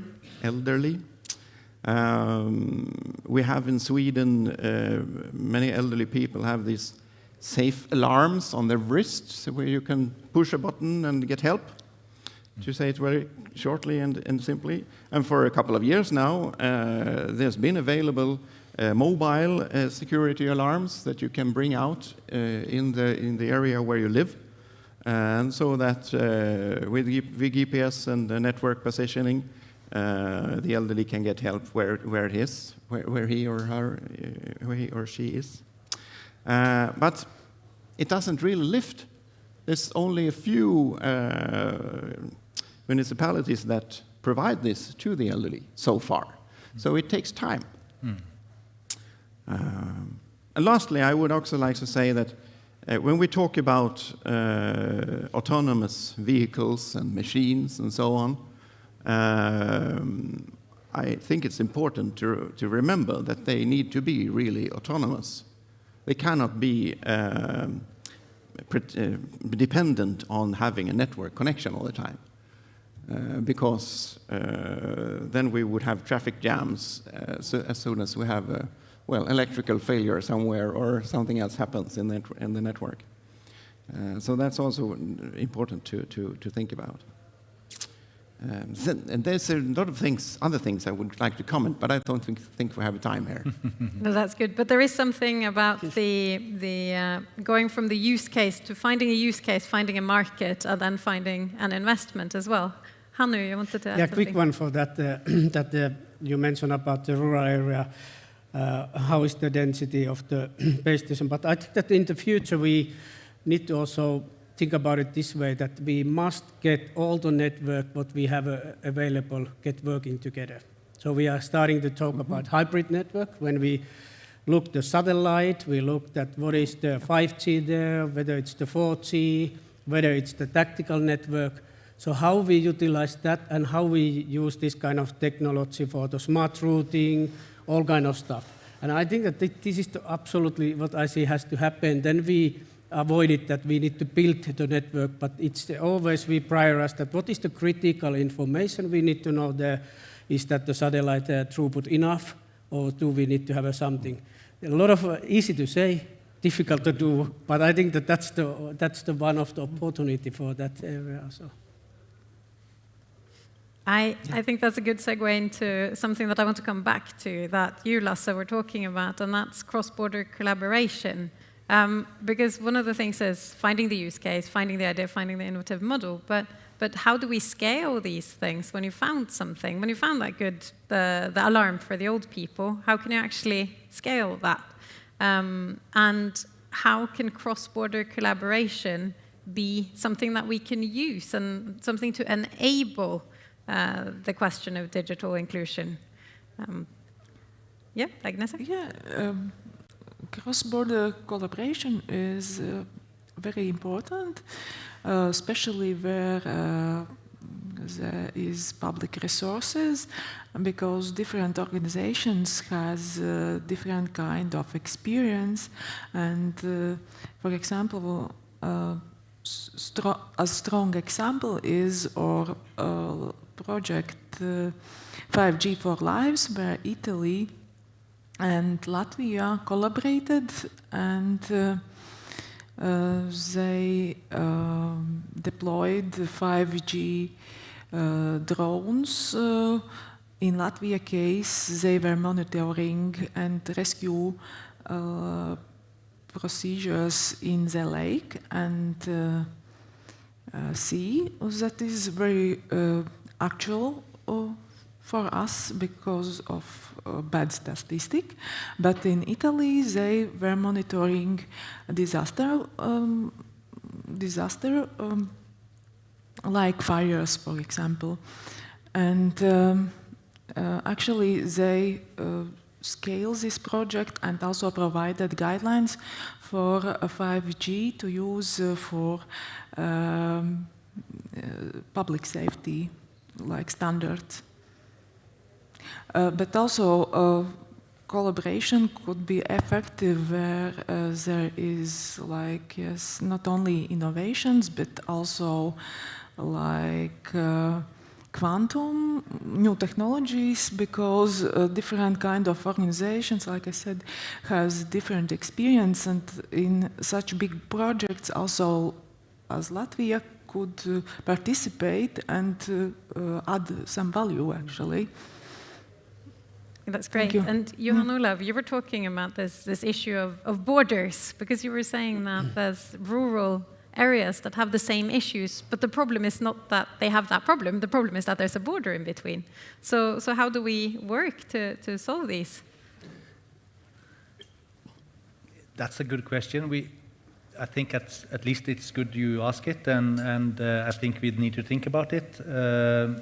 We know that we have operators delivering 5G on both sides of borders. Between Norway and Sweden, we have especially Telenor and Telia delivering on both sides. We have to see too that when a good solution for transportation, for instance, comes up based upon 5G, it should work even though you cross the border. That makes sense for business, it makes sense for functionality and for efficiency.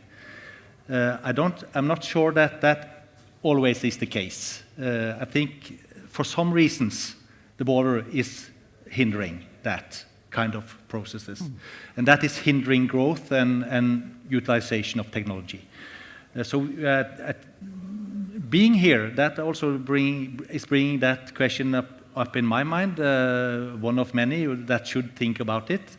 of course, the operators, of course, business and services, the people and businesses that is creating services, that it should be natural to think about rural areas and populated areas on both sides of the borders. And I think that is a very meaningful perspective to talk about in such a conference as this. The details in where we have problems with this, I'm not sure. It should be looked into. It's a good place to hear that. This is a good place to start the conversation, and I think it's a good entry point of saying that if we have the same problem but the only issue is the border, then we have to talk. I think we're running out of time, and I know that are there questions online, or do I get to ask my own questions? I think that there was like two to revisit, probably. Okay. Yeah. I can just mention, and then you can decide. Yeah, if I like answering them, I'll now? take them, and if not, I will ask. Yeah, sure. You're the boss. All right. So could you please revisit or emphasize or elaborate on, is 5G the best technology to connect rural areas, and is the same for households and businesses? And how might future business models for 5G connectivity look like to help the rural case? Those two questions. Anyone want to take this one? Me? Yep. Of course, there is a competition, you could say, between wired communication and wireless communication. And in some use cases, you have to have the wireless solution. And the nice thing is that you can have the wireless solution with great capacity and speed. 5G is certainly bringing that. So I think, but also, of course, you would wire the fibers. You will not stop using fibers. But let's see. I think to be autonomous and to be free of the wire is also important. So I think both things. It's more they are filling out for each other, not that much competing. Maybe in some occasions they compete when we talk about last mile access, as I talked about. You could bring fiber to center of a more rural area, and then you could maybe prioritize to use radio waves to bring out the capacity from that center. That might be the best business solution. It depends. But there's also a variant of Latvians, like we're saying, come on, we have LTE or 4G, it's good enough and fast enough for us. So maybe that is also the way to look at it. Yeah, I can comment only. I think that it depends what is the best technology, what are the requirements. So it can be 4G, 5G, and then I think that the more relevant is the question then also back that if we mix the different kind of technologies, how we can get the interoperability to working. So then we can start it when this is working, we can start it to look at for this requirement, this is the best technology from the cost point of view also. And it's covering what is needed to cover. But then we need to get all working together. So that's maybe if we are building the 5G, we're building the 5G, then it's because it's working together and 4G. So I think that the answer is that yes, it can be, depending where you are building that. So we're coming towards the end of the panel. Any final words on how we in the Nordic-Baltic collaboration, how can we as we cooperate work towards digital inclusion within the existing market mechanisms? I can only say that if you look at the Nordic-Baltic, it's small enough for the cooperating, but it's large enough for the scaling up and impact global. So I stop my word here.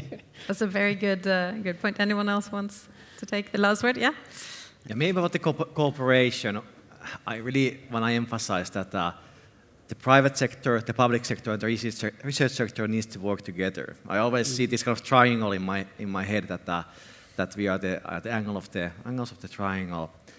Basically, Traficom, for example, us, we are not building any networks. There will be no networks built by us. The private sector will do it. Also, we are not so good in innovation. Somebody needs to push out from the box, which is Hannu there, which pushing us forward there. So this kind of very low threshold cooperation is needed there, and it's vital to achieve anything worth achieving. Now, as was mentioned, 4G will cover most of the functionality and services we see today, but there will be changes, certainly. So then, fundamentally, do we want that people should be able to also move out from the urban areas to more rural areas where the fish is, where the energy is produced, where the forestry is going on, where the agriculture is going on, and so on, and also just to live outside of the city? Should they be able to bring their technology level also in communication? The answer should be yes. So I think we have a case. I think that's very good for the final words for the panel. Thank you very much for coming, and hope to see you at the drinks later. Thank you. And yes, by the way, thank you, Ingrid, also for moderating the panel. In case there are any questions left unanswered or unaddressed, after next panel or our next meeting, which will end briefly before 6 o'clock, then we meet at the opening stage hall for a networking event with a little drink. Yeah, that will start at 6, down there, first floor at the opening stage. Thank you. Once again.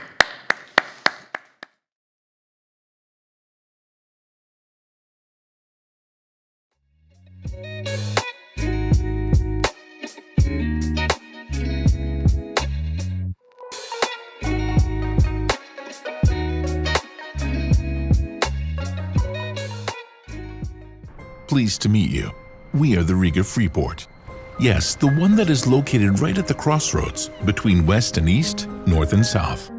Yes, the world may have seen bigger ports, but when it comes to quality, whether it be our team, technology, or logistics, not many ports have the same standards as we do. We provide all of the services that a port can offer. We believe that it is better to slightly under-promise and a little bit over-deliver.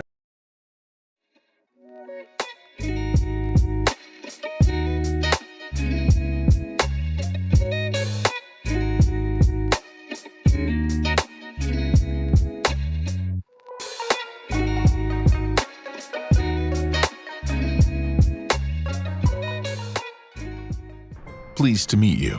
We are the Riga Freeport. Yes, the one that is located right at the crossroads between west and east, north and south.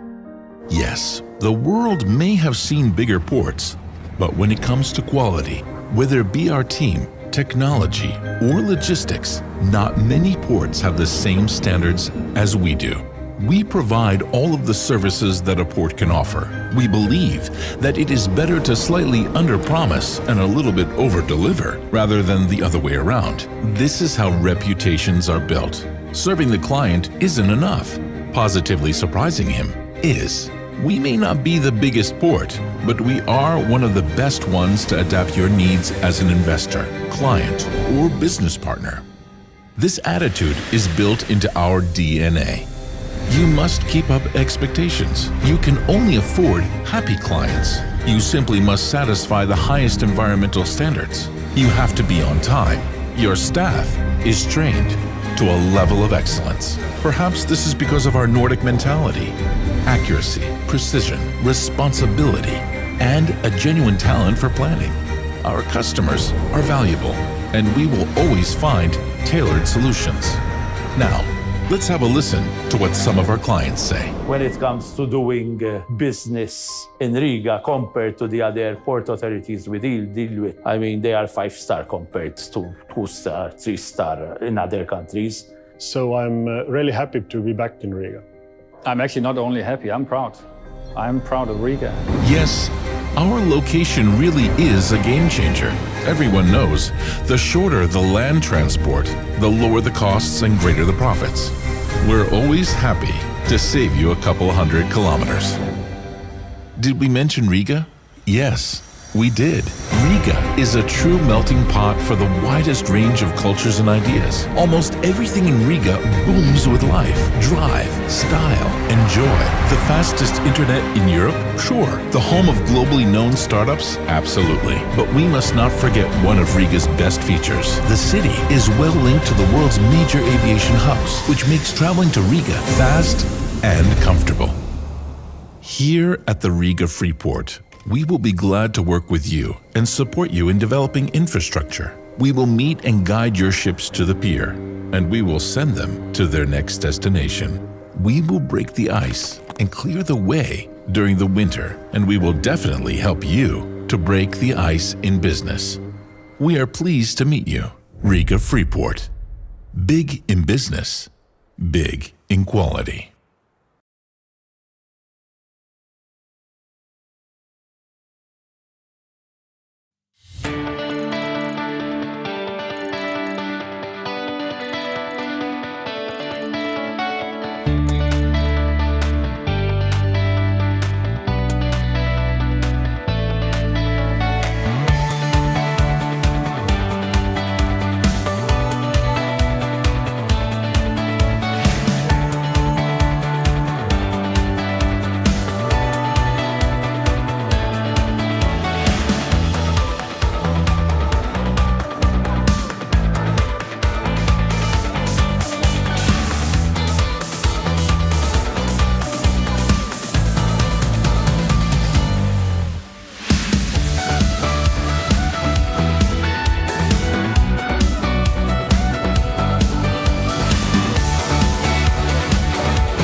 Hey there! You have a large consumer base and need additional white label solution for upsell? Let me tell you about a game changer in home safety. Air Smoke. It's a lifesaver IoT solution made and certified in the European Union. Imagine increased fire security and elevated quality of life, all thanks to its advanced capabilities. Your customers will love our smoke detector that does more than alert about fire. It monitors indoor air quality, temperature, humidity, and sends notifications straight to user's phone using cellular IoT network. It doesn't require any Wi-Fi or Bluetooth connection. It's always on, completely wireless, and ensures home safety and comfort effortlessly. As our partner, you will receive white-labeled out-of-the-box IoT solution that will help you to generate long-term recurring revenue stream and broaden your business portfolio with close to zero time and money investment. Let's make this world safer. Get in touch to find out more.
At ZTEs, we aim to become your long-term partner, providing future-proof identity and border control solutions for your citizens and visitors.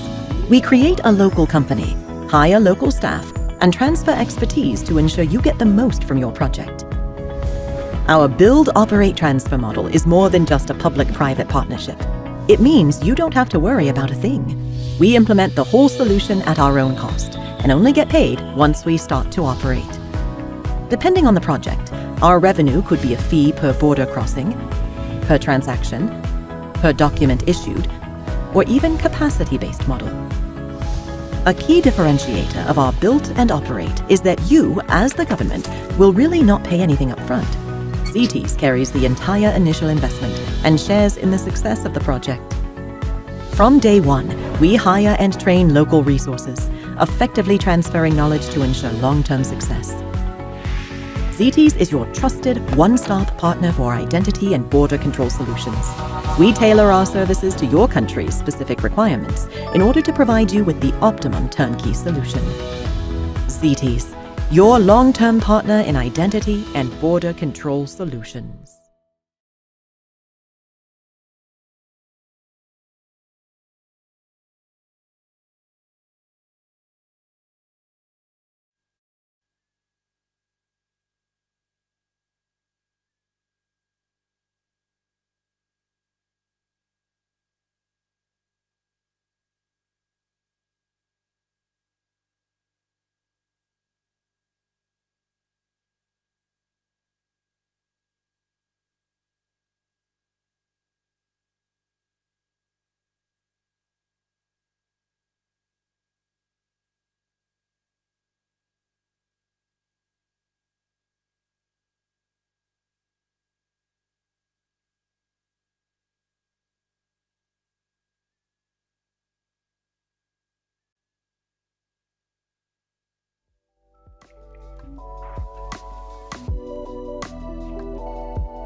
All right. Are we ready? This is, for today, it's a pre-last action. Why pre-last? Because right after this, we'll all go to the opening stage hall, where this day was beginning and starting, and that's where we will have a networking event. And there will be a few nice things we will do. We'll do the networking and discuss what we have heard this year, what has changed, what's new, what is different. And then, also, very important thing, we have one great champagne to be given away, but only for those who will fill the questionnaire or the evaluation form.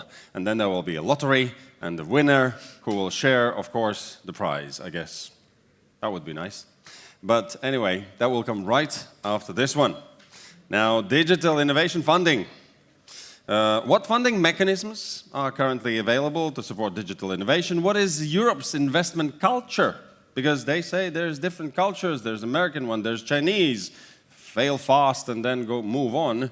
And what is about Europe then? Current funding models prepared. Is there preparation for AI-driven startups and deep tech? And then also we will find out how is there a difference between developed regions and emerging markets if we talk about digital innovation funding? So these are the main topics. And our moderator, Sylvia Liu, Deputy Chair of Cambridge Wireless, will make sure that we cover those all. And in case we have questions, we will also be able to announce those, if you will have time for that. So, thank you so good luck. much. Thank you. So hello everyone. Welcome to our panel. So my name, as mentioned, Sylvia Liu, and this is my 5th year of Techritory. Welcome back. Thank you. By way of introduction, so I'm independent advisor, also deputy chair of the board of Cambridge Wireless, and also serve advisory board on the UK team, Telecom Innovation Network.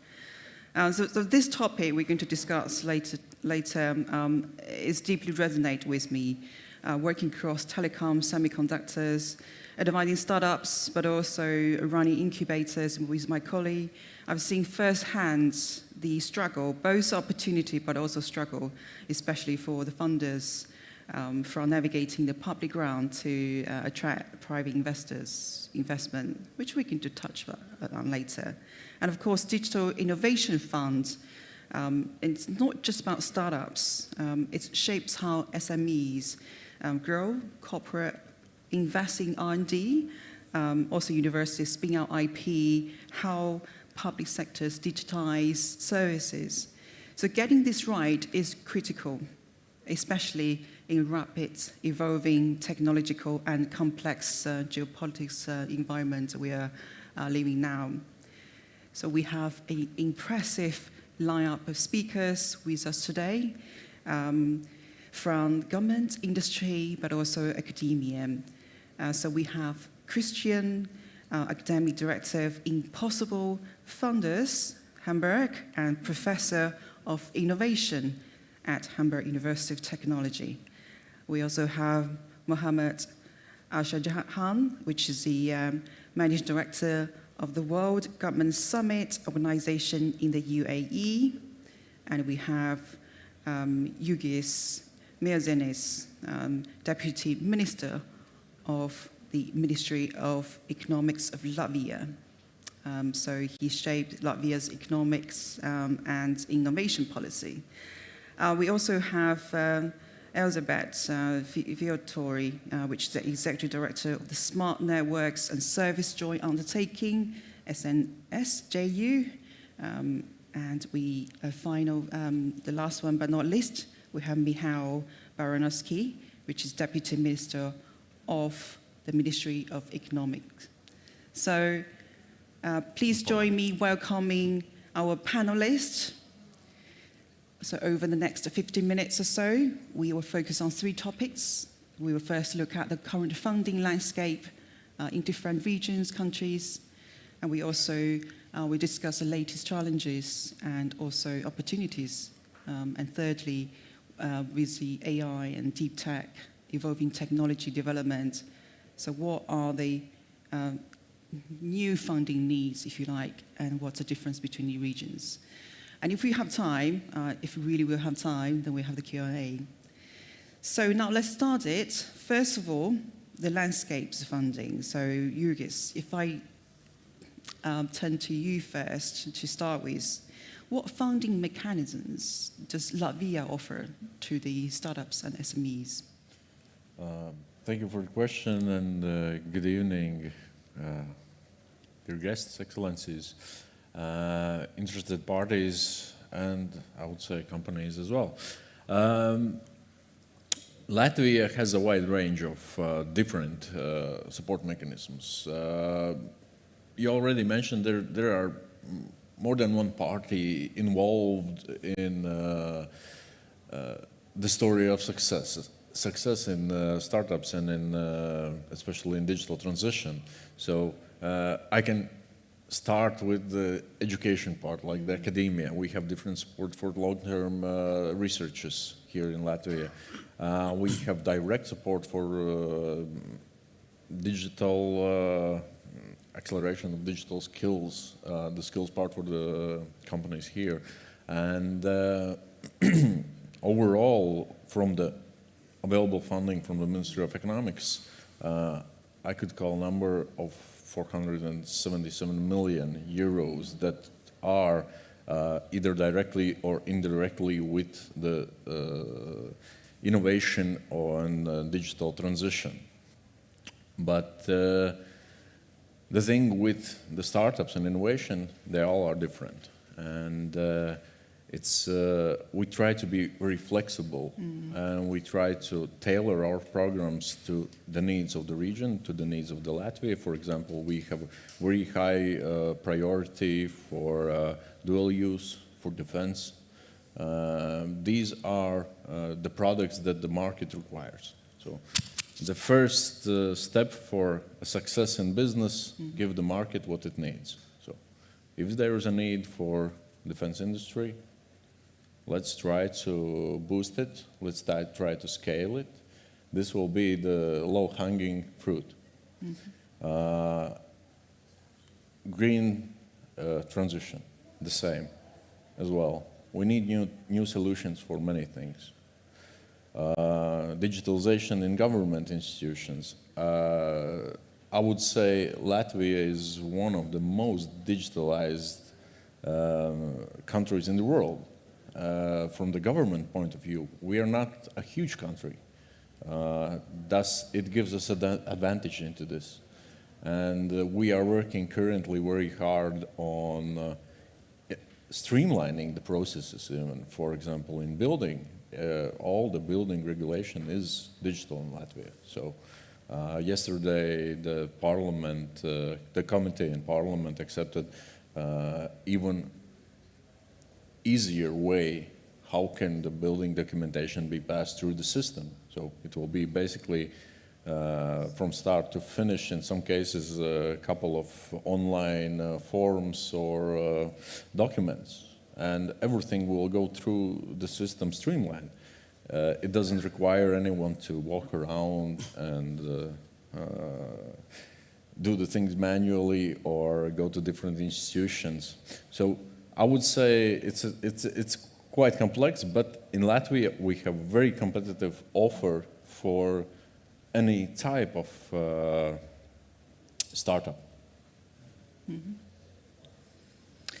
We will move to also our government officials, Michał, obviously looking at Poland and the wider Central and Eastern Europe.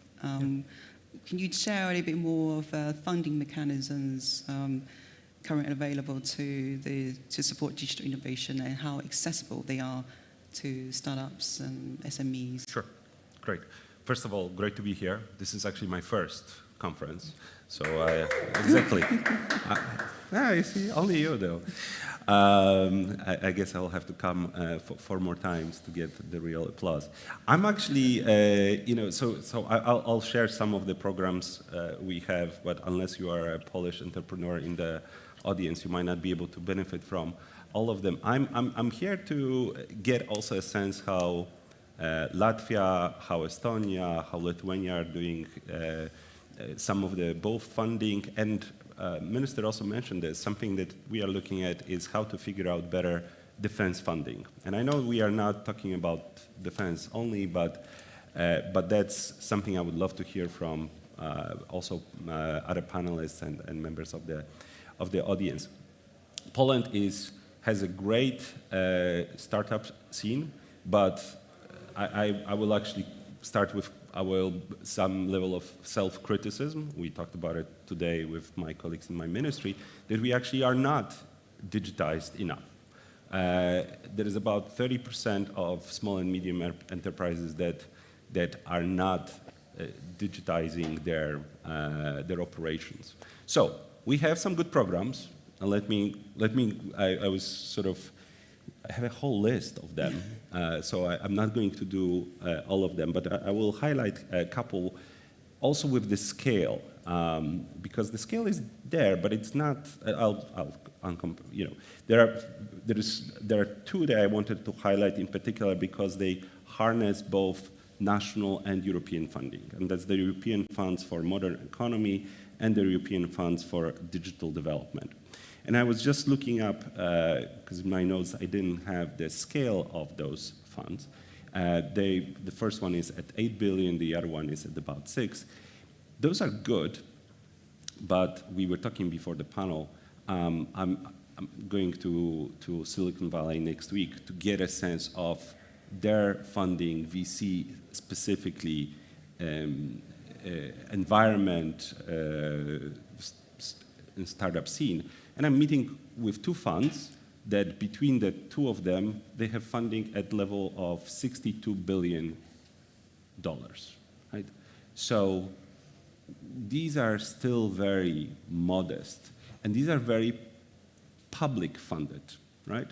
So governments have a role, and I know we'll talk about the VC scene in Europe as well, but it just cannot match the scale that private VCs could get, including in Europe. One other piece that I would mention that is not a program in itself, but a role that government can have and does have, is public procurement. Public procurement that sends a signal to the rest of the market, sends the signal to private funding when government chooses, often startups, in public procurement. This is something that this was signaled to me, especially in the defense sector, when a couple defense companies came over and said, look, it would be great if you created a VC for us, but it would be even better if you can convince your MOD to order, small orders, but that send a signal that we are good, that we are interesting, and then we'll do the private fundraising ourselves. Let me stop here. Yeah, fantastic. So we heard from the government perspective, Juris and also Michał, excellent list of stuff, flexibility, but also the public, the sort of formats. In terms of next, I would like to go to Mohamed, and then I'll jump into Elisabeth later, and then Christian on the academic side. So Mohamed, you obviously you operate on the international stage, so you have that international perspective. So what kind of best practice you've seen to enable those governments and global platforms to design those funding ecosystem to make digital innovation more accessible for startups? So can you share a bit? Sure. First of all, thank you for having me here. This is, again, my first participation, but also my first trip to Latvia and to the beautiful city of Riga. So thank you for the hospitality that we have seen since we stepped into this airport, into the city. We often think the hardest thing for founders is finding money. But when you sit with entrepreneurs, with founders, with early stage founders, whether they are in Nairobi, Bangalore, Dubai, they rarely start by asking about investments or the investors. Don't get me wrong, it's not that they don't need capital, but what they talk about at first is uncertainty, how things would work, how long would it take to get a license, how one unclear rule or regulation can kill months of work, how unpredictable systems slow down their dreams. So innovation doesn't really begin with money. It begins with momentum. And momentum is born from trust.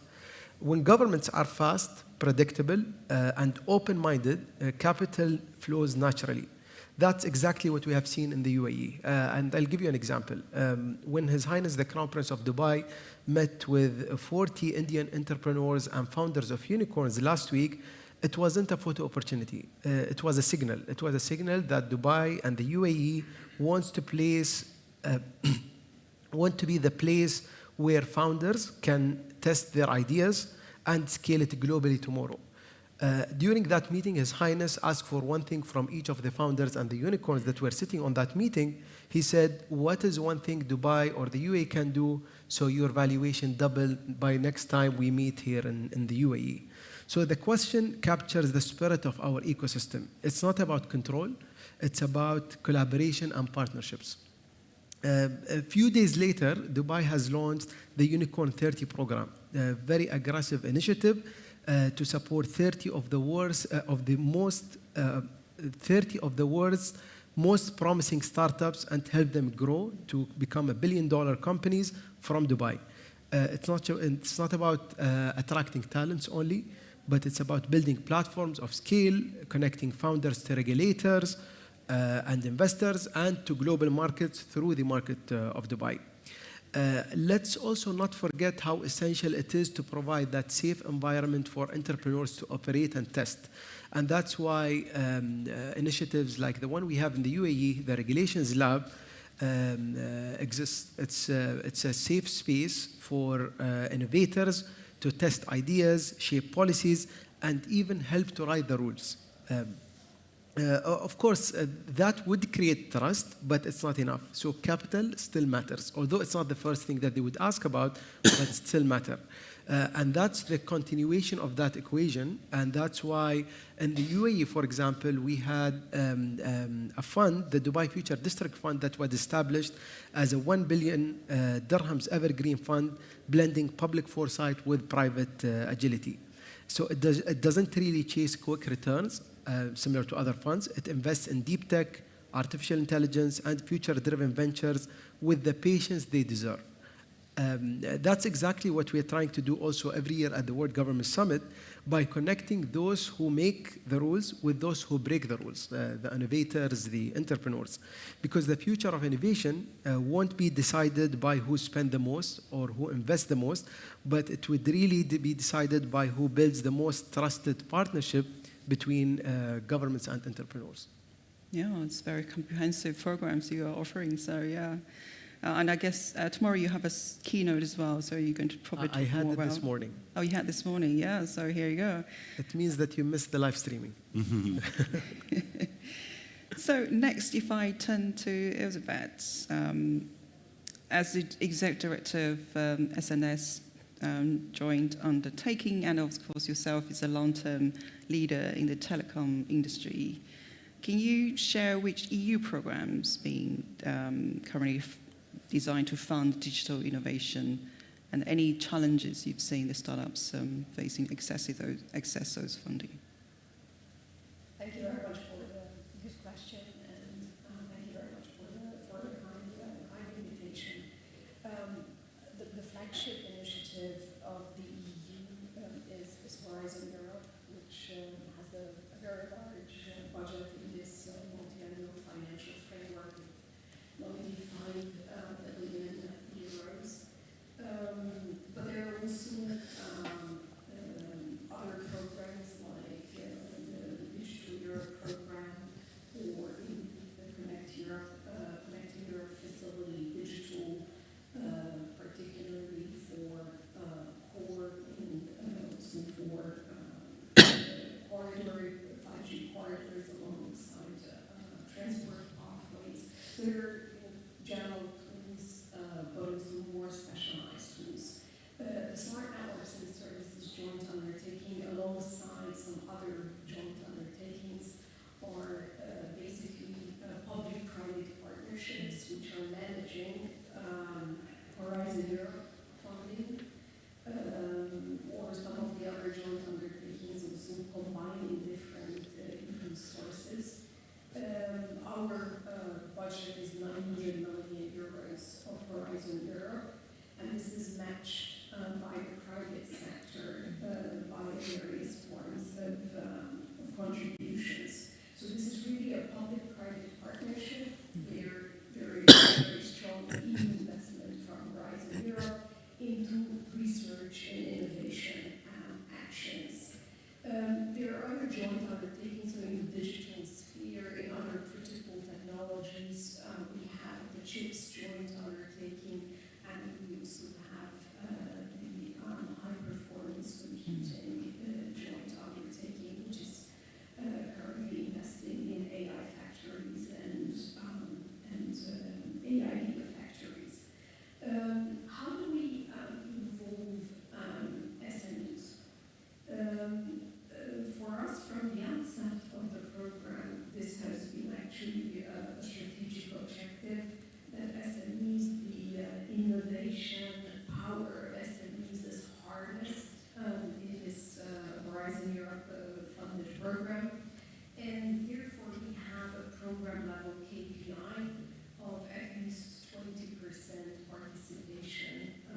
average, we have around 24% funding going to SMEs. There is another also really quite interesting tool, I think, for the involvement of SMEs, also building on the local knowledge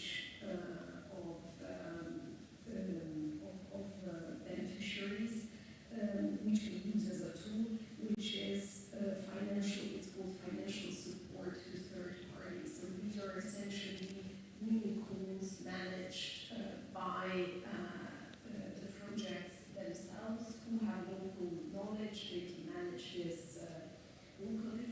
And our experience is that on the basis of again our first 3 calls, that roughly 60% of the beneficiaries of this specific cascade funding mechanism are actually SMEs. Of course, there are also hurdles, but I think that when we have it as a very clear deliverable, and there are adequate tools to involve SMEs and also to follow the pathway of innovative SMEs. Let's not forget that Skype, TomTom were once actually EU-funded SMEs who made it actually on a bigger scale. Wow, very impressive as well. So last but not least, Christian, certainly you have 2 hats, professor, academia, but also funders, director of Impossible Funders, sitting on the investment committee.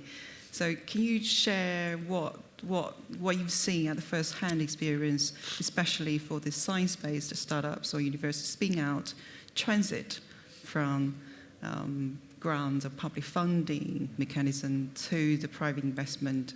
So what's the challenge during that transition? Thank you for the question and good evening. I'm not a politician. I'm not working for a political institution. I'm the only one in this room that can stand on. So I don't need to sell my ecosystem. For instance, in Hamburg, we have great startups, also some scale-ups, but we have too few. And I think this is true for many other ecosystems in Europe, that if we take any metric, number of students, number of researchers, third-party funding, research success, we create too few tech or deep tech startups. And that leads me to your questions earlier, that this funding, using money to change the situation can start very early. It needs to start very early. Typically what we think about is grants and seed funding and so on, but when researchers, in my target group are researchers working in universities, sometimes also students, knowledge holders, they really need little money in the beginning that has a huge leverage. So I'm thinking about funding dual appointments as a researcher and as a founder, funding sabbaticals for researchers to start their funding journey. For sure, also startup-friendly IP transfer. So this is also funding, but very early funding with high leverage. Then, for sure, the classic is later on when we talk about conversion, because the math is simple. Either you can increase the number of projects, or you can increase conversion, from research to pilots, from pilots to startups, from startups to scale-ups. And when we talk about conversion, for sure, capital is the key, particularly with the tech startups. So there's no other way to do it. I cannot bring you the original creative solution to that game. It's capital. And the EU has great progress. DIC is a great program, covering every phase, every KRL level that you can imagine. But it has improved very much. But speed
That's a nice segue to my next question, which is about risk adverse. If it's a perception or is that reality?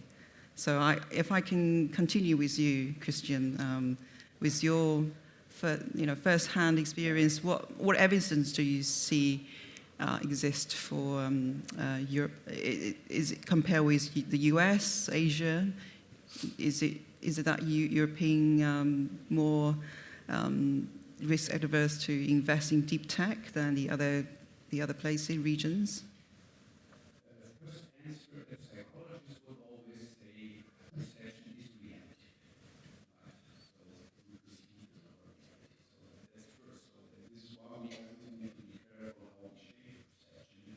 And we always tell the world we are not at risk taking, it will be cancer with the policy. So we should be careful. And studies, I did 15 years ago some studies myself, comparing MIT, Harvard, some German universities. And if you look at this risk attitude, self-efficacy with this biological construct and attitude, you cannot find which differences. And I already explained to you that science is uncertain. And it very often fails. Scientists are not risk averse by nature, by default, otherwise they would never become researchers. What is really different is how they perceive their context, the environment. So, do they see role models? Do they see the research teams talking all the time about how to do something and commercialize what they are doing? So this is the normal, that you sit in the bar and you think about, okay, what can we do with what we have just developed? This is what it is. So I don't think it's risk aversion. Now, if I turn to the government perspective, and if I can ask you, Greece, first of all, from government perspective, is Europeans' investment culture to risk adverse, to build global tech champions? Do you agree with what's being said? And if so, any levels can be used to support them? Thank you for the question. It isn't an easy answer. Just look at one thing. The European market is huge. It's 450 million people, consumers, potential buyers. So the opportunity is there, a huge opportunity to enter a huge market with a lot of money. The second thing is we already in Europe have created, the neighboring country was with the Skype, that was Estonia. From Latvia as well, Tilde. Here, I know the company is represented. I would say the best translation tool there is in the world. That's my opinion. You can judge me on it, but it's my opinion. So the thing is that we can do the innovation and we can do it right. Can we do it quickly enough? And here comes the part where everyone from the government side gets like a little bit constructive criticism from the companies. The programs are there, the financing is there, is it available? And that's the main question, how to access it, how to open it, and how to comply with the rules. In the past 2 years, from the Ministry of Economics, we had like a small program for digitalization for SMEs. For implementing their like new digital tools into their everyday work, and it's, I would say, a small step when we talk about the deep tech part. But it didn't get off the ground as quickly as we wanted it to. And we tried and analyzed every process there is. At the end of the day, we just took out some additional, from the architecture, policy architecture perspective, a very useful tool, part like consulting how to do the best for the companies, audit their solutions, we just scrapped it. It took off immediately. Because one thing the business needs freedom. Then we went further for academia. We had a program for long-term studies. And one thing that those who attracted the financing from the government said, hey, we are getting stuck into the study. It doesn't prove our concept. We thought it will work, but it shows that the first result shows that it won't. Thus, they are going into the situation where you are trying to do the same thing again and awaiting different results. And I think that was the definition of madness. So we changed it. We gave the flexibility. You can fail into that program. And if you do it, I think it complies already what the academia already said. You need this flexibility. And so for us, for Latvia as a country, the problem is attracting new financing, attracting additional financing, attracting the private financing, because the government institutions and using the European Union funds, we can only do so much or so little in some retrospects. But I think we can crack the code to be more flexible, to be more faster, to adapt to the situation, to create this environment for those startups, for these ideas to grow into the real tools. And the current time, I would say, is very good for it, because the needs from the countries and from, as already mentioned, for the public procurement part, the needs for the governments are huge. Digitalization, defense, security, it's all the demand is there. So I will stop. I think I overstepped my time already. You mentioned sort of public funding, but also the flexibility. Michał, we were talking earlier in the profit break. I think you raised a really good point. So there's a perception, perhaps risk adverse, but actually there are real needs there that we need to change the way how we fund the military. Right. Okay. Do you want to address that? Yeah. Perfect. Let me do a little segue on the proofs why we are definitely risk averse in Europe at this point. Christian, you mentioned the pool of available funding. I don't know if everyone in the audience would, if you guess, how much savings is there in Europe available? I did not know this until I learned that it's 37 trillion euro. 37 trillion euro. That's a lot of money. But we put it in very safe assets. 10 to 12% of it is cash, even. So we are really risk averse if we look at statistics. Going to your you can talk about how US does it differently. But actually, so you ask about the flexibility. And this connects a little bit onto the point I was trying to make earlier also about the government role. So what we have now this huge sums of money for defense. In Poland, our next year budget will be 50 billion euro. We tend to, there is hopefully no one from the Polish MOD here or is not listening, we tend to put them in those very safe, large platforms. And then we are surprised that there are some new threats that are coming out and we have to scramble. I should stop. Anyways, we have to invest in new capabilities. So how do we do it? And this is actually part of my visit to California as well. I want to look at an American model where they took a small chunk of this vast Pentagon budget and gave it to a small office of Pentagon, but located in Silicon Valley. They called it Defense Innovation Unit. And those people went around investing in startups, connecting the startups directly to warfighters on the battlefield. And many of them failed, and few of them succeeded.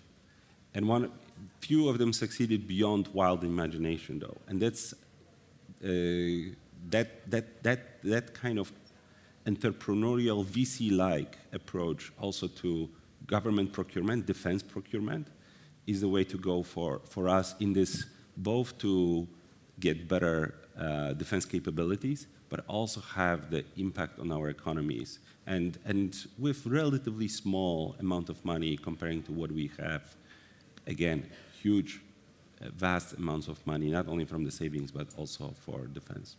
Thanks. Yeah, thanks for that insight. Really, really good. We were going to also touch upon the international collaboration aspect, which Mohammed, obviously you addressed that point earlier at the first rounds of discussion. Can you expand a little bit more on that, especially how those international collaboration can help closing those funding needs, and also suggestions, and then we run straight to the third sort of conclusion suggestion part. Sure. So again, I think we all agree, like if you speak to founders of emerging markets, they will all tell you that capital is available, fundings are available, but it does not really flow. It's not shortage of capital, it's shortage of confidence, as I said. Investors hesitate because they don't, it's not because that they don't care, but because they don't understand the terrain, the rules, the risk, the realities on the ground. So real cooperation isn't about more summits or more handshakes, it's about building the pipeline of trust that allows money, ideas, and talent to move safely across borders. And we are starting to see what looks like a good first step. When EIT Digital, for example, partners with the Dubai Chamber of Digital Economy, it gives European scale-ups the real access to new markets in the Middle East and specifically in the UAE, and vice versa. That's not just trade, it's, that's trust in motion. When France and the UAE, for example, build joint data centers or AI infrastructures, or when Italy partners with regional key players in the region to create AI hubs, it shows something powerful, that shared infrastructure create shared prosperity. It's proof that when nations co-invest in the digital foundations of the future, everyone wins. Yet, despite this progress, the World Bank and the IFC reminds us all that there is still a USD 5.7 US dollars, 5.7 trillion US dollars financing gap for small and medium enterprises, almost 1/5 of emerging markets' GDP. 4 in 10 small firms still lack access to formal credit. That's not just an economic gap; it's a stability gap. Closing it isn't charity anymore.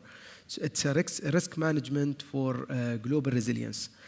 This is one of the topics that we touch base on the World Government Summit through the Emerging Economies Forum, where we wanted to create a space for policymakers, investors, innovators from every region in the Global South to exchange lessons, best practices about what works, what doesn't work, what fails, and how to adapt successful models across borders. Because cooperation today is beyond just signing MOUs or having photo opportunities, it really means building mechanisms that results in higher trust levels. Blended finance instruments, regulatory sandbox, as you said, co-investment funds that share both risks and returns. So the real question isn't whether capital exists or no, it's whether we can design the trust network for it to move around. And when we do that, we can connect the confidence of investors with the creativity of the entrepreneurs, so capital naturally flow. Excellent. Now time really flies. We've got 3 minutes, so I'd love to really have one final concluding statement or suggestions from your perspective. Of course, looking forward, we got AI, deep tech, those are funding sort of pre-revenue fund intensive. So one recommendation or one conclusion statement, perhaps 30 seconds each, and we go around. First of all, Elizabeth, you go first if you like. Okay, so that's quite a nice challenge to have. My recommendation would be actually one way is to look at risk aversity, as we have been discussing, but I would turn that around. I think actually let's use tools like public-private partnerships to ensure that there is a leverage effect, so you have the private side actually involved already in the early research phase. But secondly, to ensure that actually the research and innovation projects have a pathway towards monetization, towards commercial success. If that is the way we design research and we keep monitoring and measuring it, then I think there is a very good chance that we will actually spend public funding for European industrial competitiveness, as Professor Draghi has recommended to the European Commission. I will just say one more point, because we did not have time to go into AI, deep tech, etc. I think that there are already several initiatives from the European Commission. We have just had the Applied AI strategy launched, I think it was last week.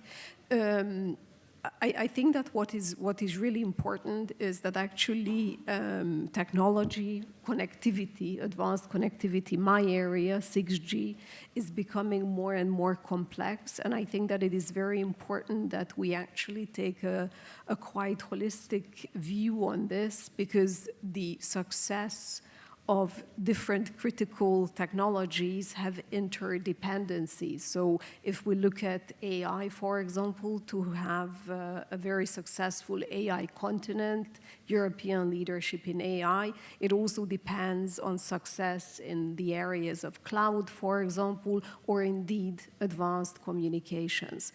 And I think that this end-to-end approach is becoming more and more important. Thank you. Yeah, that's very clear and precise. So really 10 seconds each around the table. It's getting challenging. So Christian.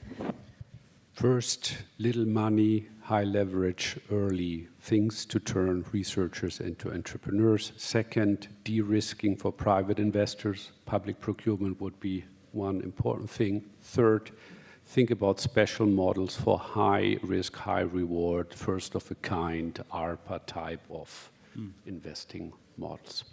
Mohammed? Very briefly, cross-borders funding mechanism that connects different regions with their different mechanism, whether it's the Middle East or the GCC, Europe or Asia. That's very good. You guys? I would say just raise the confidence in the private sector as well. If you won't invest in R&D, you will never lead. You will only follow. So the investment is a necessity, and the risk is a necessity for future growth. Michal? Okay. One big one over generations, destigmatize failure. That's our cultural change. On money, changing the investment so more of the 37 trillion flows to private funding. We actually have a good program in Poland, I can tell you over coffee break. And a third one, which is key, also something that Draghi mentioned, and we talk about it all the time. European market is incredibly fragmented. Therefore, 80% of our startups move to the US to become scale-ups. And that's partially because they can succeed at the national level, but they cannot succeed at a European level until we get a single market, really a single. Excellent. Really insightful. Thank you so much for the distinguished speakers here with us, also the audience. Thanks for staying with us. Can we give a round of applause for the...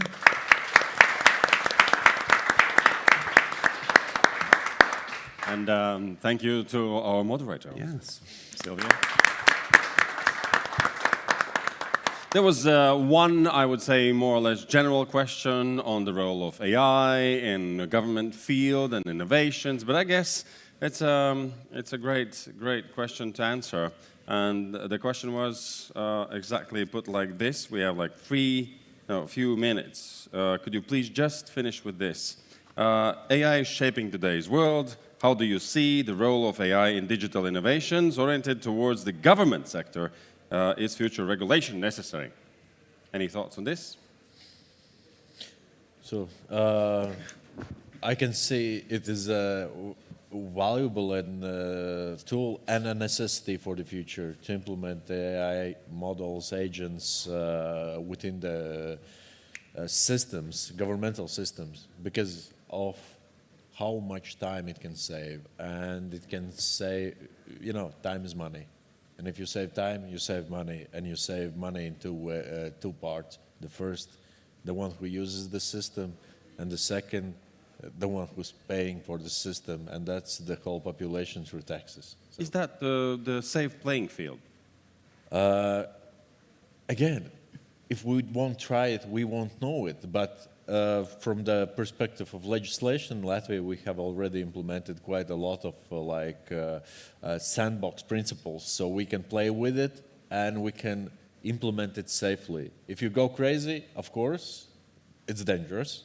But if you do it in a controlled manner and you use it as it should be used, I think it can be safe. So controlled madness is the answer. Thank you very much. Thank you. Well, let's meet then on the first floor, the opening stage, the hall where we all met in the morning. That's where the drinks and snacks and great crowd will be there. Just for a few hours, you know, just to finish these talks in a great atmosphere. Yeah, there's some seats there and some tables, and yeah, no more presentations. Maybe few little short speeches, tiny ones. See you there in 5 minutes, or now.